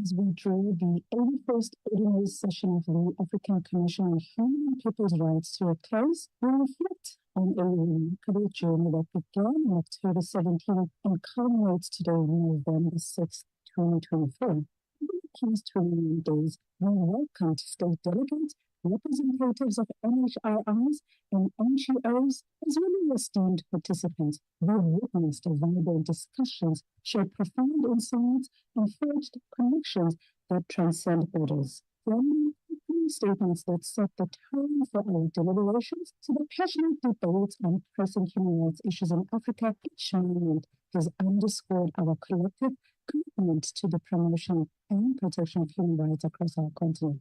We also celebrated Africa Human Rights Day on 21st of October with a joint curriculum on realizing economic, social, and cultural rights in Africa. We held various panels that addressed critical topics essential to the promotion and protection of human rights, in which diversity of voices represented strengthened our resolve and enriched our understanding of the challenges we face. As we celebrate our achievements, let us also remember the work that lies ahead, guiding us as we strive to create a future where the rights of every individual are respected and upheld. Extend our heartfelt gratitude to all participants, advocates of human rights, and organizations who contributed their time, expertise, and passion to the 81st Ordinary Session. Your dedication is the heartbeat of our mission. In the draw to a close, let us carry forward the spirit of collaboration and solidarity that has defined these discussions. Together, we can build a brighter future for all Africans, ensuring that the principles of human dignity, equality, and justice remain at the forefront of our efforts. Thank you for your invaluable contributions and for your unwavering commitment to human rights. Safe travels, and we look forward to reconvening in the spirit of progress and unity. And as we plead, may we always remember that human rights is our collective responsibility.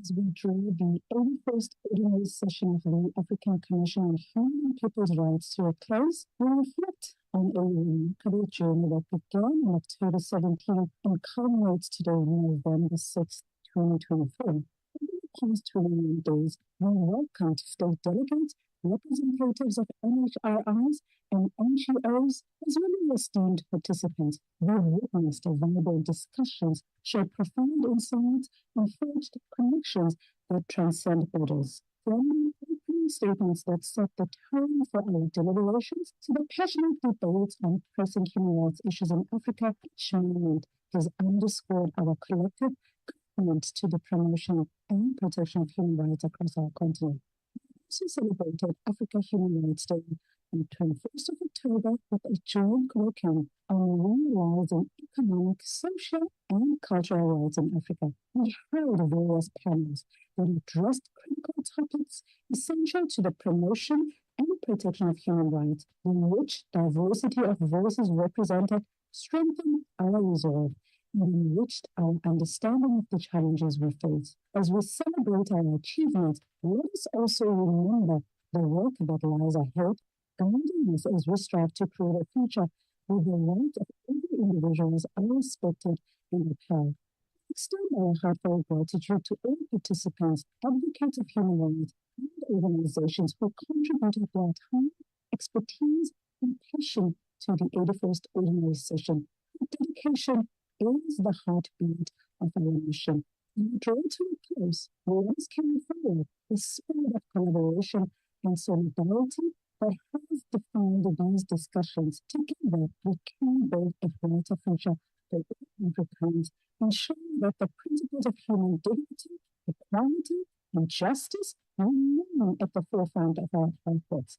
Thank you for your invaluable contributions and for your unwavering commitment to human rights. Safe travels, and we look forward to reconvening in the spirit of progress and unity. And as we plead, may we always remember that human rights is our collective responsibility.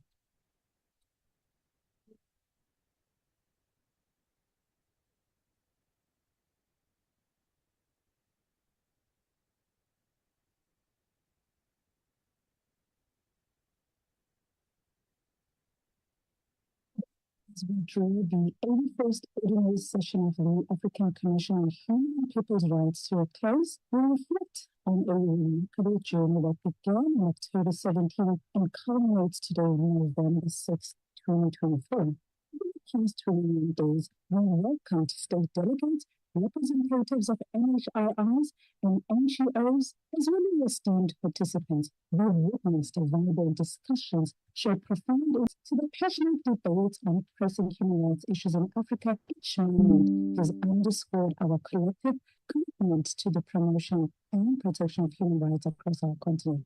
We also celebrated Africa Human Rights Day on the 21st of October with a joint curriculum on realizing economic, social, and cultural rights in Africa. We held various panels that addressed critical topics essential to the promotion and protection of human rights, in which diversity of voices represented strengthened our resolve and enriched our understanding of the challenges we face. As we celebrate our achievements, let us also remember the work that lies ahead, guiding us as we strive to create a future where the rights of every individual are respected and upheld. Extend our heartfelt gratitude to all participants, advocates of human rights, and organizations who contributed their time, expertise, and passion to the 81st Ordinary Session. Your dedication is the heartbeat of our mission. As we draw to a close, let us carry forward the spirit of collaboration and solidarity that has defined these discussions. Together, we can build a brighter future for all Africans, ensuring that the principles of human dignity, equality, and justice remain at the forefront of our efforts. Thank you for your invaluable contributions and for your unwavering commitment to human rights. Safe travels, and we look forward to reconvening in the spirit of progress and unity. And as we heed, may we always remember that human rights is our collective responsibility.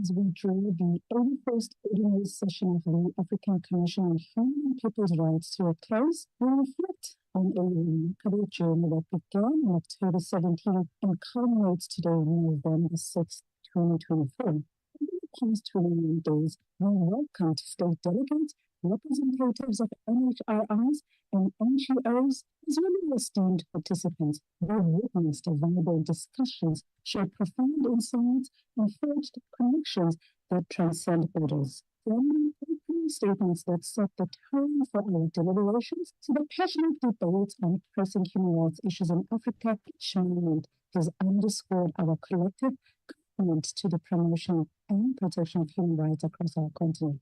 We also celebrated Africa Human Rights Day on the 21st of October with a joint curriculum on realizing economic, social, and cultural rights in Africa. We held various panels that addressed critical topics essential to the promotion and protection of human rights, in which diversity of voices represented strengthened our resolve and enriched our understanding of the challenges we face. As we celebrate our achievements, let us also remember the work that lies ahead, guiding us as we strive to create a future where the rights of every individual are respected and upheld. Extend our heartfelt gratitude to all participants, advocates of human rights, and organizations who contributed their time, expertise, and passion to the 81st Ordinary Session. Your dedication is the heartbeat of our mission. We draw to a close, let us carry forward the spirit of collaboration and solidarity that has defined these discussions. Together, we can build a brighter future for all Africans, ensuring that the principles of human dignity, equality, and justice remain at the forefront of our efforts. Thank you for your invaluable contributions and for your unwavering commitment to human rights. Safe travels, and we look forward to reconvening in the spirit of progress and unity. And as we heed, may we always remember that human rights is our collective responsibility.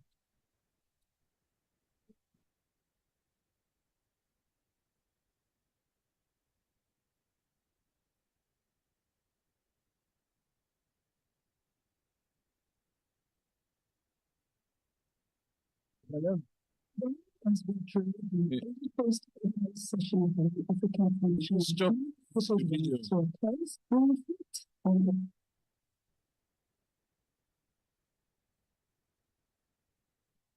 So I promise to be back after 1 hour. I'm there as promised, so that we can continue with our agenda.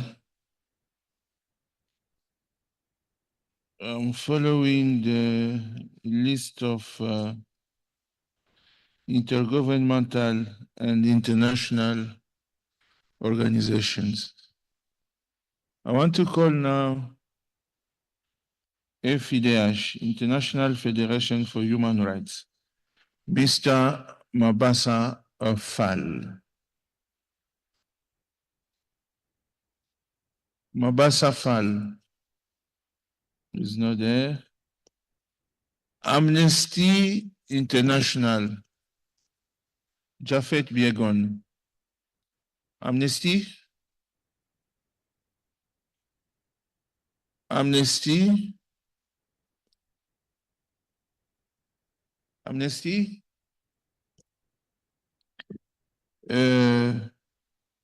OHCHR and HRC. Suleiman Ehsan Muhammad, Commissioner and Defender. OHCHR. Reporters sans frontières, RSF. Jeanne Lagarde, Head of Advocacy for Sub-Saharan Africa. Reporters sans frontières.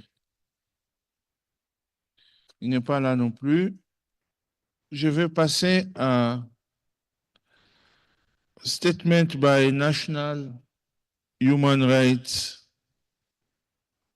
Institutions, NHRIs. Commission nationale des droits de l'homme de la Mauritanie. CNDH Mauritanie, vous êtes là? Je vois NHRI là-bas. Mauritanie, ils ne sont pas là? Mauritanie, ils ne sont pas là. OK. Nous allons continuer. Commission nationale des droits de l'homme de la République démocratique du Congo. Bien. Monsieur Paul Sapoumokoulou, président. Merci. Observer status number 16. Yeah. Vous avez 7 minutes, Monsieur le Président. 7 minutes. Merci. Je vous en donnerai même 3 de moins. Monsieur le Président, merci. La Commission nationale des droits de l'homme de la République démocratique du Congo, CNDH-RDC en sigle, salue ce jour la tenue de la 83e session de la Commission africaine des droits de l'homme et des peuples qui vient d'être ouverte ce matin. Cette session tombe à un moment difficile où la situation dans l'Est de la République démocratique du Congo se détériore à cause et à la suite des agressions répétitives des forces de défense du Rwanda et leurs supplétifs du M23 et AFC, entraînant ainsi les massacres des populations civiles, les enrôlements forcés des enfants depuis 3 décennies, avec des statistiques effarantes de morts, des déplacés internes et près de 7 millions d'exilés, ce qui impacte négativement et déstabilise sérieusement l'Est de la République démocratique du Congo et partant la région de Grand Lac. La CNDH-RDC salue la signature de la déclaration des principes entre la République démocratique du Congo et le Rwanda, intervenue le 25 avril 2025 à Washington, D.C. Cette signature traduit une volonté de consolider les avancées obtenues grâce aux efforts antérieurs et d'ouvrir la voie à un renforcement de la coopération. Elle constitue une étape importante en faveur de la paix, de la stabilité et du développement durable dans l'Est de la RDC et dans l'ensemble de la région. La CNDH-RDC exhorte les 2 pays à poursuivre leurs efforts sur cette voie constructive et à travailler pour la mise en œuvre rapide de bonne foi de l'ensemble des engagements pris.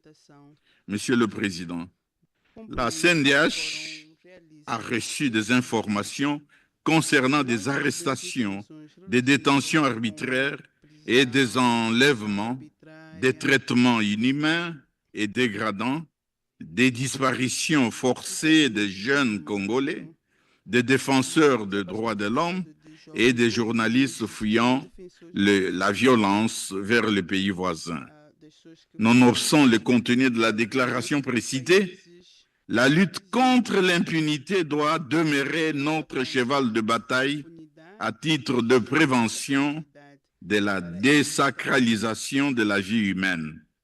Nous sollicitons ainsi de la Commission africaine une implication significative, pratique et efficiente, des appuis diplomatiques importants, afin que des sanctions individuelles et ciblées soient prises à l'encontre de tous les auteurs de graves violations des droits de l'homme et des crimes commis dans la partie Est de la RDC pour que justice soit faite. La CNDH-RDC a reçu aussi des informations que les défenseurs des droits de l'homme et journalistes blacklistés par les occupants actuels des villes de Goma et Bukavu, craignant pour leur sécurité, continuent de vivre cachés et coupés de l'extérieur. Eh bien, la CNDH-RDC demande à la Commission d'adopter une résolution urgente pour 1. Encourager la Commission de déployer une mission d'enquête sur les crimes commis dans la partie Est de la RDC. 2.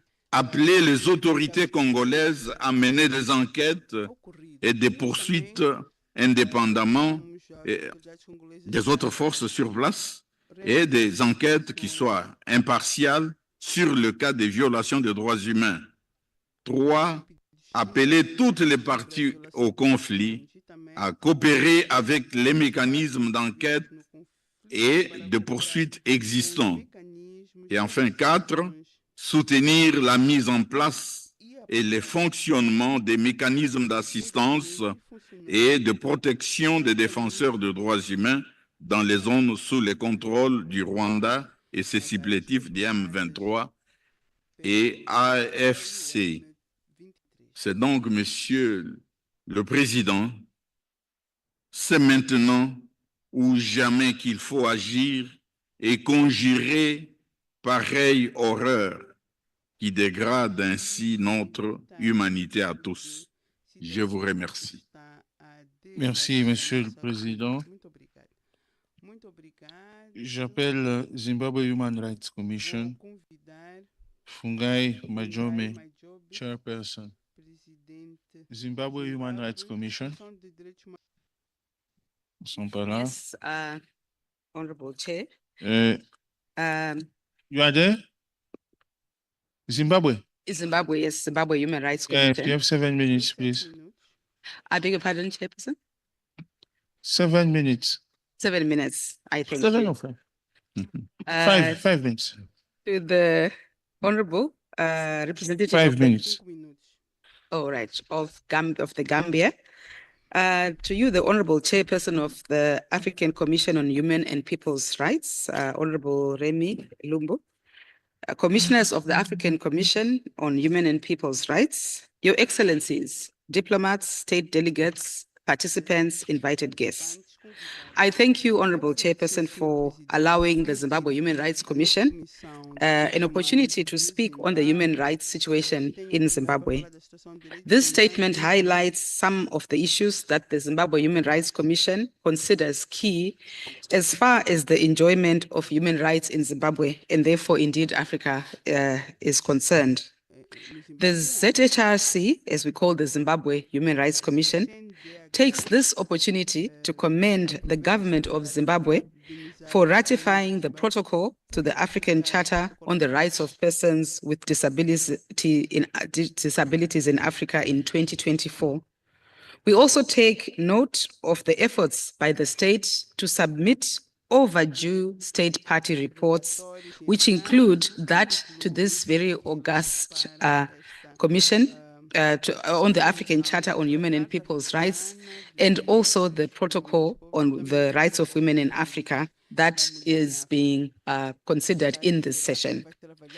The Zimbabwe Human Rights Commission continues to encourage the government to keep this momentum, which is unprecedented and which we are sure that it will continue in complying with its reporting obligations, especially of our own African framework. The ZHRC also applauds the government of Zimbabwe for the following progressive items of legislation, as well as key developments that promote the enjoyment of rights and administrative justice in Zimbabwe.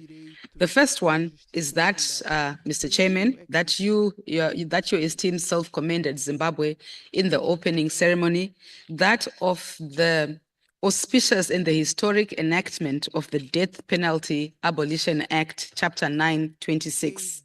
This is a significant step in upholding the sanctity of life, and in our view at the Zimbabwe Human Rights Commission, it takes Zimbabwe closer to its authentic cultural selves, because indeed the death penalty was an importation from colonization, and the Zimbabwe Human Rights Commission is proud of this development and hopes that others follow suit. Secondly, the enactment of the Criminal Law Code and that is in the Criminal Procedure and Evidence Act, which aligns the age of sexual consent to 18 years, which is the age of majority, as well as also the devolution, the national devolution and decentralization agenda that are bringing public services closer to the people of Zimbabwe, as well as increased funding and development of key infrastructure, including roads, dams, and irrigation facilities. On the other hand, the Zimbabwe Human Rights Commission notes with concern the following setbacks, which it has no doubt can be surmounted given the commitment that has been shown in the positive developments. Firstly, a massive brain drain of professionals across all sectors that is negatively affecting public service delivery. Secondly, the deteriorating quality of public services, particularly in education and health. And also constrained operating budgets in schools and in hospitals. Thirdly, the shrinking civic space that involves the arrests and detention of journalists and other human rights defenders, as well as the regrettable prolonged pre-trial detention periods that people who are arrested for politically sensitive issues are subjected to in violation of the absolute right to a fair trial and the right to bail in the Constitution.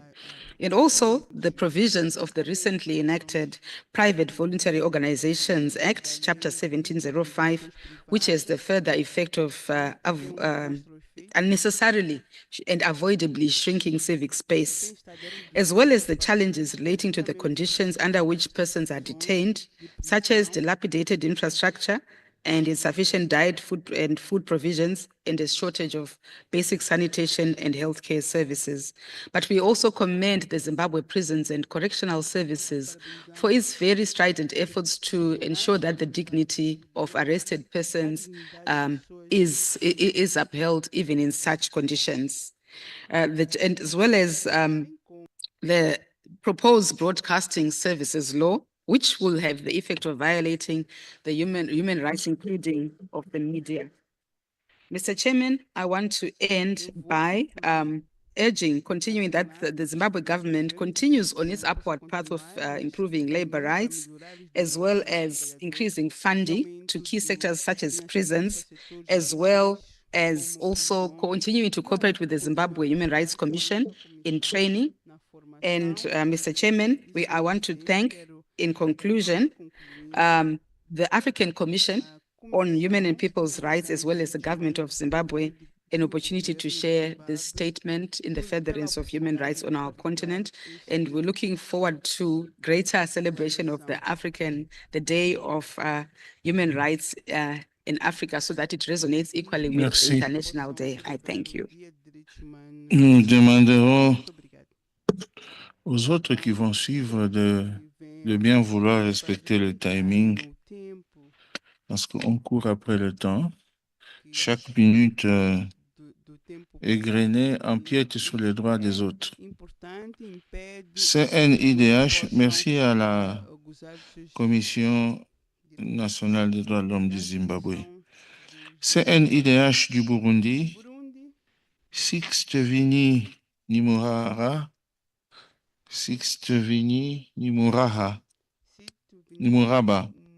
président Sixte-Vini.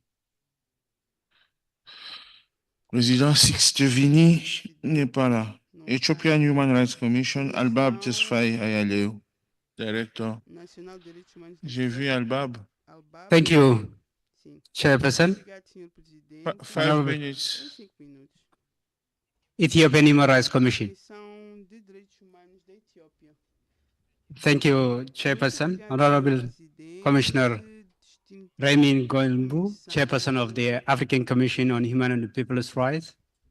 Honorable Commissioners, ladies and gentlemen, the Ethiopian Human Rights Commission is pleased to present this statement on the human rights situation in Ethiopia in the last 6 months, highlighting positive developments, challenges, and recommendations.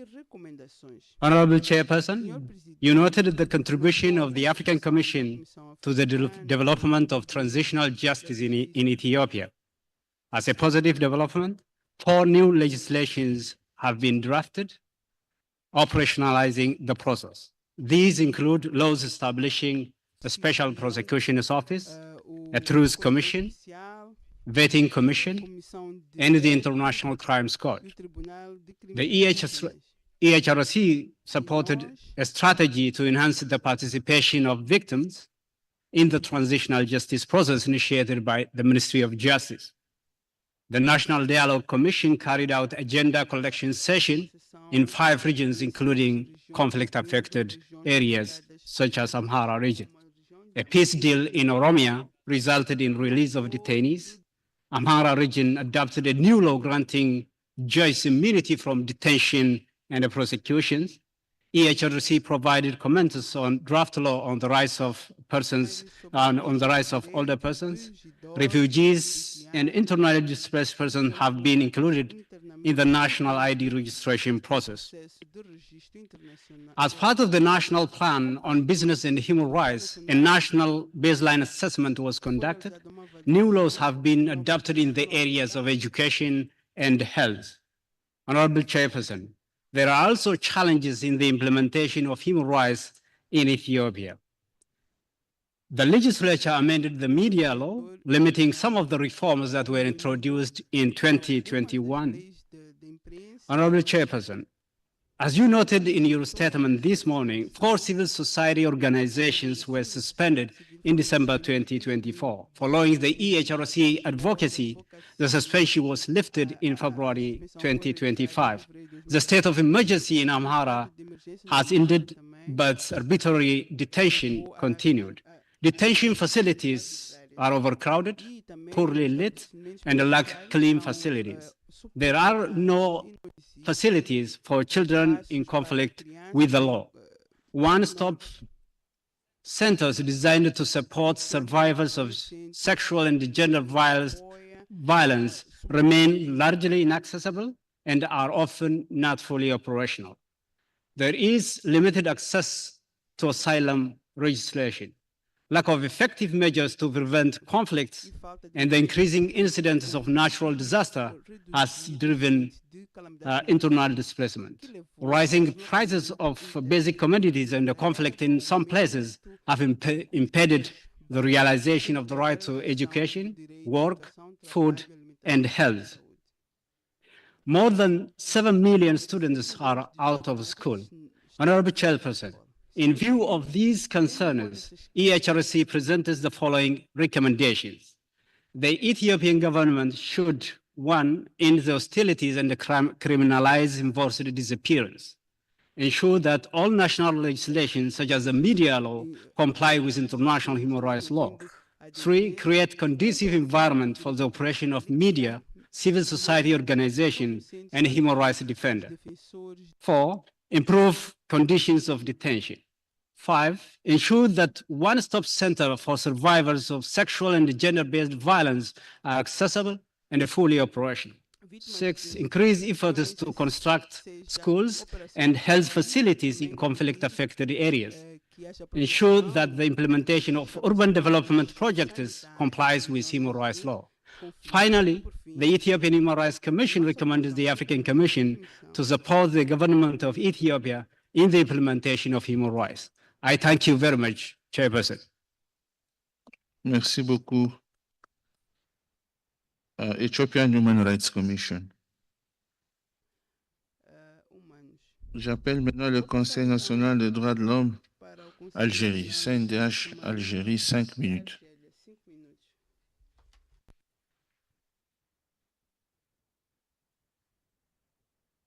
Ils ne sont pas là. La Commission béninoise des droits de l'homme, Prince Akbodjan, Jean-Paul Serge. La Commission béninoise des droits de l'homme. Ils ne sont pas là?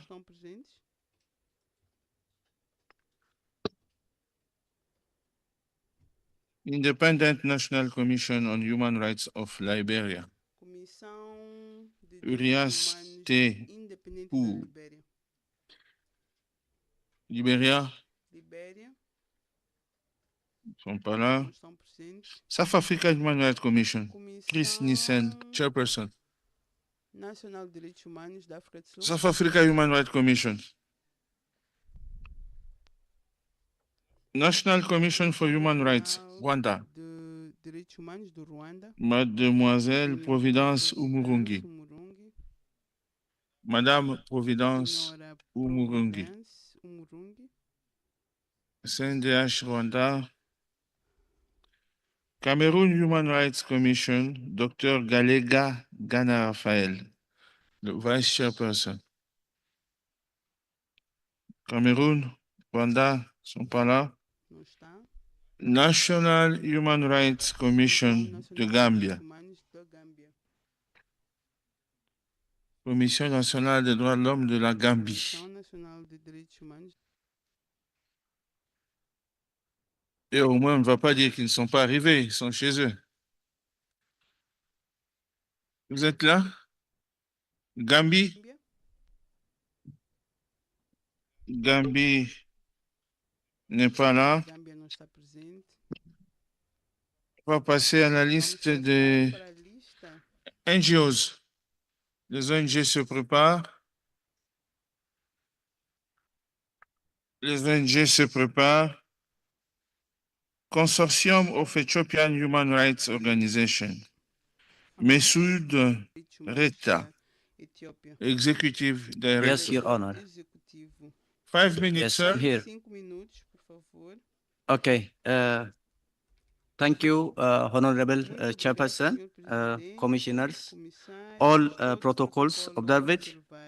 I am presenting on behalf of the Consortium of Ethiopian Human Rights Organizations on the situation of civic space in Ethiopia. I also appreciate the presentation from the Ethiopian Human Rights Commission, which highlighted the challenges in terms of the overall civic space situation in the country. The Consortium of Ethiopian Human Rights Organizations is a network of 32 local CSOs working on human rights, democracy, and peace building. And we had been engaging the Commission since 2019 and trying to bring on board key concerns in terms of the civic space situation in the country. As mentioned, the 2019 civil society law has made a very progress in terms of creating an enabling environment for the operation of civil society organizations in the country. However, the conflict and the war in the north and even the current ongoing conflicts in Amhara, Oromia, Benshangul and other parts of the country has very much restricted the operation of civil society organizations. And in terms of policy level engagement for civil society organizations, we have been engaging in the formulation of the TJ policy, the Business and Human Rights National Action Plan, which is a very commendable step taken by the government. However, the operationalization of the policy and also the National Action Plan on Business and Human Rights has taken almost 1 year. and which we believe is not taking the pace it is supposed to be. So our recommendation for the government of Ethiopia is to take steps to ensure inclusive, regular dialogue with civil society organizations, including regional level civil society organizations that operate at the local level, as the civic space happens to be very much volatile, and the suspension has really created a very challenging situation for all the civil societies operating in the country. On the other hand, the frequent internal shutdown following the conflict states of emergency declaration has also made the penetration very limited, and that this is also a very important human right. It also affects the economy of the country, not only freedom of information, access to information, but also it affects the economic growth of the country. So we recommend the government of Ethiopia to refrain from internet shutdowns and adopting right-based data and access policies. The Commission also should continue to monitor the situations, especially the country commissioner on Ethiopia. We recommend to have continuous dialogue and engagement with civil societies operating in Ethiopia. We have a very valuable conversation with the Special Rapporteur on freedom of expression and access to information. We appreciate that. And we also encourage other commissioners, thematic commissioners, to have engagement with civil society organizations. I thank you. Merci beaucoup. Forum for Development and Human Rights Dialogue. Saïd Darwish. Saïd Darwish. Saïd Darwish. Saïd Darwish. Southern Africa Litigation Center. Melusi Simelane. Signor Melusi Simelane. Melusi Melusi Simelane. Simelane. Africa Center for Democracy and...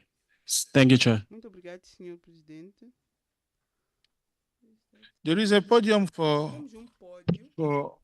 NGOs there.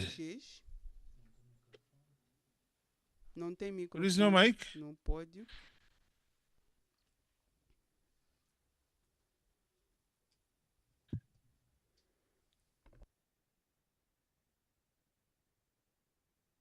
Thank you very much, Chairperson and Honorable Commissioners. My name is Mrs. Milano with the Southern Africa Litigation Center.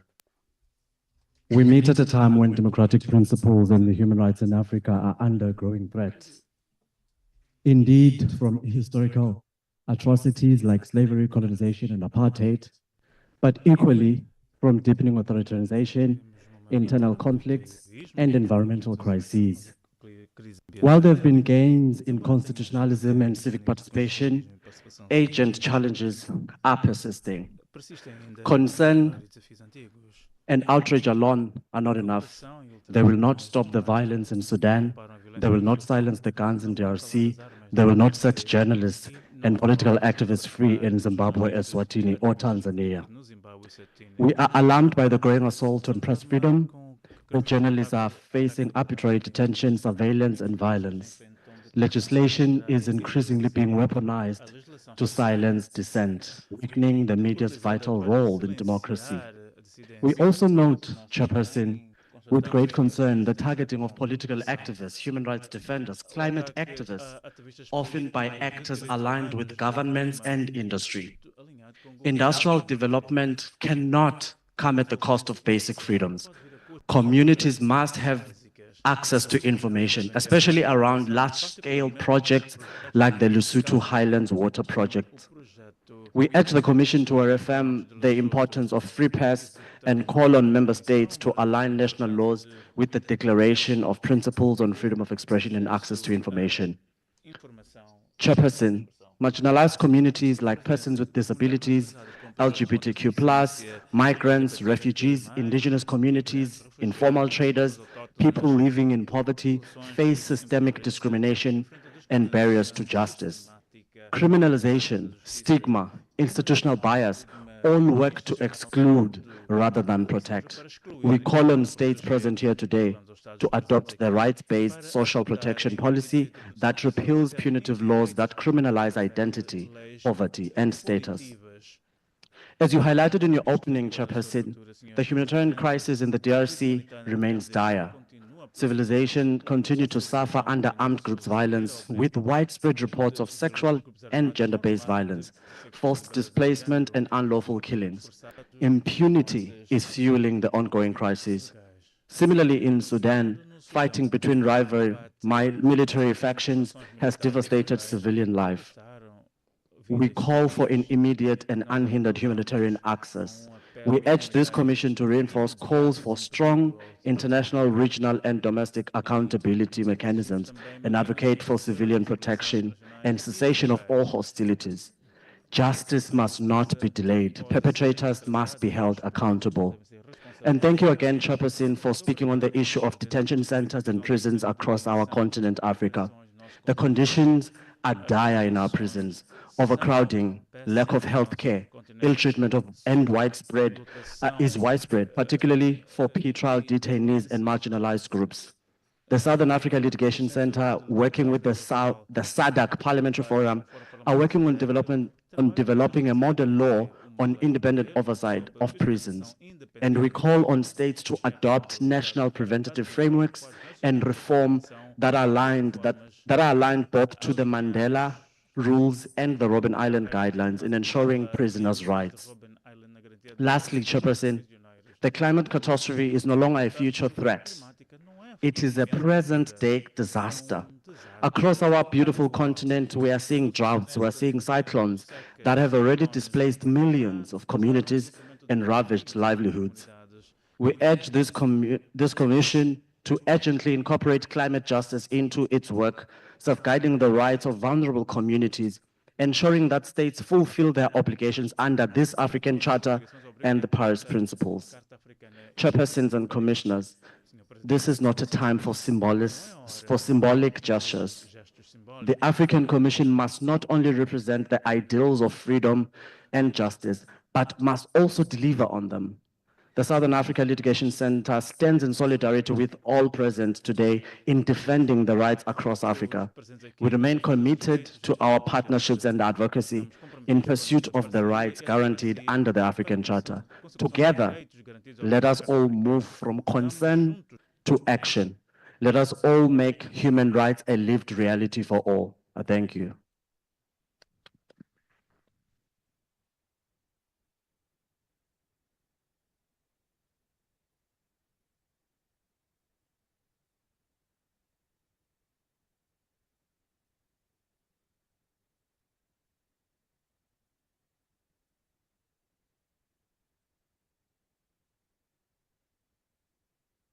There also, off the mic. Thank you.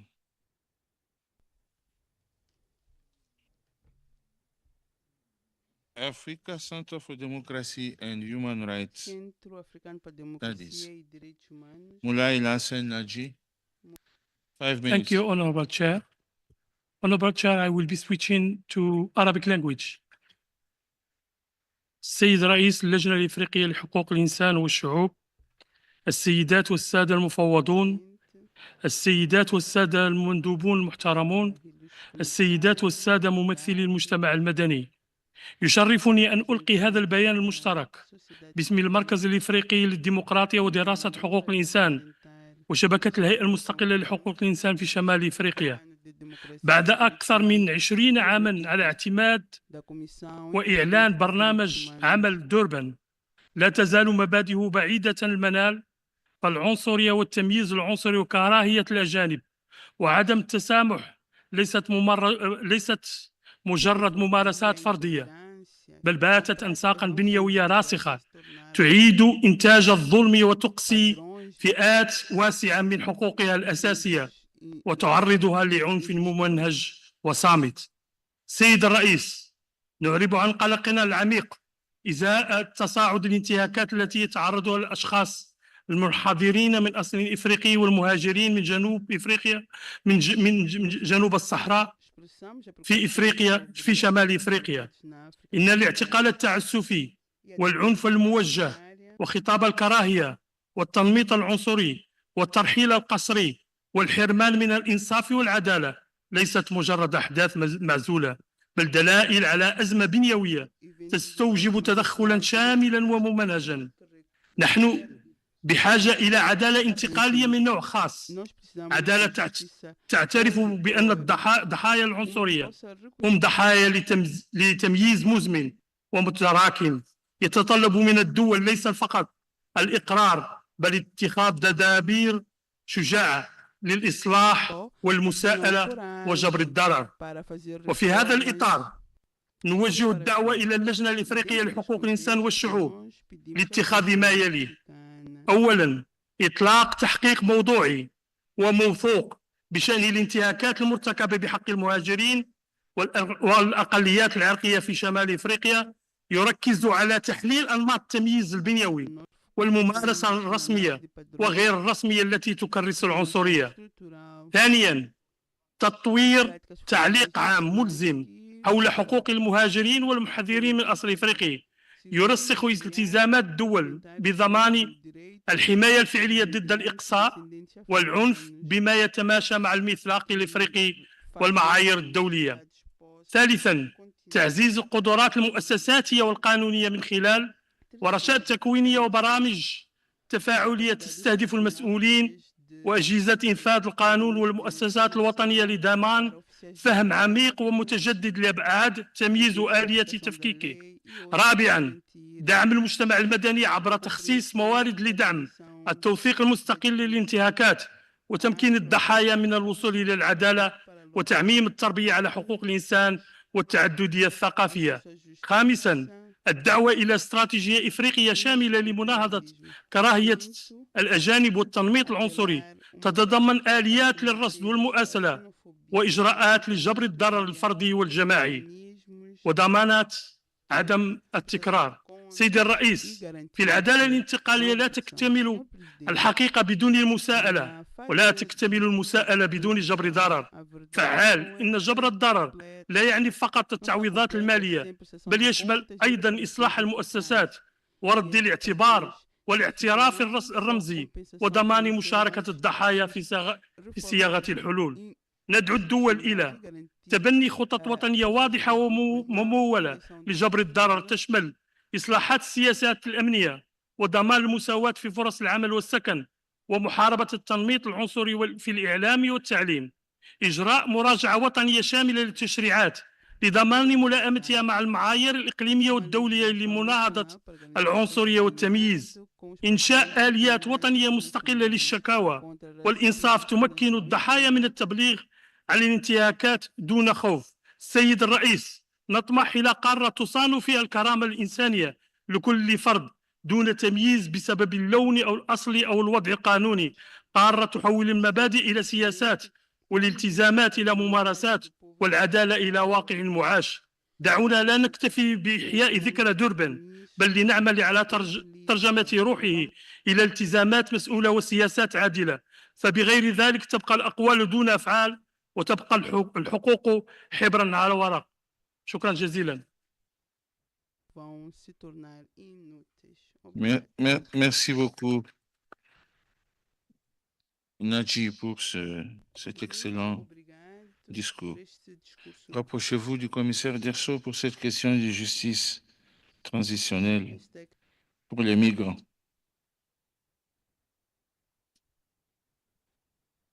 Merci. Rapprochez-vous du commissaire Derso pour cette question de justice transitionnelle pour les migrants. Zimbabwe Lawyers for Human Rights, Blessing Nyamaropa, député. Thank you, Honorable Commissioner. 5 minutes, sir. Indeed. Honorable Chairperson, Honorable Commissioners, State Delegates, ladies and gentlemen, Zimbabwe Lawyers for Human Rights presents this statement during the 83rd Ordinary Session of the African Commission on Human and People's Rights. The human rights situation in Zimbabwe has not improved since the last public session of the Commission. There is heightened political tension, decline in social services, and prolonged economic challenges. Acts of impunity by state security agents are of concern. Zimbabwe Lawyers for Human Rights has represented several victims of excessive use of force by state security agents.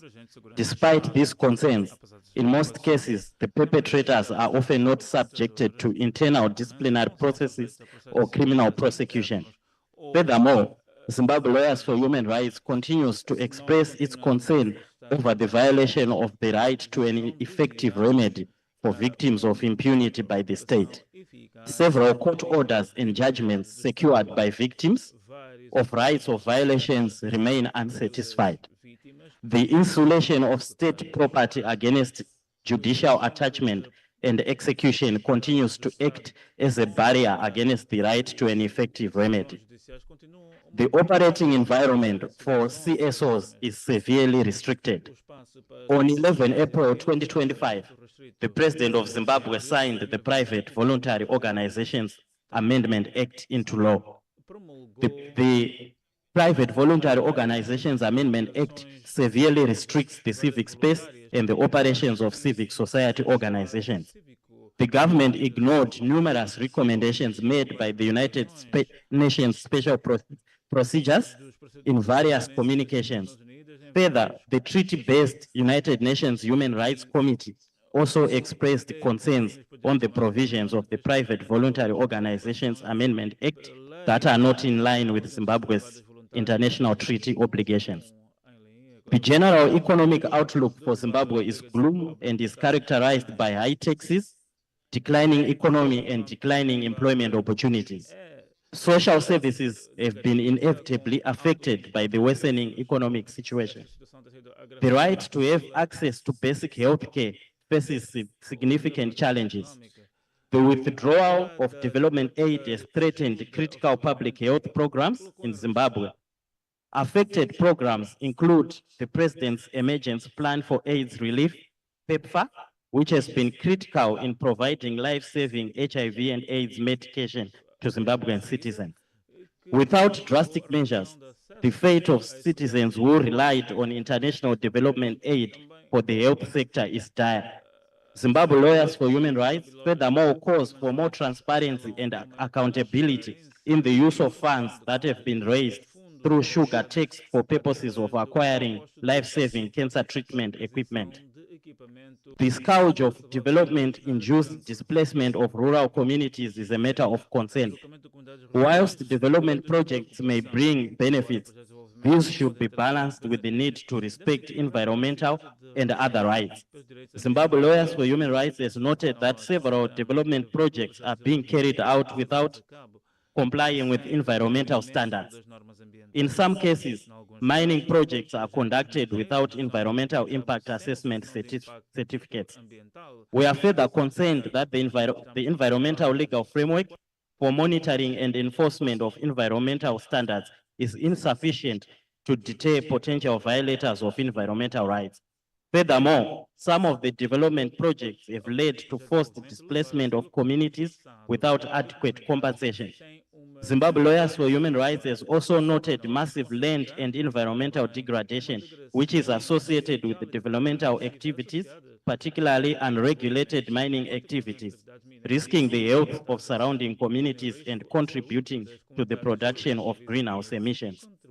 Therefore, Zimbabwe Lawyers for Human Rights urges the African Commission on Human and People's Rights call upon the government of Zimbabwe to enact legislation to criminalize acts of torture, repeal the Private Voluntary Organizations Amendment Act, provide sufficient financial and other resources for the provision of health care and social services, and finally, to strengthen the legal and institutional framework for the protection of environmental rights. We thank you. Merci beaucoup. International Commission of Jurists, Pauline Baran. Thank you, Honourable Chair. Dear Honourable Commissioners and Honourable Chair, across Africa, judicial independence, and a free legal profession as the Charter and the Commission's guidelines on the right to a fair trial and legal assistance in Africa guarantees are under attack. The International Commission of Jurists is profoundly concerned at attacks on the independence of judges and lawyers who find themselves under immense state pressure to deviate from their professional obligations or else face arbitrary dismissal, prosecution, and detention, with serious consequences on the rule of law and individuals' fair trial rights. For example, in Tunisia last month, the stark reality of the state's dismantling of judicial independence since 2022 was made plain. On 19th of April, following a mass trial marred by fair trial rights violations, 37 public and political figures, including one of the defense lawyers in the case, were convicted and received harsh prison sentences, raising serious concerns about the political motivations behind the trial, as the UN High Commissioner for Human Rights highlighted. In the immediate aftermath of the verdict, another defense lawyer in the case was detained and currently faces prosecution. In Eswatini too, lawyers face daunting obstacles in operating independently amid serious and ongoing threats to their lives, intimidation, harassment, and surveillance, as the extrajudicial killing of prominent human rights lawyer Thulani Maziko in January 2023 graphically illustrated. Barriers to lawyers' independent work, coupled with the authorities' failure to secure judicial independence, have led to serious challenges for the fair administration of justice in Eswatini. In Egypt also, the executive continues to subordinate the judiciary to its political will, making it a tool in the perpetration with impunity of enforced disappearances, torture, and arbitrary pretrial detention against political opponents, journalists, and human rights defenders. Furthermore, Egypt's new criminal procedure code has entrenched prosecutors' powers to decide over the admission of evidence at trial, the extension of pretrial detention, and the exclusion of defense lawyers from interrogations, thereby potentially seriously undermining defendants' fair trial rights. Given the profoundly detrimental consequences of the general erosion of judicial independence and of the legal profession's independence across the continent, the ICJ calls upon the Commission to establish a special rapporteur on the independence of judges and lawyers, mandated to monitor attacks on the independence of judges, lawyers, and prosecutors, and to work with states parties as they take steps towards the fulfillment of their obligations under the Charter in this regard. Thank you.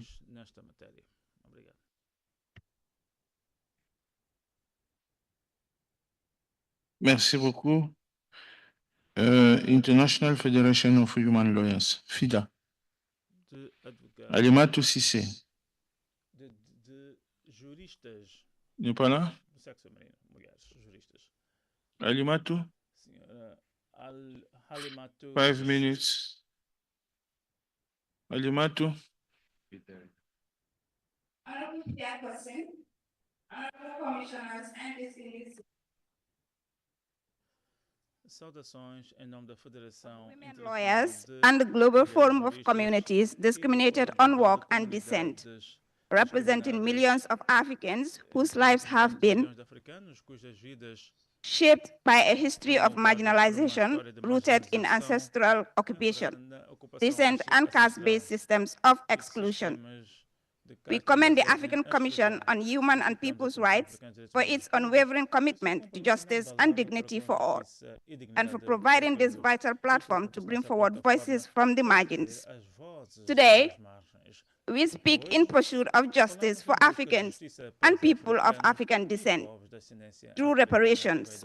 We emphasize that true reparative justice must include those who remain largely invisible in our institutions and framework, communities discriminated on work and descent. These communities, found across many African countries, continue to face systematic discrimination, exclusion from land and resources, social segregation, denial of justice, and economic disenfranchisement. This form of oppression, based on inherited status and descent shares, roots with the legacies of slavery and colonial domination, and is sustained by silence and neglect in policymaking and national law. We upload the adoption of Resolution 619 at the 81st Ordinary Session of the African Commission, a historic recognition of the discrimination and human rights violations faced by CDWD in Africa. This resolution stands as a milestone for communities that have long been denied formal acknowledgement on their struggles. However, recognition is only the first step. We now call for the full and immediate operationalization of Resolution 619. Specifically, we urge the African Commission to develop and disseminate clear guidelines and mechanisms for the implementation of Resolution 619 by member states.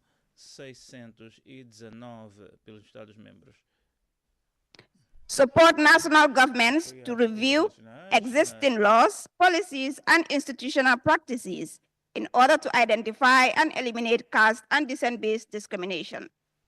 Facilitate the inclusion of CDWD in national reparation programs, truth-telling initiatives, and social norms and economic empowerment schemes, particularly in the context of slavery, discrimination, and exclusion. Promote awareness-raising campaigns and institutional reforms that challenge harmful customary and social norms perpetuating exclusion of CDWD. Encourage data collection and disaggregation to make CDWD communities visible in development justice and human rights reporting across the continent. Establish a dedicated focal point on working group within the Commission to follow up on the implementation of Resolution 619 and monitor the human rights situation of the CDWD. Establish a dedicated focal point or working group within the Commission to follow up on the implementation of Resolution 619 and monitor this human rights situation of the CDWD. Furthermore, we emphasize that reparations for Africans and people of African descent must be inclusive of the historical and continuing injustices suffered by the CDWD. Reparations must not be confined to symbolic gestures. They must include restitution of land and traditional livelihoods, targeted investment in education, healthcare, and housing, legal reforms to guarantee non-discrimination, public acknowledgement of historical wrongs, and institutional mechanisms to ensure accountability and redress. Chairperson, as the African Commission advances its drive for reparative justice, it's imperative that CDWD are not left behind. We call on this Commission to continue placing the voices of the most marginalized at the center of human rights and across the continent. Let justice move from words to action.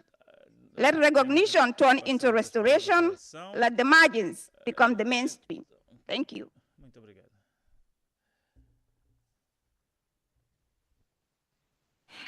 Merci. J'ai appelé International Service for Human Rights.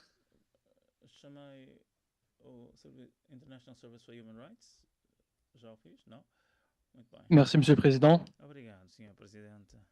Monsieur le Président, honorable commissaire, chers délégués, chers collègues de la société civile, mesdames et messieurs, en République démocratique du Congo, la situation sécuritaire demeure des plus dramatiques depuis le début du conflit armé dans l'est du pays en janvier de cette année, suite à l'offensive du M23 dans les provinces d'Ituri, du Nord Kivu et du Sud Kivu. Les atrocités se poursuivent. La situation des défenseurs des droits humains dans l'est de la RDC est par conséquent préoccupante, ceux-ci étant souvent pris pour cible par les différents belligérants, et notamment les femmes défenseurs des droits humains. La violence sexuelle est basée sur le genre, quant à elle, reste également largement répandue. Par ailleurs, Monsieur le Président, le ministre de la Justice de la RDC a récemment suspendu en juin 2024 la délivrance de l'accusé de réception F92 qui jusqu'alors permettait à plusieurs organisations de la société civile de mener leurs activités en attendant que la personnalité juridique leur soit accordée. L'annulation, Monsieur le Président, de la délivrance de cet accusé de réception restreint les possibilités pour la société civile de travailler en toute légalité dans l'attente de l'octroi de la personnalité juridique. Il est important de le rétablir.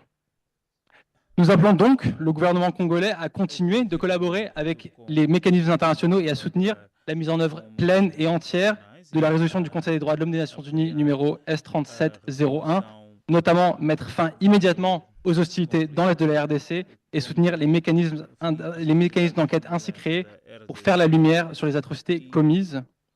Il est également important que le gouvernement congolais mette en œuvre les droits garantis par la loi numéro 23027 du 15 juin 2023 relative à la protection et à la responsabilité du défenseur des droits de l'homme, laquelle oblige l'État à assurer la sécurité des défenseurs sur la totalité du territoire national, y compris les provinces touchées par le conflit armé. De plus, il est essentiel, Monsieur le Président, de mettre sur pied un mécanisme national de protection des défenseurs des droits humains afin de veiller à l'application de la dite loi. En Zambie, la société civile poursuit elle aussi le plaidoyer pour l'adoption d'une loi sur la protection des défenseurs des droits humains. En effet, l'adoption d'une telle loi assurerait le respect des droits des défenseurs, la reconnaissance de leurs contributions à la société et la protection contre toute représaille pour leur travail de défense et de promotion des droits humains. À cet effet, une consultation a récemment été organisée à Lusaka avec la société civile zambienne du 9 au 10 avril, à l'occasion de laquelle le gouvernement a manifesté son intérêt pour le processus en assistant aux activités, ce que nous saluons. Une telle action nationale, Monsieur le Président, à l'heure où les défenseurs des droits humains sont menacés sur le continent, est on ne peut plus importante. Nous appelons donc les autorités zambiennes à continuer de soutenir et à accélérer le processus d'adoption d'une loi sur les défenseurs, en veillant à ce que celui-ci soit par la société civile et pour la société civile. Concernant la question des réparations, Monsieur le Président, les siècles d'injustice raciale, d'esclavagisme, de racisme, de colonialisme et de néocolonialisme contre les Africains et les personnes afrodescendantes doivent être réparés. Et cela commence par une reconnaissance et une adhésion sans équivoque à la déclaration et au programme d'action de Durban. En effet, la déclaration et le programme d'action tracent une voie vers la justice réparatrice et transformatrice, ainsi que l'élimination des violations graves des droits humains que continuent de subir les Africains et les personnes afrodescendantes. Cela passe également par des réparations ainsi que des réformes structurelles garantissant la participation politique des Africains et des personnes afrodescendantes dans le monde entier. Un exemple emblématique de réparation serait évidemment la reconnaissance et l'indemnisation des violations infligées à Haïti et à son peuple qui continue de subir les conséquences politiques, économiques et sociales de l'esclavagisme, du colonialisme et du néocolonialisme. Nous appelons donc les États, Monsieur le Président, à redoubler d'efforts pour soutenir la mise en œuvre de la résolution sur le programme des réparations en Afrique et les droits de l'homme des Africains de la diaspora et des personnes africaines dans le monde, adoptée par la Commission africaine, la proclamation d'Accra sur les réparations et les recommandations formulées par les différents mécanismes des Nations Unies. Le racisme systémique doit cesser, Monsieur le Président, c'est pourquoi nous appelons les États africains à envisager des approches multiples de la société civile en matière de réparation pour les Africains et les personnes afrodescendantes, notamment la participation de la diaspora africaine aux travaux de tous les mécanismes de l'Union africaine. Enfin, Monsieur le Président, le Service international pour les droits de l'homme se joint à la coalition Environmental Rights Africa pour appeler la Commission à travailler en collaboration avec les défenseurs à la rédaction et à l'adoption d'un accord régional pour la protection de l'environnement et des droits humains, et plus particulièrement des défenseurs de l'environnement. Cet instrument jouerait un rôle central dans la protection des défenseurs des droits environnementaux et garantirait le maintien des efforts visant à atténuer et à combattre le changement climatique. Je vous remercie de votre attention.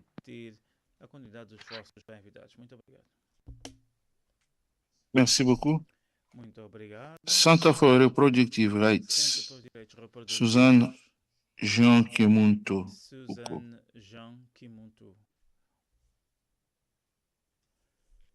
5 minutes.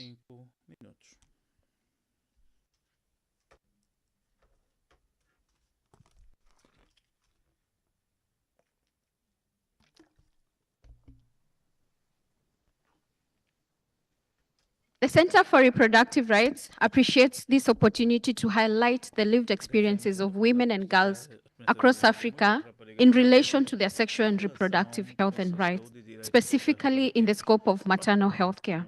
We commend the Commission for its continued leadership in safeguarding these rights and for convening this important session. Regional and international frameworks affirm that safe pregnancy and childbirth are essential to women's dignity and rights. Governments are obligated to provide adequate reproductive and maternal health care.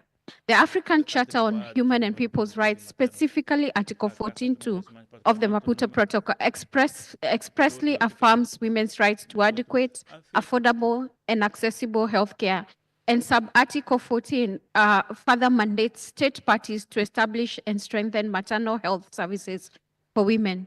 Despite these commitments, many women across Africa continue to face violation of their rights during pregnancy and childbirth. Mistreatment in maternity care, commonly referred to as obstetric violence, remains widespread. This includes verbal abuse, physical assault, denial of care, and non-consensual medical procedures, abandonment during labor and detention of mothers and their newborns for failure to pay medical bills. OBV is one of the most severe and preventable barriers to maternal health care in Africa. The violence is not merely as a result of individual misconduct. It is deeply rooted in systematic failures, under-resourced health systems, discriminatory practices, lack of accountability, and insufficient legal protections have created an environment where women and girls are mistreated and in far too many cases suffer preventable deaths. In March 2025, a 14-year-old girl from Kenya, Kajiado, endured a harrowing 40-kilometer journey just to give birth. What should have been a moment of joy was instead marked by distress as she was detained at the hospital because her family could not pay for the medical bill. In attempt to secure her release, a neighbor offered his title deed as collateral, putting his property at risk and the already struggling family into overwhelming debt. This girl's experience is not unique. Her story reflects the reality of many women and girls across the continent, even in countries with constitutional and legal frameworks that recognize and protect human rights. It is the story of many women and girls, including Uganda, Tanzania, where the center and partners are documenting similar violations. OBV harms marginalized women, including those in rural areas with low incomes, disabilities, those who are young, and causing serious physical and psychological harm, and discourages access to skilled maternal care and driving high maternal mortality and illness. As the Center for Reproductive Rights, we acknowledge and commend the Commission for its resolution on the need to develop guidelines on the elimination of the obstetric violence and the promotion of maternal health care, which was adopted during its 82nd private session. The Center is ready and willing to support with the Commission in developing these guidelines. We urge the Commission to also call on state parties, civil society, and other stakeholders to collaborate by contributing in the development of the guidelines on the elimination of obstetric violence and promotion of maternal health care in Africa. Thank you.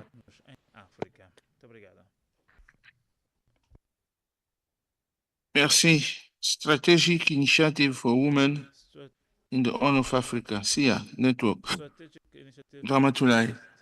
On m'a dit que c'est pour demain. Ramatulai will speak tomorrow. Abiola. Okay. Federation of Women Lawyers, FIDA, Kenya.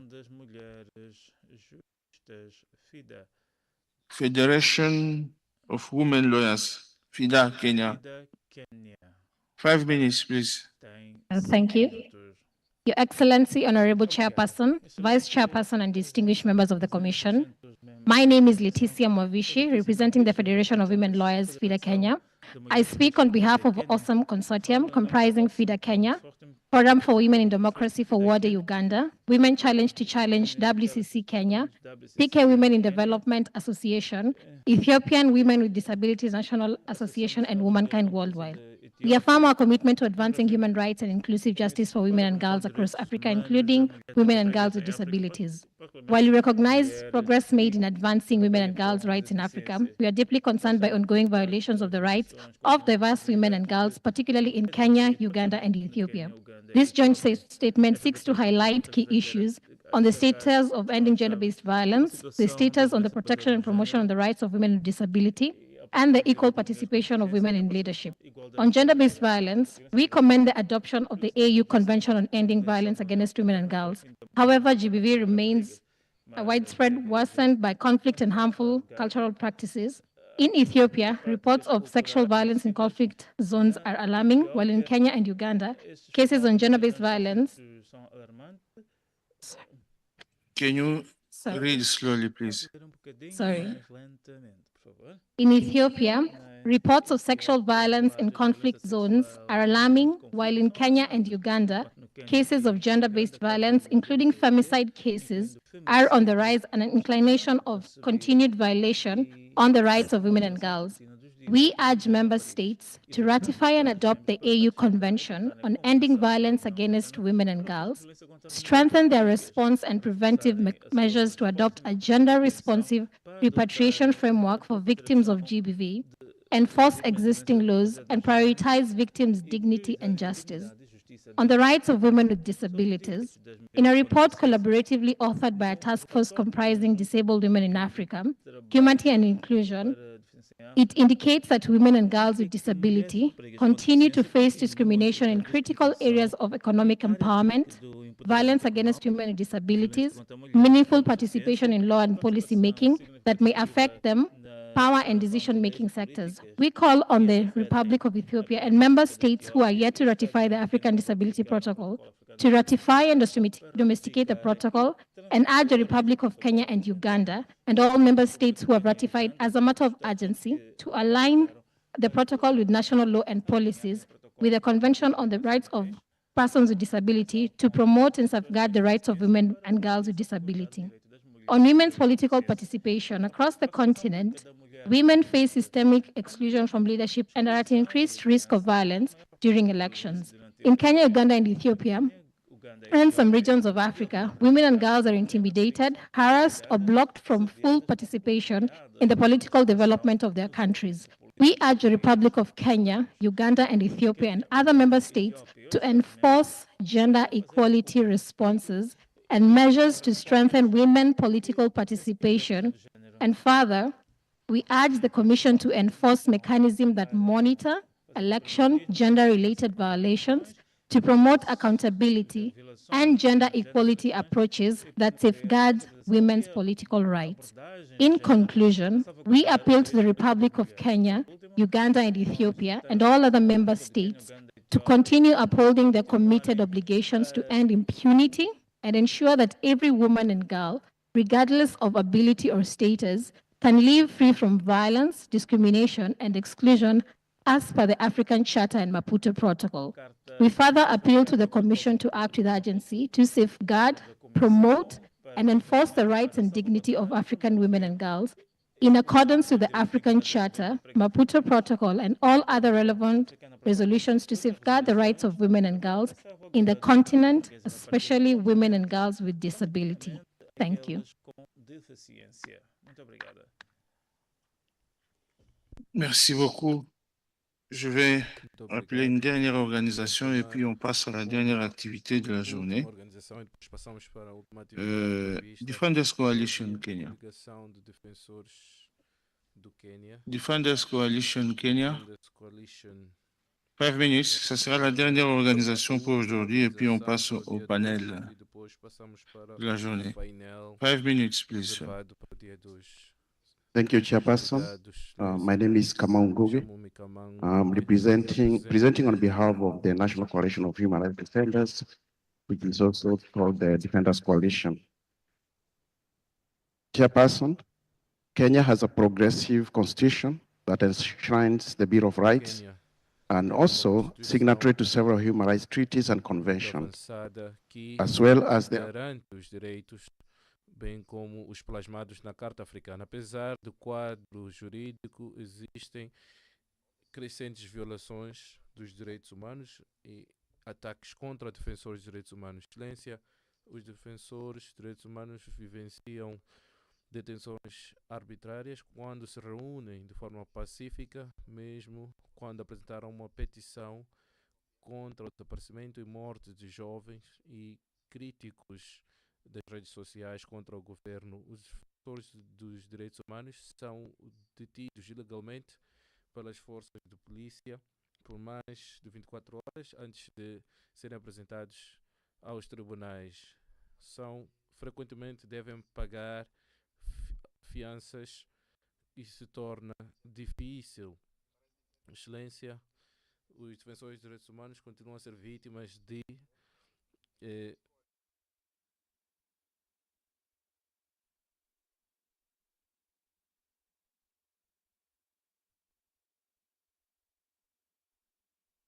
da região do Vale do Rift foi brutalmente assassinado. A sua morte é um lembrete constante dos desafios enfrentados para a defesa dos direitos humanos. Além disso,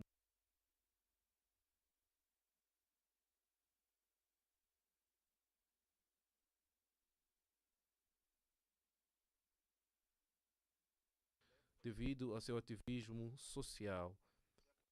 Excelência, o direito à reunião pacífica dos cidadãos foi violado e o Quênia não permite tais reuniões. A 10 de dezembro passado,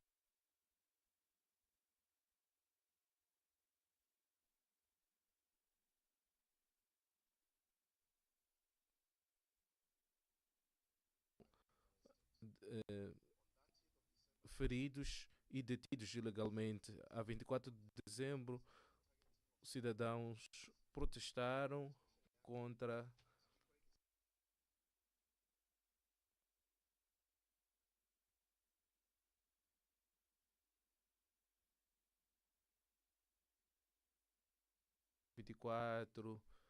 que é para impedir ainda mais o espaço de reunião pacífica, visto que um direito constitucional preocupa o fato desta proposta limitar o exercício dos direitos garantidos pela Constituição.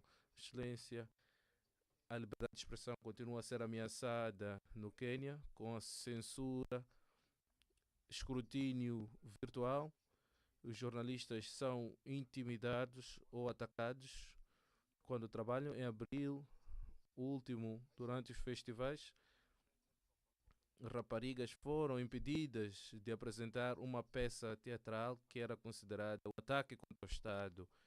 Excelência, estamos preocupados com o caso de rapto de ativistas democráticos, vozes críticas e defensores que foram removidos à força do Quênia sem nenhum esforço do governo para impedir tais atos ilegais. Em novembro de 2024, a ativista ugandês foi retirado do Quênia, onde está a ser acusado de traição.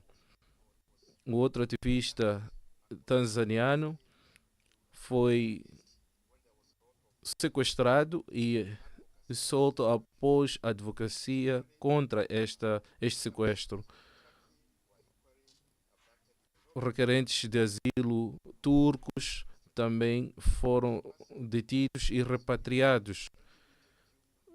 Minorias, incluindo grupos LGBT, vivem com receio, onde várias decisões de tribunais para o associativismo, o governo não reconhece alguns grupos e minorias. Preocupa que o quadro normativo não combater o feminicídio. Estamos preocupados com o atraso da entrada em vigor de leis que têm um impacto sobre o trabalho dos defensores de direitos humanos, apesar da promulgação de várias leis que ainda não entraram em vigor. A coligação de defensores apela ao presidente da Comissão Africana a exortar o Estado queniano o seguinte: garantir a proteção dos defensores de direitos humanos, garantir que toda a violência contra os defensores de direitos humanos e a juventude, incluindo mortes e abduções, sejam investigadas de forma abrangente e que os violadores sejam julgados. O respeito à reunião pacífica, acesso e liberdade de imprensa, que são garantidos pelo direito internacional e pela legislação queniana, a pôr fim à prática de casos de abduções transfronteiriças e que os perpetradores sejam levados à barra da justiça. Exortamos, por favor, conclua. Agradeço, Excelência. Muitíssimo obrigado. Iremos parar momentaneamente sobre o ponto da situação dos direitos humanos. De seguida, teremos o painel sobre a situação dos defensores dos direitos humanos em África. Temos os membros do painel, se aqui estiverem, que se dirijam à mesa de honra e teremos uma intervenção em modo virtual. Se pudermos ganhar tempo, os membros do painel que se dirijam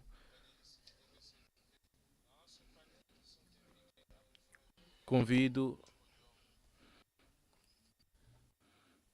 aos membros do painel a tomarem os seus lugares. Enquanto tomam os lugares, para que não percamos mais tempo, minhas senhoras, senhoritas e meus senhores, é com prazer que no máximo em 1 hora, são 16h37 até 17h37 no máximo, iremos encerrar este painel. Iremos, portanto, passar a este painel que tem sob lema parar com a violência contra os defensores dos direitos humanos e dos povos em África, combater a repressão transnacional e digital.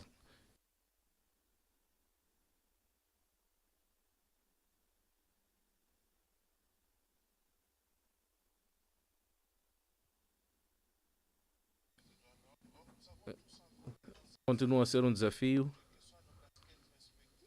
Ou sabemos quem são os responsáveis, os intervenientes, o Estado, a sociedade civil, a comunidade, a Comissão Africana. Somos todos defensores.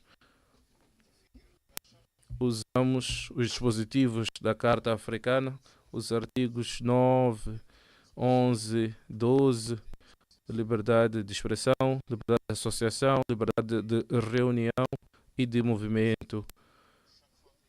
Mas sempre que os defensores querem empreender o seu trabalho, são explorados, são várias vezes atacados pelo seu ativismo. Os Estados não hesitam em recorrer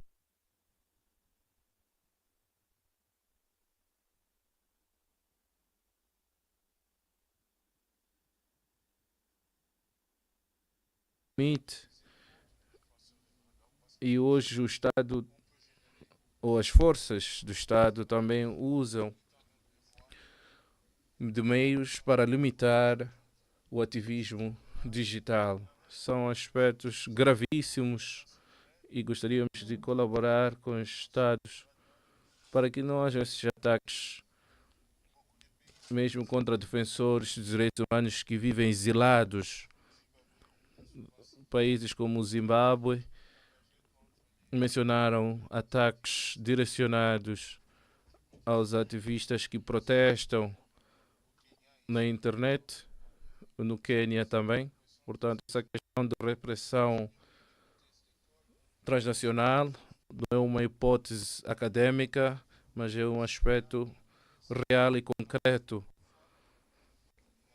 E, portanto, esta intimidação digital é um aspecto grave, mesmo quando esses atos são documentados, permanecem na impunidade. De tempos em tempos, há incidentes sobre a repressão transnacional, a situação do Burkina Faso, Etiópia, Gabão, Quênia, Camarões, Níger, Mali e Uganda. Os membros ou familiares desses defensores estão inquietos. Por exemplo, no Eswatini, onde falamos de militantes pela democracia, pois um membro de sua família enfrentou desafios, razão pela qual pensamos todos nós, enquanto defensores de direitos humanos, devemos refletir sobre esses aspectos. Será um debate rápido e é com prazer que convido os membros do painel que estão aqui presentes a apresentarem sobre esta temática e outros que farão intervenções em modo virtual. Convido a senhora Wanda, que está à minha direita, a senhora Wanda, que a fazer uma apresentação e análise das tendências da sociedade civil quanto à repressão transnacional e à perseguição digital dos defensores dos direitos humanos e dos povos em África. Senhora Walda, dou-lhe 7 minutos para fazer a sua apresentação. Tenha bondade. Muitíssimo obrigada, Sr. Presidente, e agradeço pela contextualização que destaca a maior parte dos pontos. Portanto, a repressão digital está em crescendo e os governos estão a usar táticas sofisticadas para visar defensores dos direitos humanos. Temos a vigilância crescente que resultou em detenções arbitrárias, principalmente em períodos de manifestações. Notamos que se manifesta de seguintes formas: através de quadros normativos ambíguos e estatutos vagos que incluem vigilância por parte do Estado e leva à criminalização de movimentos da oposição, detenções arbitrárias, principalmente em mobilizações massivas. Também vemos uso de bots e vírus digitais para intimidar os ativistas, seja através da mobilização para campanhas virtuais ou com recurso a estas campanhas para mobilizar protestos pacíficos. Estas táticas têm sido amplificadas para além de restrição de conectividade ou interrupção da internet. Temos observado campanhas lançadas para descreditar e descredibilizar e silenciar o ativismo social. Conforme foi referido, o uso da inteligência artificial que agrava a desinformação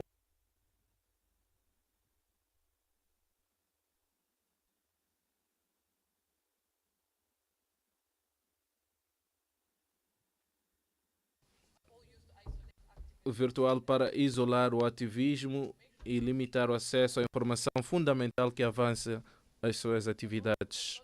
O papel das empresas de tecnologia também está envolvido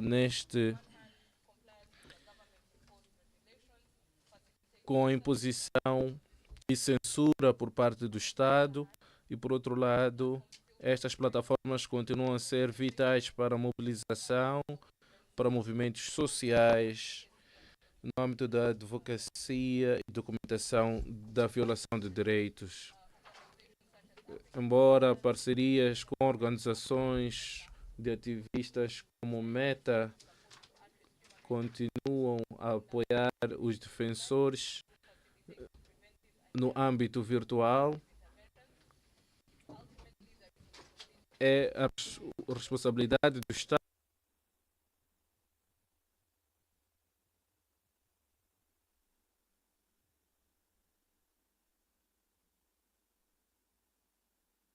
humanos. Quanto à repressão transnacional, estudos abrangentes da Human Rights Watch revelou táticas que estão a ser usadas para silenciar dissidentes para além fronteiras, que visam maioritariamente defensores, jornalistas e opositores políticos, entre outros.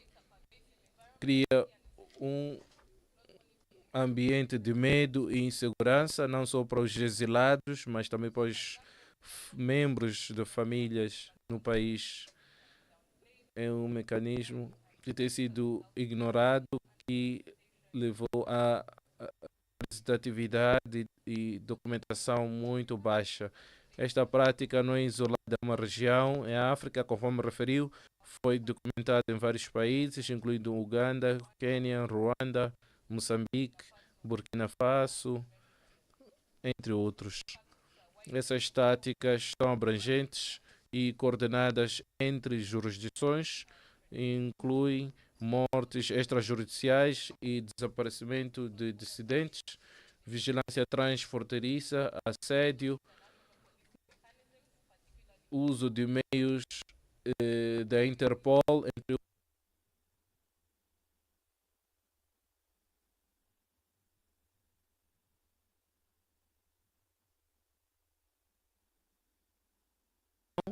ou deportação de requerentes de asilo e operações e vigilância cibernética com o auxílio ou aprovação tácita de governos. Os jornalistas e dissidentes são dos grupos vulneráveis. Muitos enfrentam ameaças credíveis de detenção, ameaças, pois embora estejam a residir em países que oferecem asilo, fazem campanhas de ataques cibernéticos para perder a capacidade. Isto representa um ataque que mina, conforme plasmado, também desafia o princípio da soberania nacional.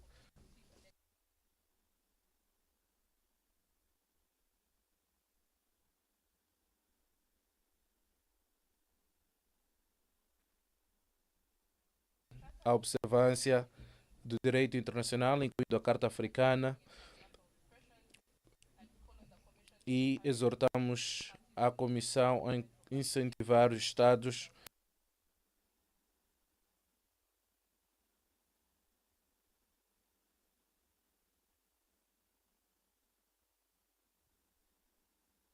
a justiça não pode ser alcançada sem dar resposta a estes, que a justiça reparadora deve ir para além do material, a garantia de proteção, bem como de asilo. Muito obrigado, Excelência. Muitíssimo obrigado, a senhora Dawda, por esta primeira intervenção e recomendação pertinente que faz aos Estados, e convidamos a participar, a se abster dessa repressão transnacional e perseguição digital. Irei convidar a senhora Adriana Livelo Prisca, que é a vice-presidente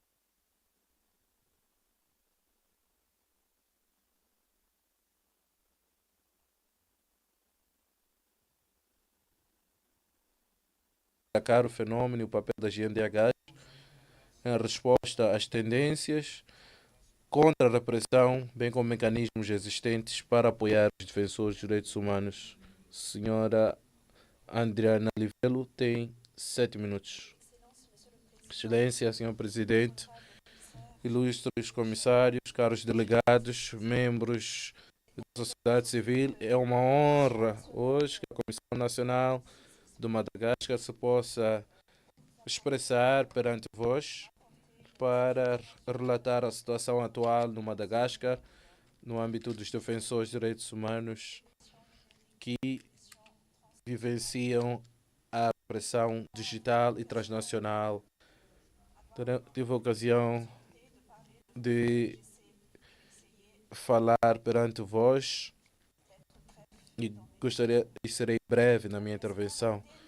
O Madagascar tem lutado desde 2018 para que a lei de defensores dos direitos humanos seja adotada.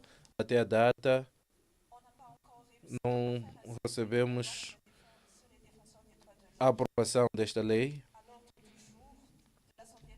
Na agenda do Senado e da agenda do Madagascar, a Comissão malgache contribui há mais de 2 anos para a aprovação desta lei, por vista de oposição do projeto de lei e com a reticência do Estado quanto à adoção desta lei de defesa dos direitos humanos.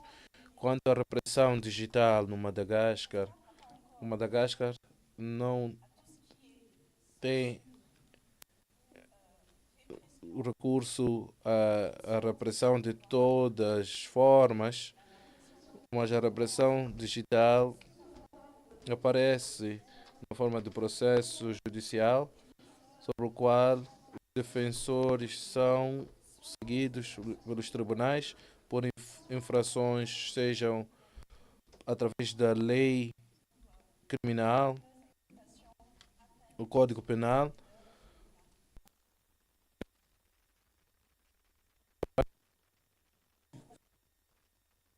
da Caixa projeto mandato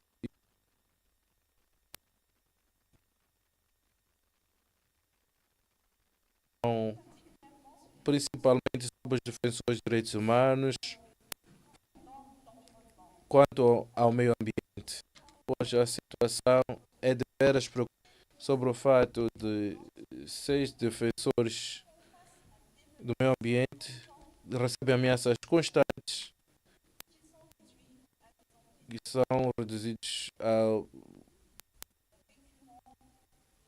à prisão recorrente, são oprimidos, e a questão é a Comissão, as organizações da sociedade civil não chegam a encontrar mecanismos de ajudar estes e não dispõem de meios para prevenir de forma célere.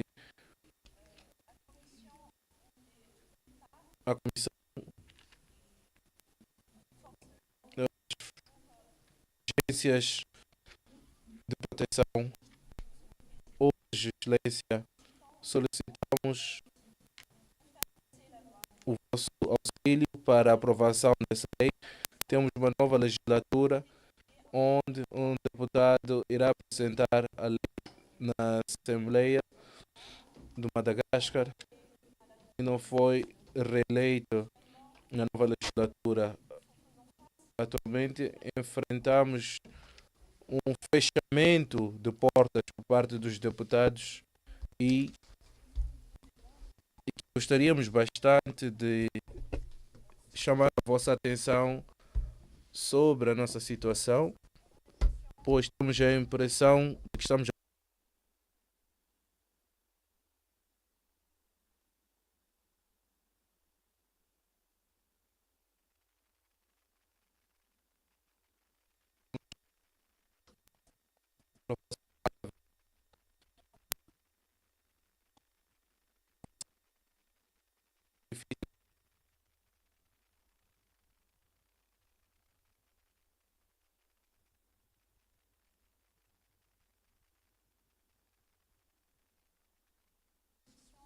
que possa proteger todo tipo de proteção, incluindo no espaço digital. Muito obrigado, Excelência.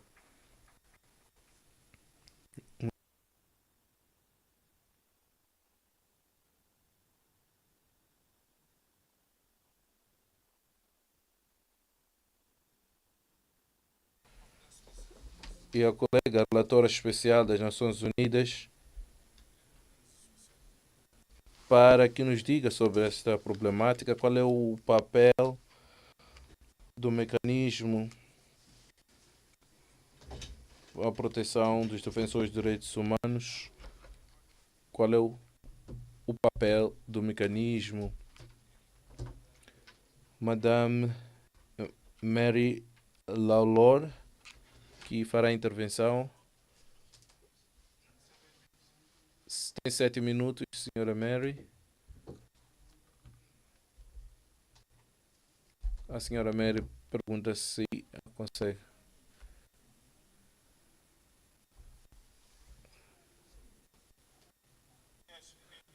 Conseguimos ouvi-la, senhora Mary, tenha bondade. Permitam-me agradecer por me permitir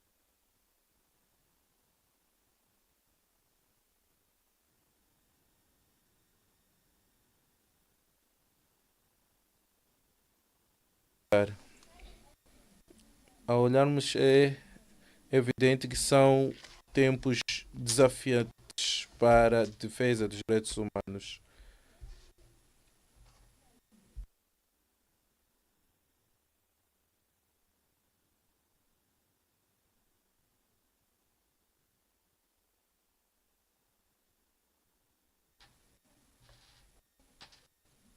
Que tem legislação que impede a capacidade dos defensores dos direitos humanos, proíbem ONGs angolanas de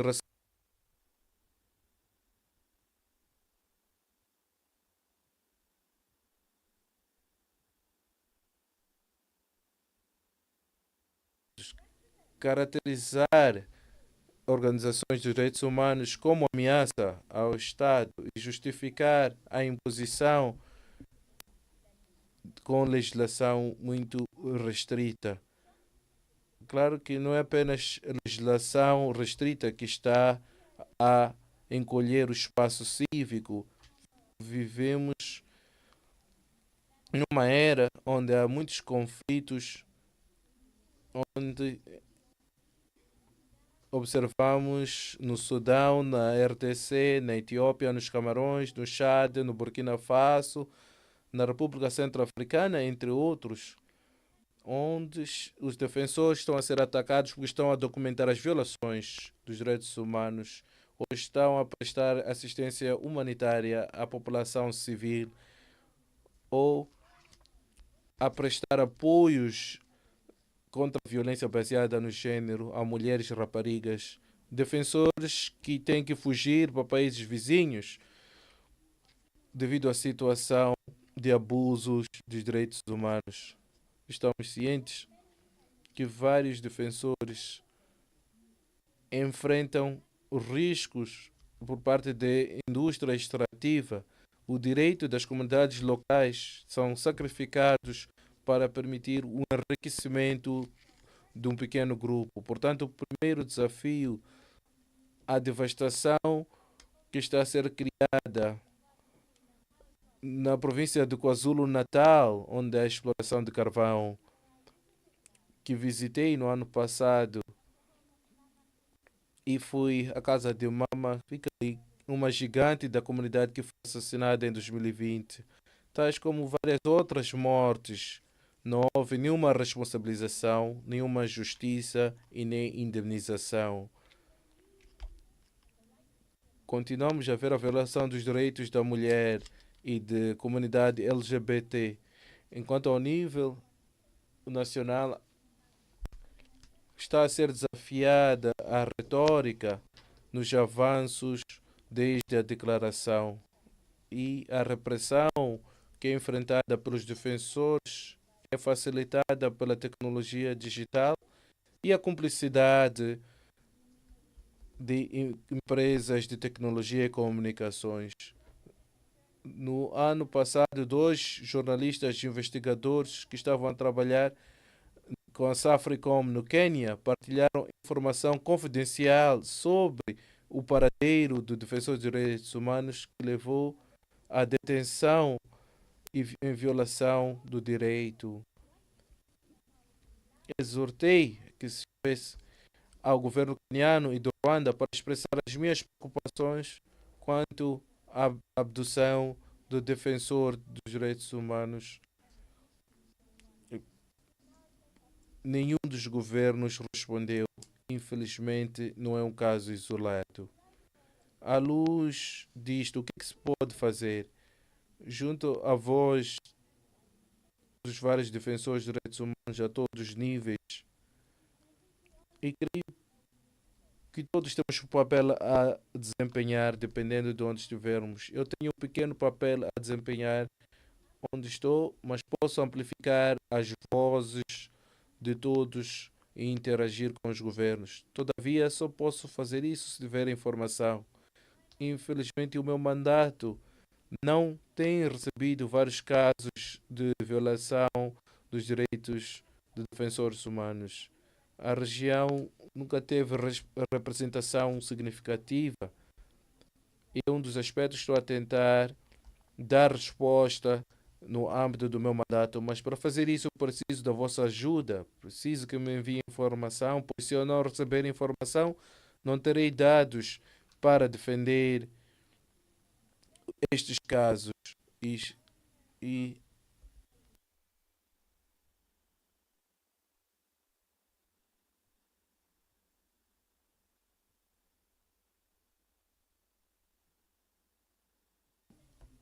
em língua inglesa e francesa para apresentarem informação também em língua portuguesa e espanhola. Quando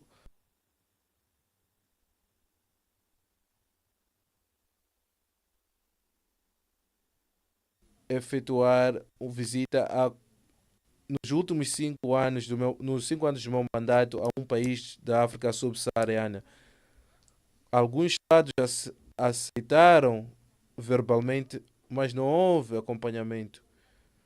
Mais recentemente, o Malawi e a República Centro-Africana convidaram-me ou aceitaram o meu convite para uma visita e espero que estas visitas se materializem eventualmente. Muitíssimo obrigada por esta oportunidade. Muito obrigada, senhora relatora especial, por nos dar o ponto de situação do mecanismo e a situação que é preocupante. Nós agora vamos passar à parte interativa. Não vamos dar a palavra a todos, porque só temos 30 minutos.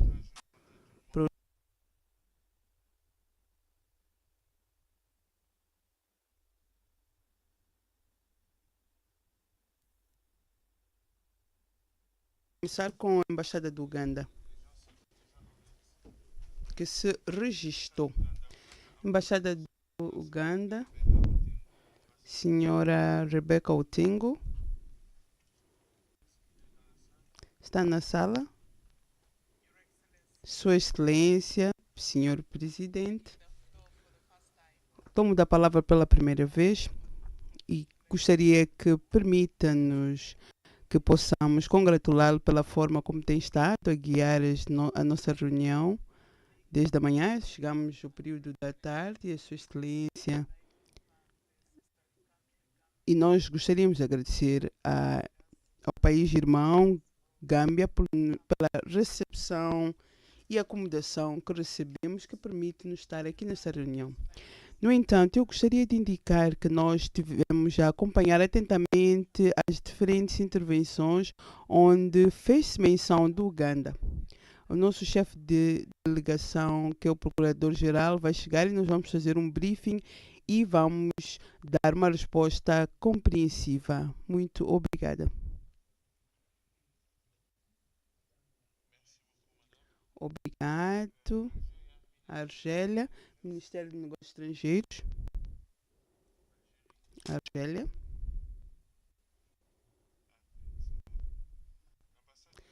Embaixada da Tunísia no Senegal. Embaixador Sangani, gostaria de intervir sobre esta questão. Embaixador da Tunísia no Senegal. Não está.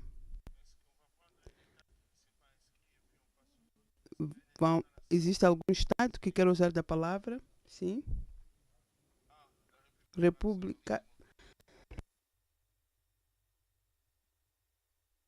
Tem a palavra. Saraui. Muito obrigado, Senhor Presidente. Gostaria de aproveitar esta oportunidade, uma vez estamos a falar dos defensores dos direitos humanos, para informar a Vossa Excelência que que os defensores de direitos humanos do Sarau são sempre atacados pelas forças marroquinas e temos cerca de 40 prisioneiros políticos, dos quais são defensores de direitos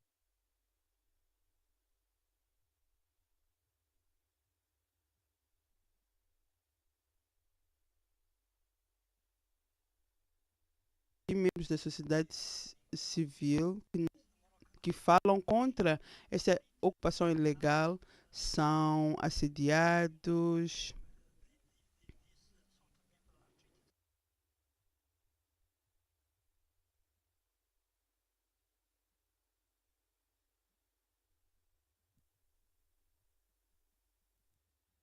Os defensores de direitos humanos, e isto não deve ser ignorado.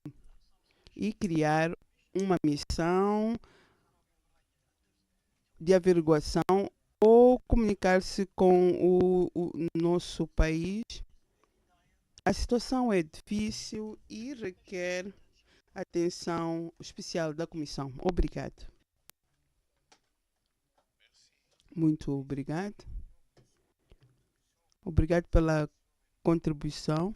Tomamos nota sobre esta declaração que foi feita, que é idêntica àquela que fez quando pediu a palavra sobre a situação de direitos humanos em África. Vou então passar a palavra às organizações. Como eu disse, não vou poder dar oportunidade a todos, porque estamos sem tempo e devemos permitir os painelistas reagir. European Partnership for Democracy.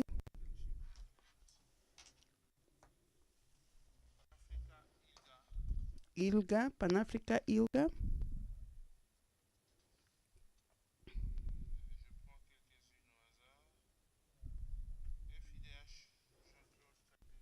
Jean-Claude Katende.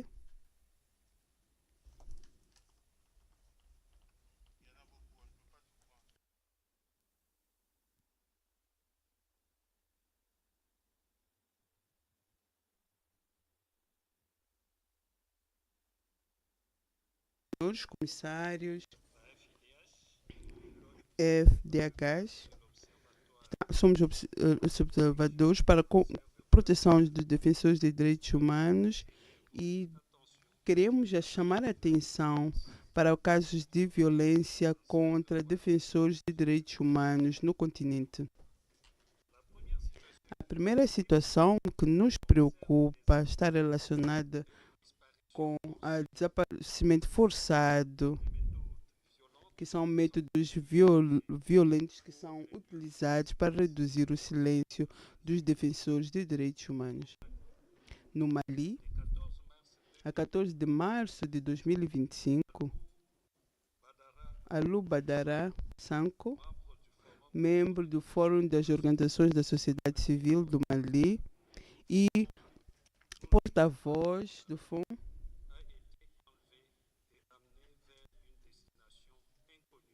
foi levado sem conhecimento e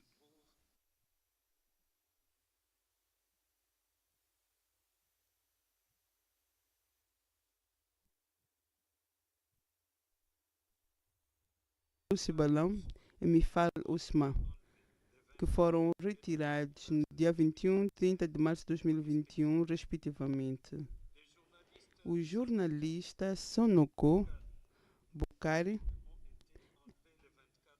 foram também levados em março de 2025 e o jornalista Khalif Seré Adama Fayara e a Tiana Serge também foram raptados em julho de 2024 e desapareceram e correm um risco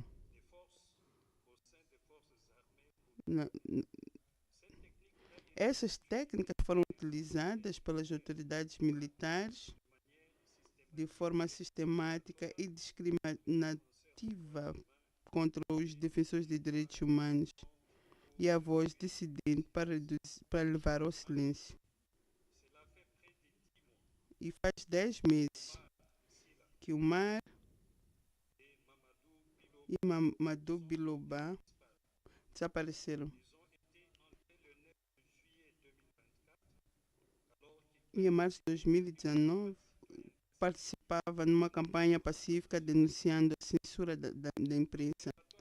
E o observador sublinhou o risco que os defensores de direitos humanos vítimas dessa prática somem em atos de tortura e tratamento desumano e o direito fundamental. A segunda situação que nos preocupa, Senhor Presidente, senhoras e senhores, Comissário, tem a ver com os atos de violência contra os defensores de direitos humanos que continuam a multiplicar-se de forma geral no continente em particular, no momento da sua prisão e durante a sua detenção arbitrária. Na Tunísia, a advogada Sônia Mane foi presa de forma arbitrária a 11 de maio de 2024 e que corre o risco de passar 35 anos de posição pela sua posicionamento crítica, foi vítima de tortura e de tratamento.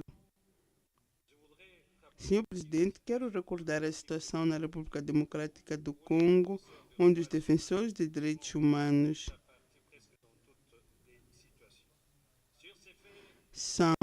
passam por situações difíceis. E também gostaria de passar para as recomendações. Em vista desta situação, o Observatório apela aos Estados humanos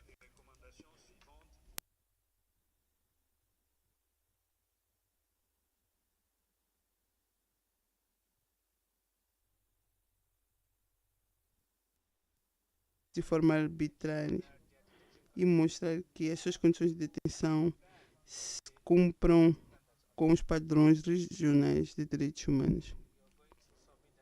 Vai submeter esta lista, caso contrário, vai parecer que é uma intervenção. Pode concluir? Gostaria de dizer que esta situação, tal como apresentamos, é preocupante e nós achamos que as recomendações que vamos submeter serão implementadas logo que possível. Obrigado.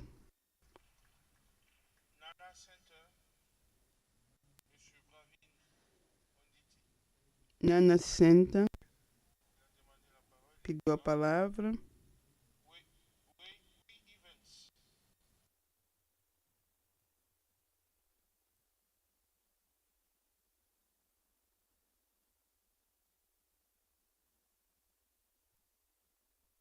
De sustentável, Alberto Rema não está presente. Jacob Comenda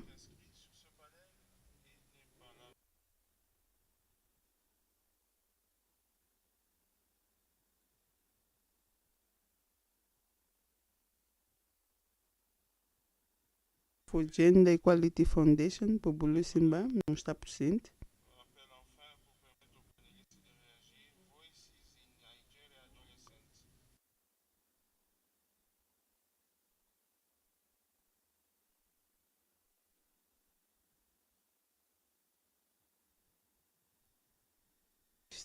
Para que possam reagir àquilo que foi dito pelos Estados e organizações sobre as repressões transnacionais.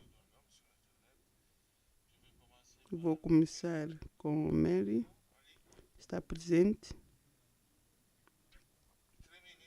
3 minutos.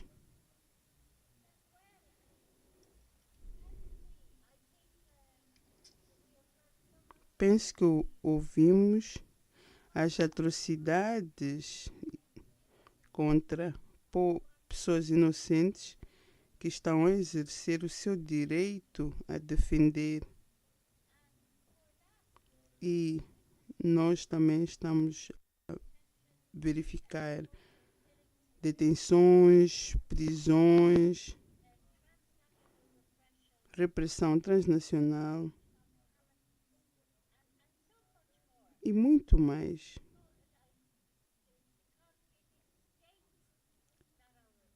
Os Estados é que são responsáveis e não são as organizações que estão a fazer o melhor para proteger os defensores de direitos humanos. E são os defensores de direitos humanos que trabalham para os direitos das pessoas que não têm ninguém para lhes ajudar. E é o Estado que deve seguir e defender os direitos e devem cumprir com as obrigações que eles aceitaram. Estou muito cansada de ouvir os Estados a fingirem que são campeões dos defensores de direitos humanos. E eu apelo a todos os Estados para colocarem as práticas que são necessárias para proteger os defensores de direitos humanos e não se esconder por trás destes que vão contra eles. Muito obrigado. Muito obrigado.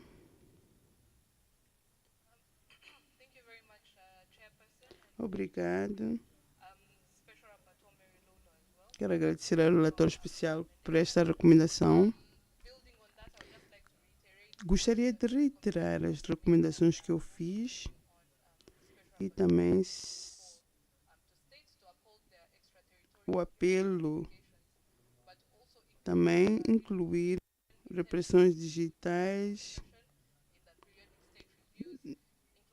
incluir relatórios sobre as salvaguardas que foram implementadas para proteger a liberdade em linha. E temos a honra do procedimento e mecanismos responsáveis pelos defensores de direitos humanos e nós também temos a coordenação através da organizações da sociedade civil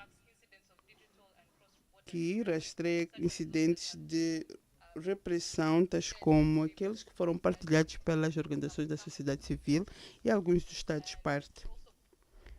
E também gostaríamos de ter um foco específico na desinformação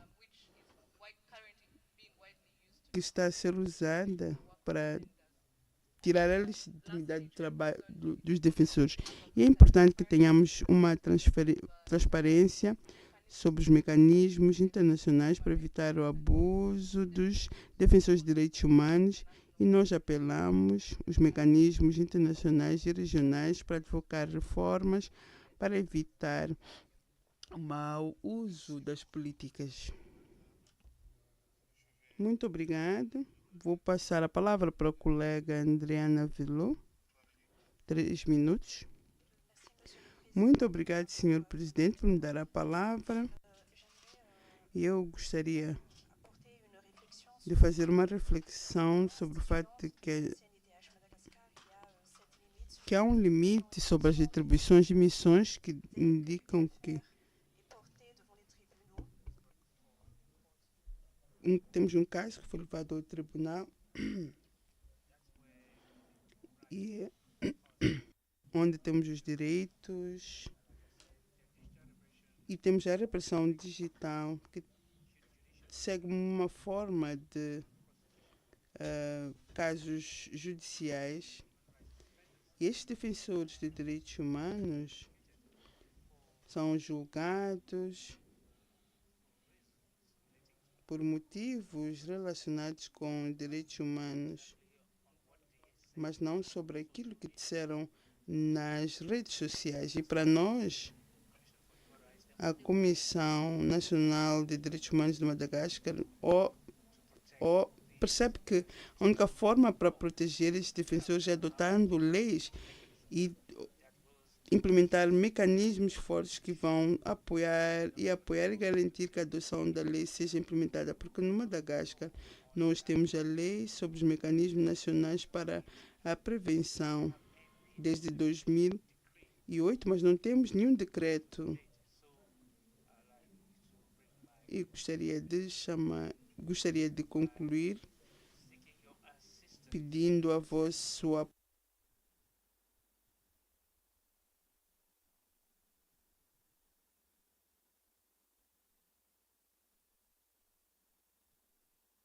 Muito obrigado. Muito obrigado.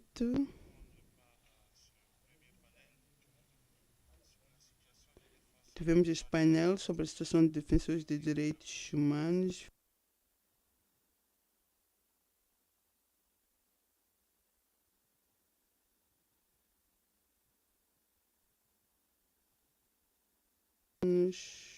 Que foram mobilizados, sejam sensibilizados, que possam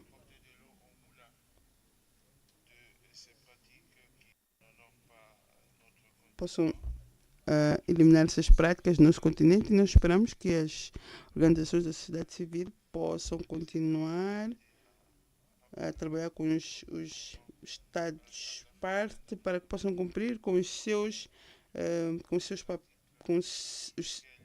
deveres, de acordo com a Carta, para que não possam continuar com esta repressão que tem a ver com a liberdade de associação e de expressão. E nós gostaríamos igualmente de pedir às CNDHs para trabalharem a nível de seus países, para que esta categoria de defensores de direitos humanos sejam protegidos. E a Comissão Africana vai preparar uma declaração sobre a promoção e proteção do papel dos defensores de direitos humanos e também as recomendações. Quero agradecer a Mary e a todos.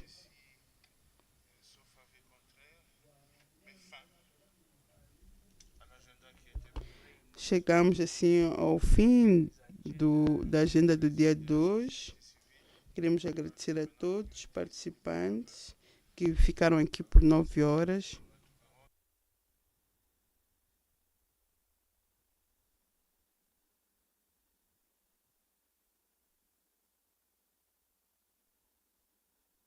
Possa apresentar o comunicado necessário. Amanhã voltamos às 9 horas. Senhora Biola.